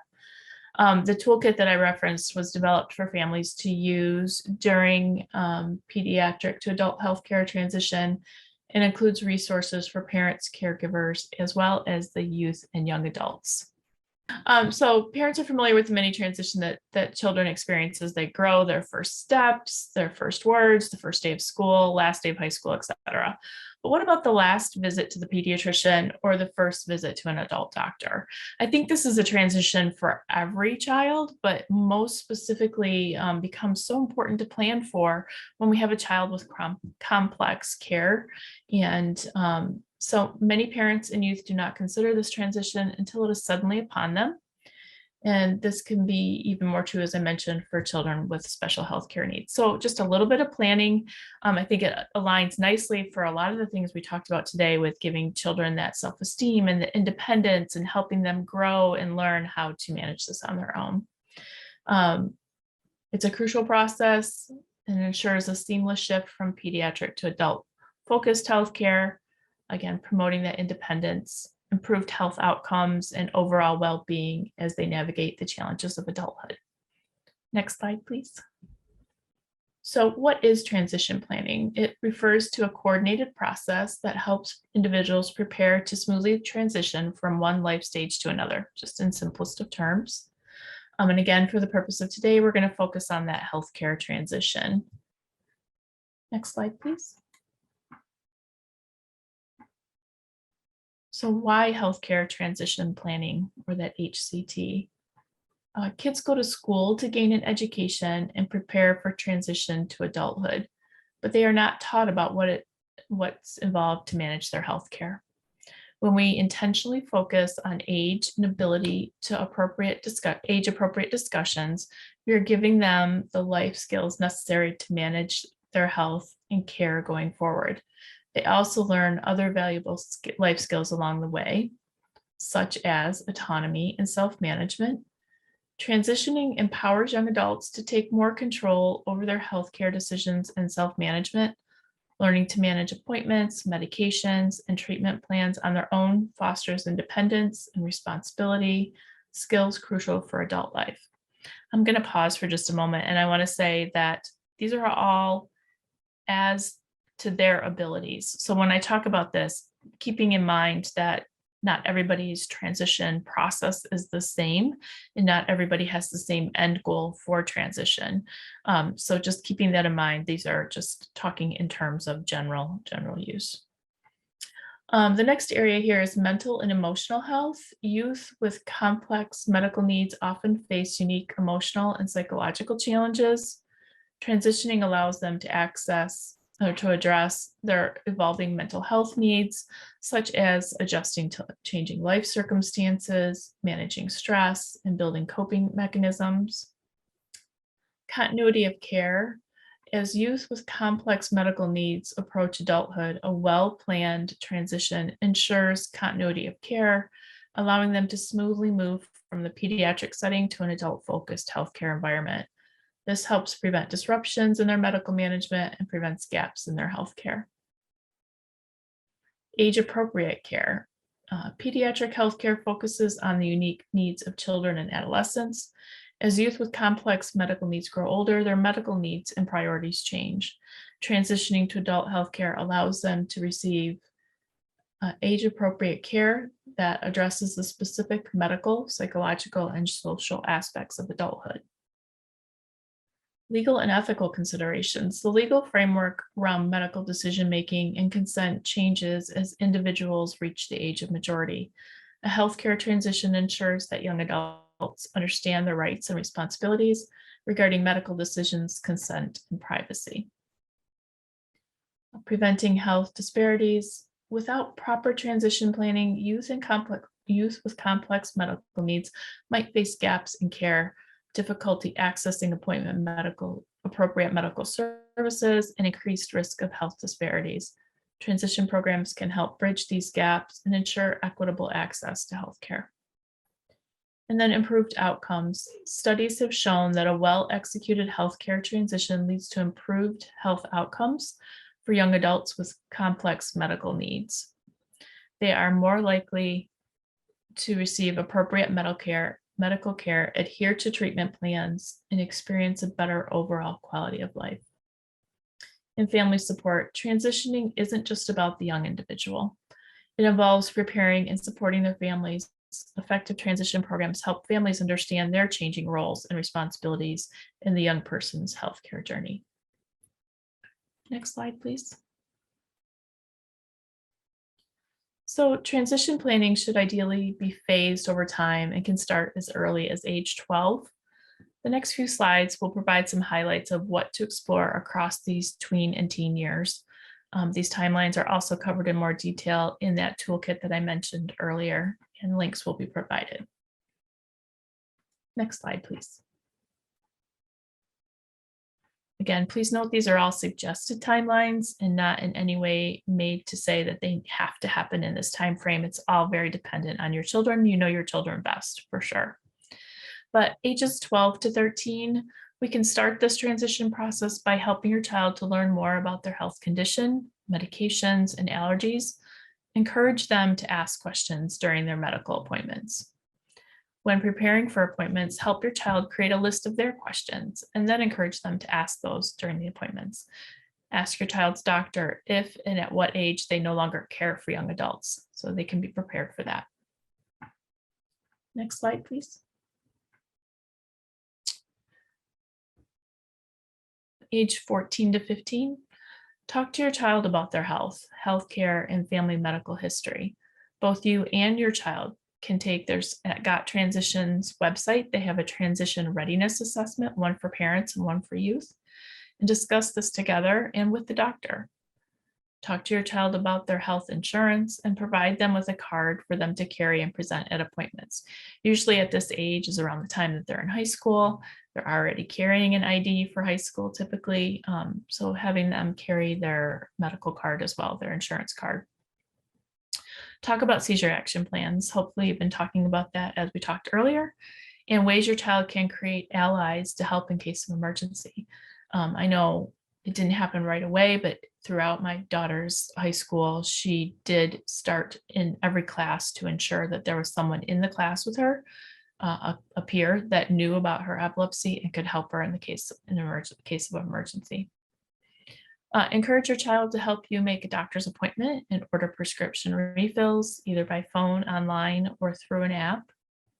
And ask your child if they would like to see the doctor alone for part of the doctor's visit, to give them that chance to own that appointment and just have that conversation. Again, where they're comfortable. Next slide, please. From ages 16 to 17, have your child make their doctor's appointments. Before it was they were helping you, now have them do it. They can see the doctor alone if they'd like. Again, just keep encouraging that. Ask the doctor any questions they have and refill medications. Ask the doctor to talk with you both about their privacy rights when they turn 18. It's also important at that point in time, depending on your child's ability to gain that independence, or if they're going to need more care, that you start looking into that before they turn 18 and plan for that accordingly. Work with the doctor to make a medical summary and help your child learn how to organize their medical records. And again, before they turn 18 and become a legal adult, determine if they will continue to be able to have help or be able to make those decisions independently. And talk with the doctor, talk with the parents and the caregivers about what age you want to transfer a new doctor for adult care. So with my daughter's pediatrician, he said she can stay with him, I think, through age 21, and her pediatric neurologist, she can also stay through age 21. So that's helpful. Next slide, please. And at age 18, your child is a legal adult and legally responsible for their care. You cannot access their medical information to be in the doctor's visit unless your child agrees or certain legal forms have been completed.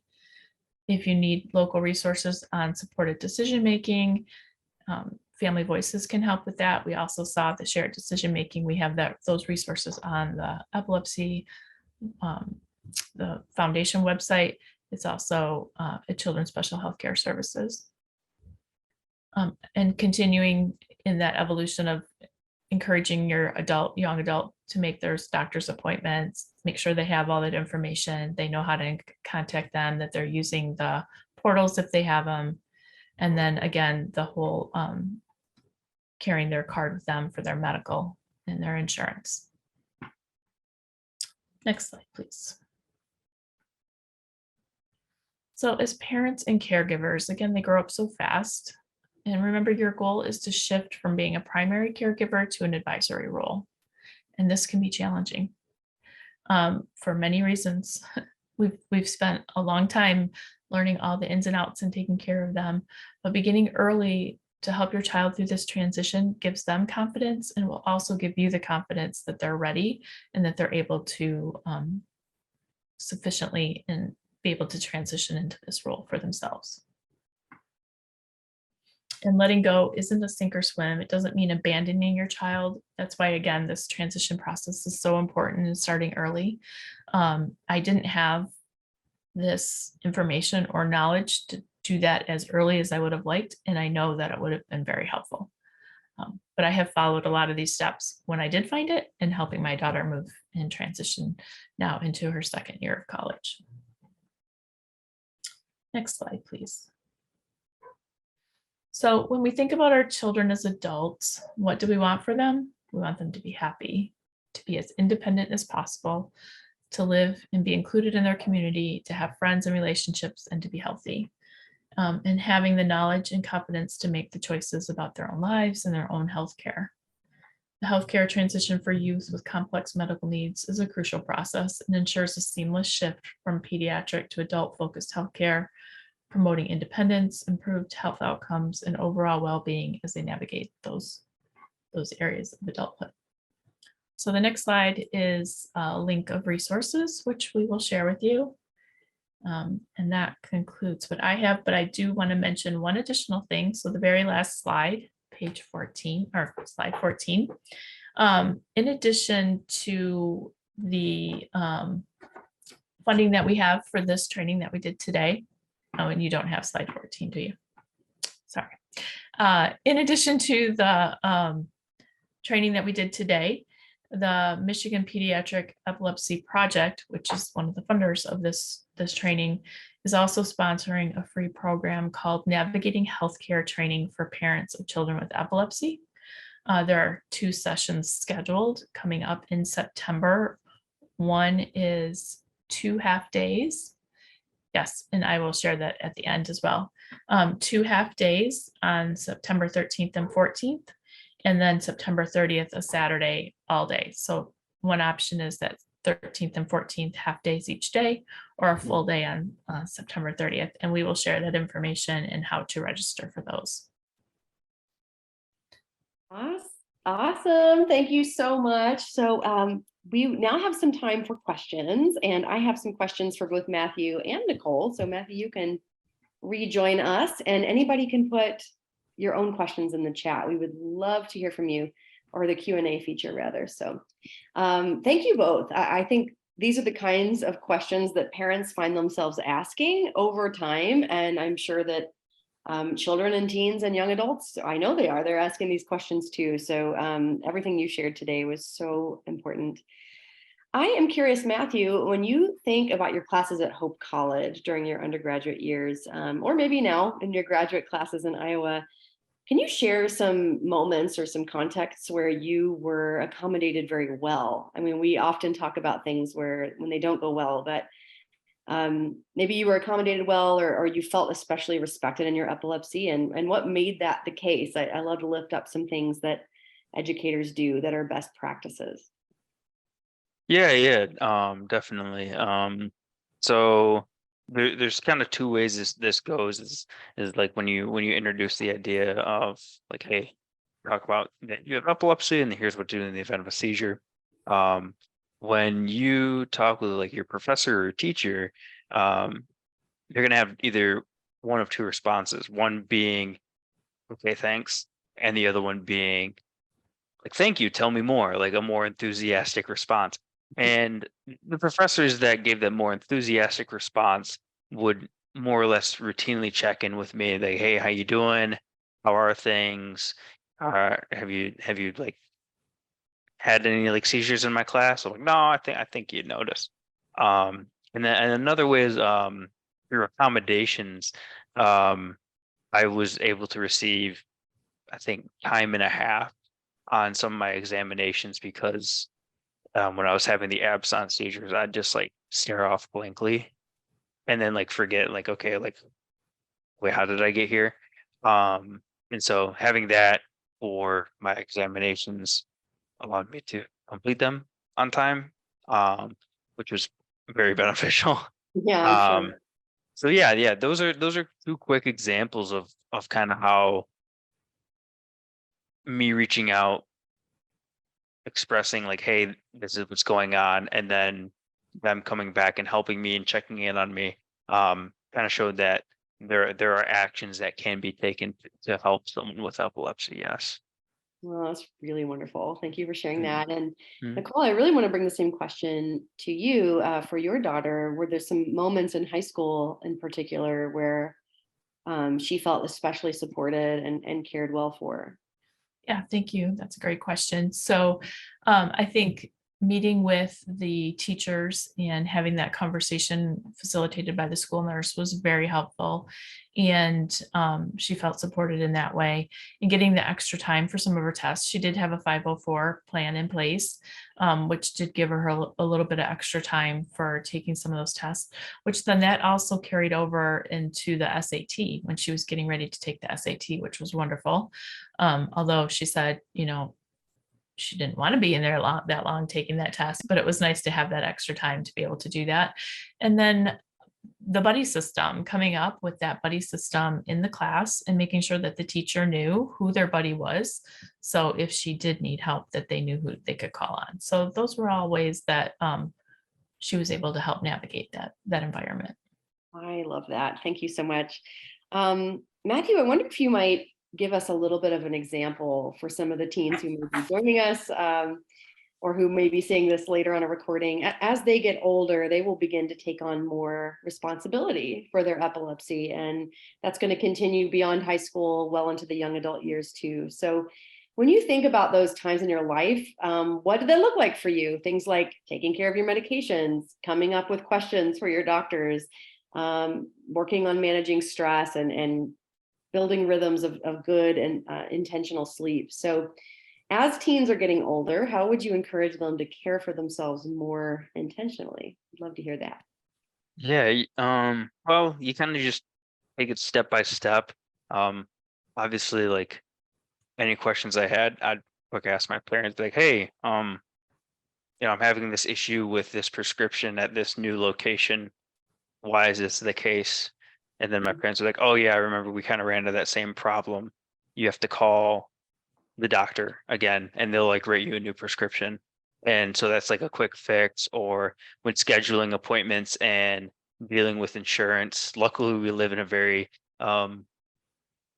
communication, well, it's beneficial that there's so much ways to communicate with the healthcare offices, but there's just like 8 different people you have to talk to do one thing. But like scheduling appointments, asking for referrals, or like the paperwork for accommodations, they're like, we have to make sure you have epilepsy. And I'm like, okay, deal. And so I call my doctor's office, be like, hey, I need proof that I have epilepsy. They don't believe me.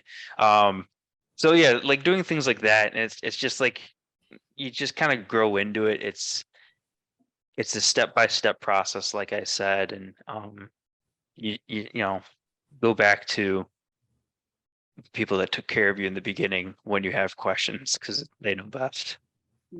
That's great. And Nicole, I wonder if you might want to speak into that too, is just in, how that went for your family particularly. And Yeah, I think one of the things that was most beneficial was coming up with ways that she could manage her own medication. That was like one of the first starts, and letting her know that wasn't, well, it was helpful for mom and dad to know that she had taken her medication, but that was going to be a life skill tool for her to help manage.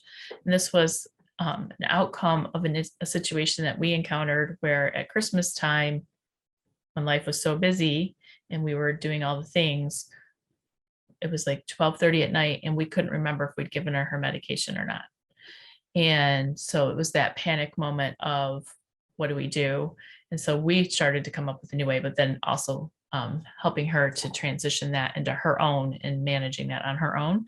And like Michael said, definitely it's a step-by-step process, right? Or Matthew, I'm sorry. It's a step-by-step process of just incrementally owning that and taking responsibility and feeling comfortable in doing that. And also that, like my daughter says all the time, I have epilepsy, but epilepsy doesn't have me. It's just a part of who I am. It's not my life. So that's a beautiful space. That's great. Thank you. And Nicole, what advice might you give adolescents, teenagers, young adults with epilepsy as they consider what they want to do? Like just how to discern what might be next for them, or what goals they might have, what interests, things they want to work in or study. What advice might you give for how to determine that? Yeah, I say definitely lean into what interests you, right? Where your passions are. That is so important, and it shouldn't be limited because of your condition. So leaning into whatever, like for my daughter, her interest is horses. And that is not something traditionally that you would equate with a person with epilepsy, but leaning into that space and finding ways to participate in that activity in a safe way, but still following what you love. Just continue to lean into that and explore those opportunities, and look for ways that you can make it work for you and make it your own. Yeah, and I think too, for young people to know that even as you age more, like some of those decisions, you'll make them again, and it could be a very winding road about for sure. the kinds of things that you do. And I know I've already had a variety of different kinds of jobs and interests, and Matthew, you also mentioned just some of the roads you didn't take but were interested in at one time, and I just wonder if you have anything you'd like to add. Yeah. I mean, definitely. I'm so my story after being diagnosed was, don't tell anybody about this. And the parents are like, yeah, we're not gonna do that. And so ever since then, they instilled that mindset in me that's like, well, if someone's going to tell you you can't, just prove that you can. And it wasn't like, so I just kind of lived life, normally, right? And I was a couple days before I was going off to college, one of my friends came over like to say bye, and he's like, it was almost like you never had it. And I'm like, well, yeah, I just like pretend I don't. Like, yeah, like in the morning when I take my meds at 7:30, when I take my meds, and when I go to bed when I take my meds, I'm constantly reminded that I have epilepsy. But as soon as I'm done taking my meds, I'm like, I have to go back to my daily life. It's like life goes on, and so just know that whatever you want to do, you can do. There's going to be obstacles, but you're meant to go over those obstacles, right?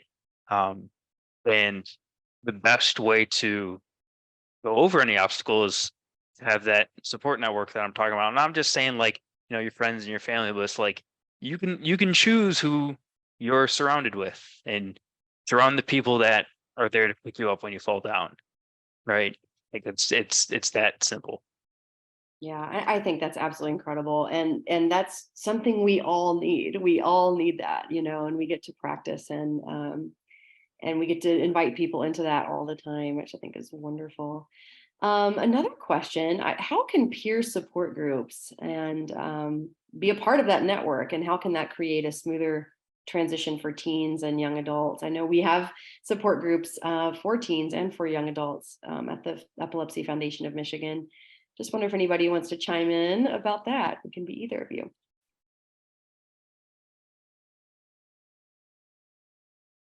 Yeah, go ahead, Matthew. I'll give a quick plug into our every other Sunday group. I mean, it works. It's great. We get to just hang out and chit chat either about epilepsy or anything else. It's a great way to connect with people. And I think we always touch on this at least once a month. I'm like, we all have epilepsy. We're all at different stages of life. We all have different types of epilepsy. We all have different things we want to do in life. Yet we have the common thread of we all have epilepsy, but we don't let it control who we are. And so we like feed back off one another. Like, okay, hey, like, I'm trying this. I'm on this medication. It's not working. But then someone else will be like, oh, weird. I'm on that medication and it is working. And they're like, well, yeah, but are you on ketogenic diet? And the person's like, no, I tried that. It doesn't work. And so it's weird that, you're seeing all these differences and some similarities, and we're just able to communicate that on a very casual level, right? Yeah, it's just great. And just so everyone knows, Matthew and I are the co-facilitators of the Young Adult Call and Connect, and that happens on the second and fourth Sundays of the month from 7 to 8 p.m., including tomorrow. So if you want that link, if you are a young adult, or your young adult child would want that, just send me an email, which we'll put in the chat. We also have a group for teens that meets on the third Thursday of the month from 5 to 6 p.m. And that's going to be this Thursday also. So Nicole, anything you want to add about just peer support? Yeah, I think just in general too, the parent connect calls that we have been instrumental as a caregiver in helping to get through and get ideas and navigate that as a caregiver. So all of these peer supported type programs are just so important. And that's why I also loved Terra's presentation about, creating those peer networks in the school. It's just that peer-to-peer opportunity is so important for survival. Yeah, and it all aids transition and so much more. I mean, I think it's a game changer when we know we're not alone in dealing with something. And then I have watched, and young people in particular, just go, and we've heard this as a theme today, people talking about like, oh, there was a period of time where my son or daughter, or maybe I myself, didn't want to talk about my epilepsy, but then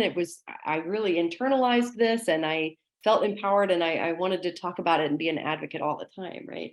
So we see that happen, and it's a really touching process. Someone has a great question, for people as they age, people with epilepsy, any advice you might have about dating, meaning, maybe how to build confidence, how to share with people that you have epilepsy. Just wonder if anybody wants to give any best thoughts on that?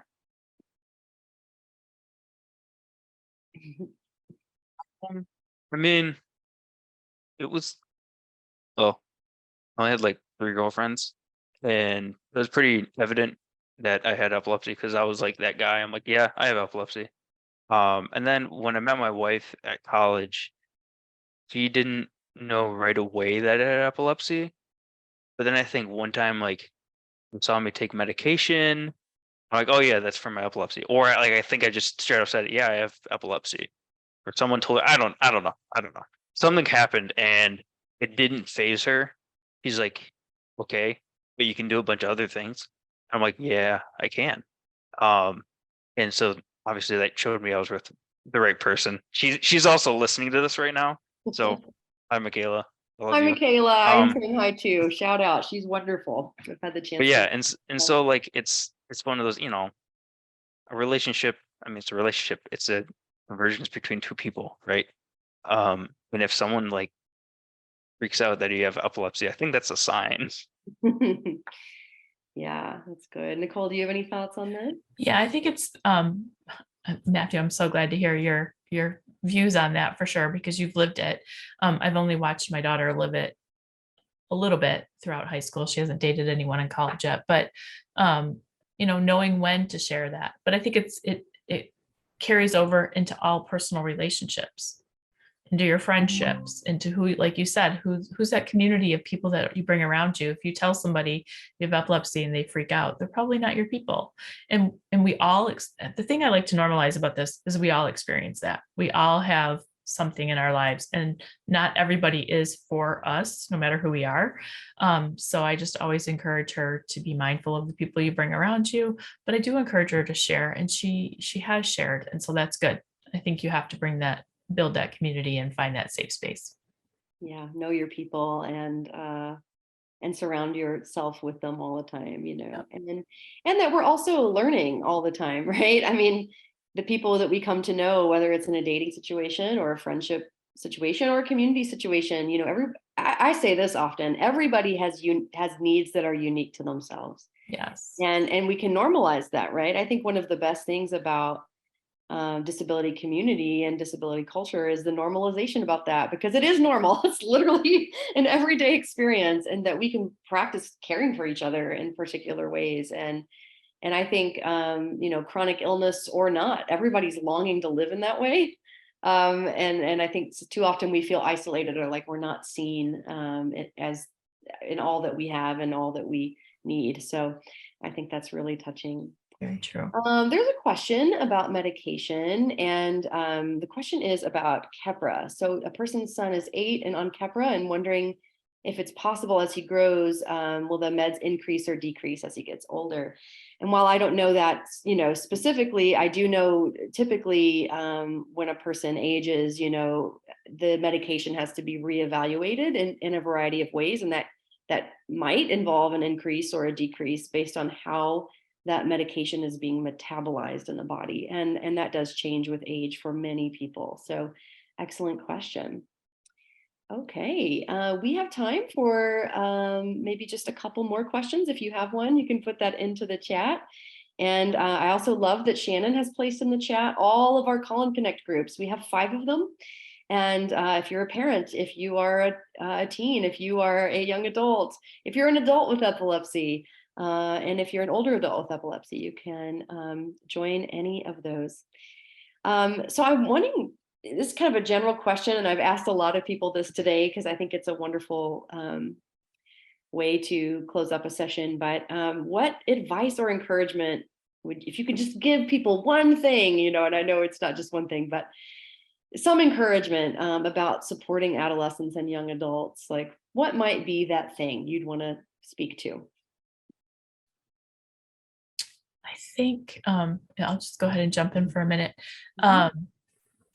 I think a lot of what was shared earlier about self-esteem and building confidence, and just continuing to, what I liked about the transition discussion is continuing to help them own it and feel confident in it. But that's the whole philosophy of, it's just a part of who you are. It's not who you are.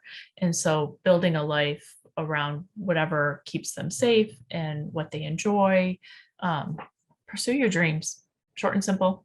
Pursue your dreams. Don't let it limit you. I guess that would be my biggest piece of advice. I love it. Yeah, Matthew, what about you? Yeah, it's in the similar vein of well, if it's your life and you're in control of your actions, you can do whatever you want, right? But for those with epilepsy, the one thing you can't do is control whether or not you have a seizure, correct? Even if you have medication, sometimes it doesn't. And I'll quick tie in the question about Keppra. I've been on Keppra for a very, very long time. And at least for me, it's different with everybody. I had to keep going up until my body's like, all right, this is a good amount. And then sometimes there's something called the honeymoon effect, where your body gets used to that amount and needs more.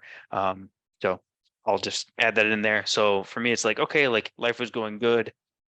I was on Keppra, things were great. And then a year went by and then I had a seizure for no particular reason. And they're like, oh yeah, there's this thing called the honeymoon effect. And so, you know, I then changed medication and then went back to living my normal life, doing things I wanted to do, pursuing things that I wanted to pursue, correct? And in the end, when I look back at going to like middle school, high school, college, and then now graduate school, it's the idea that I always wanted to do this one thing. And yes, that was the end goal. But every time something happened in my relationship with epilepsy, I kind of had to navigate it to better fit what I wanted. So like, I'm like, okay, yeah, I want to help people with epilepsy. The best way I can do that is to be a doctor. Because I'm like, listen, an epileptologist with epilepsy, that's like the best doctor you're probably ever going to get. But medical school, very stressful. Also, not a lot of sleep associated with being a doctor. Doesn't mix well with epilepsy. So I'm like, maybe that's not the best idea, but what else can I do? And so I found out, being a neuroscientist, I can make new medications that don't currently exist that then are used by doctors. So I'm like, okay, if my end goal is to help people with epilepsy and I can't be a doctor, well, maybe I can be a neuroscientist. And so it's like re-navigating your route every time something gets in the way. And the only way you're able to re-navigate is if someone's there to be like, hey, that's like, yeah, that might be the end of that option, but there's other options. Like I didn't even think about graduate school until I talked about not being a doctor with my parents, my girlfriend, now wife at the time, and then my mentor in college. It's like, it's not the end all. There's other options. So tying in the idea of being whatever you want to be and also having that great network to help you navigate life, that is the closest thing to a cheat code I can offer. That's a good cheat code. Have your people, be in conversation with them, and let them be good mirrors to you and reminding you who you are and whose you are. And I think that's a beautiful way to close. So I want to thank Nicole and Matthew. It's been amazing. This whole conference has been amazing. I'm so pleased with all the good questions and all the good insights shared. So I want to thank every speaker, every panelist for guiding us toward the next best steps as we enter that new school year. I definitely want to thank the Michigan Pediatric Epilepsy Project for sponsoring today's conference. And more than anything, I want to thank all the participants who have joined us today and taken this time to learn together.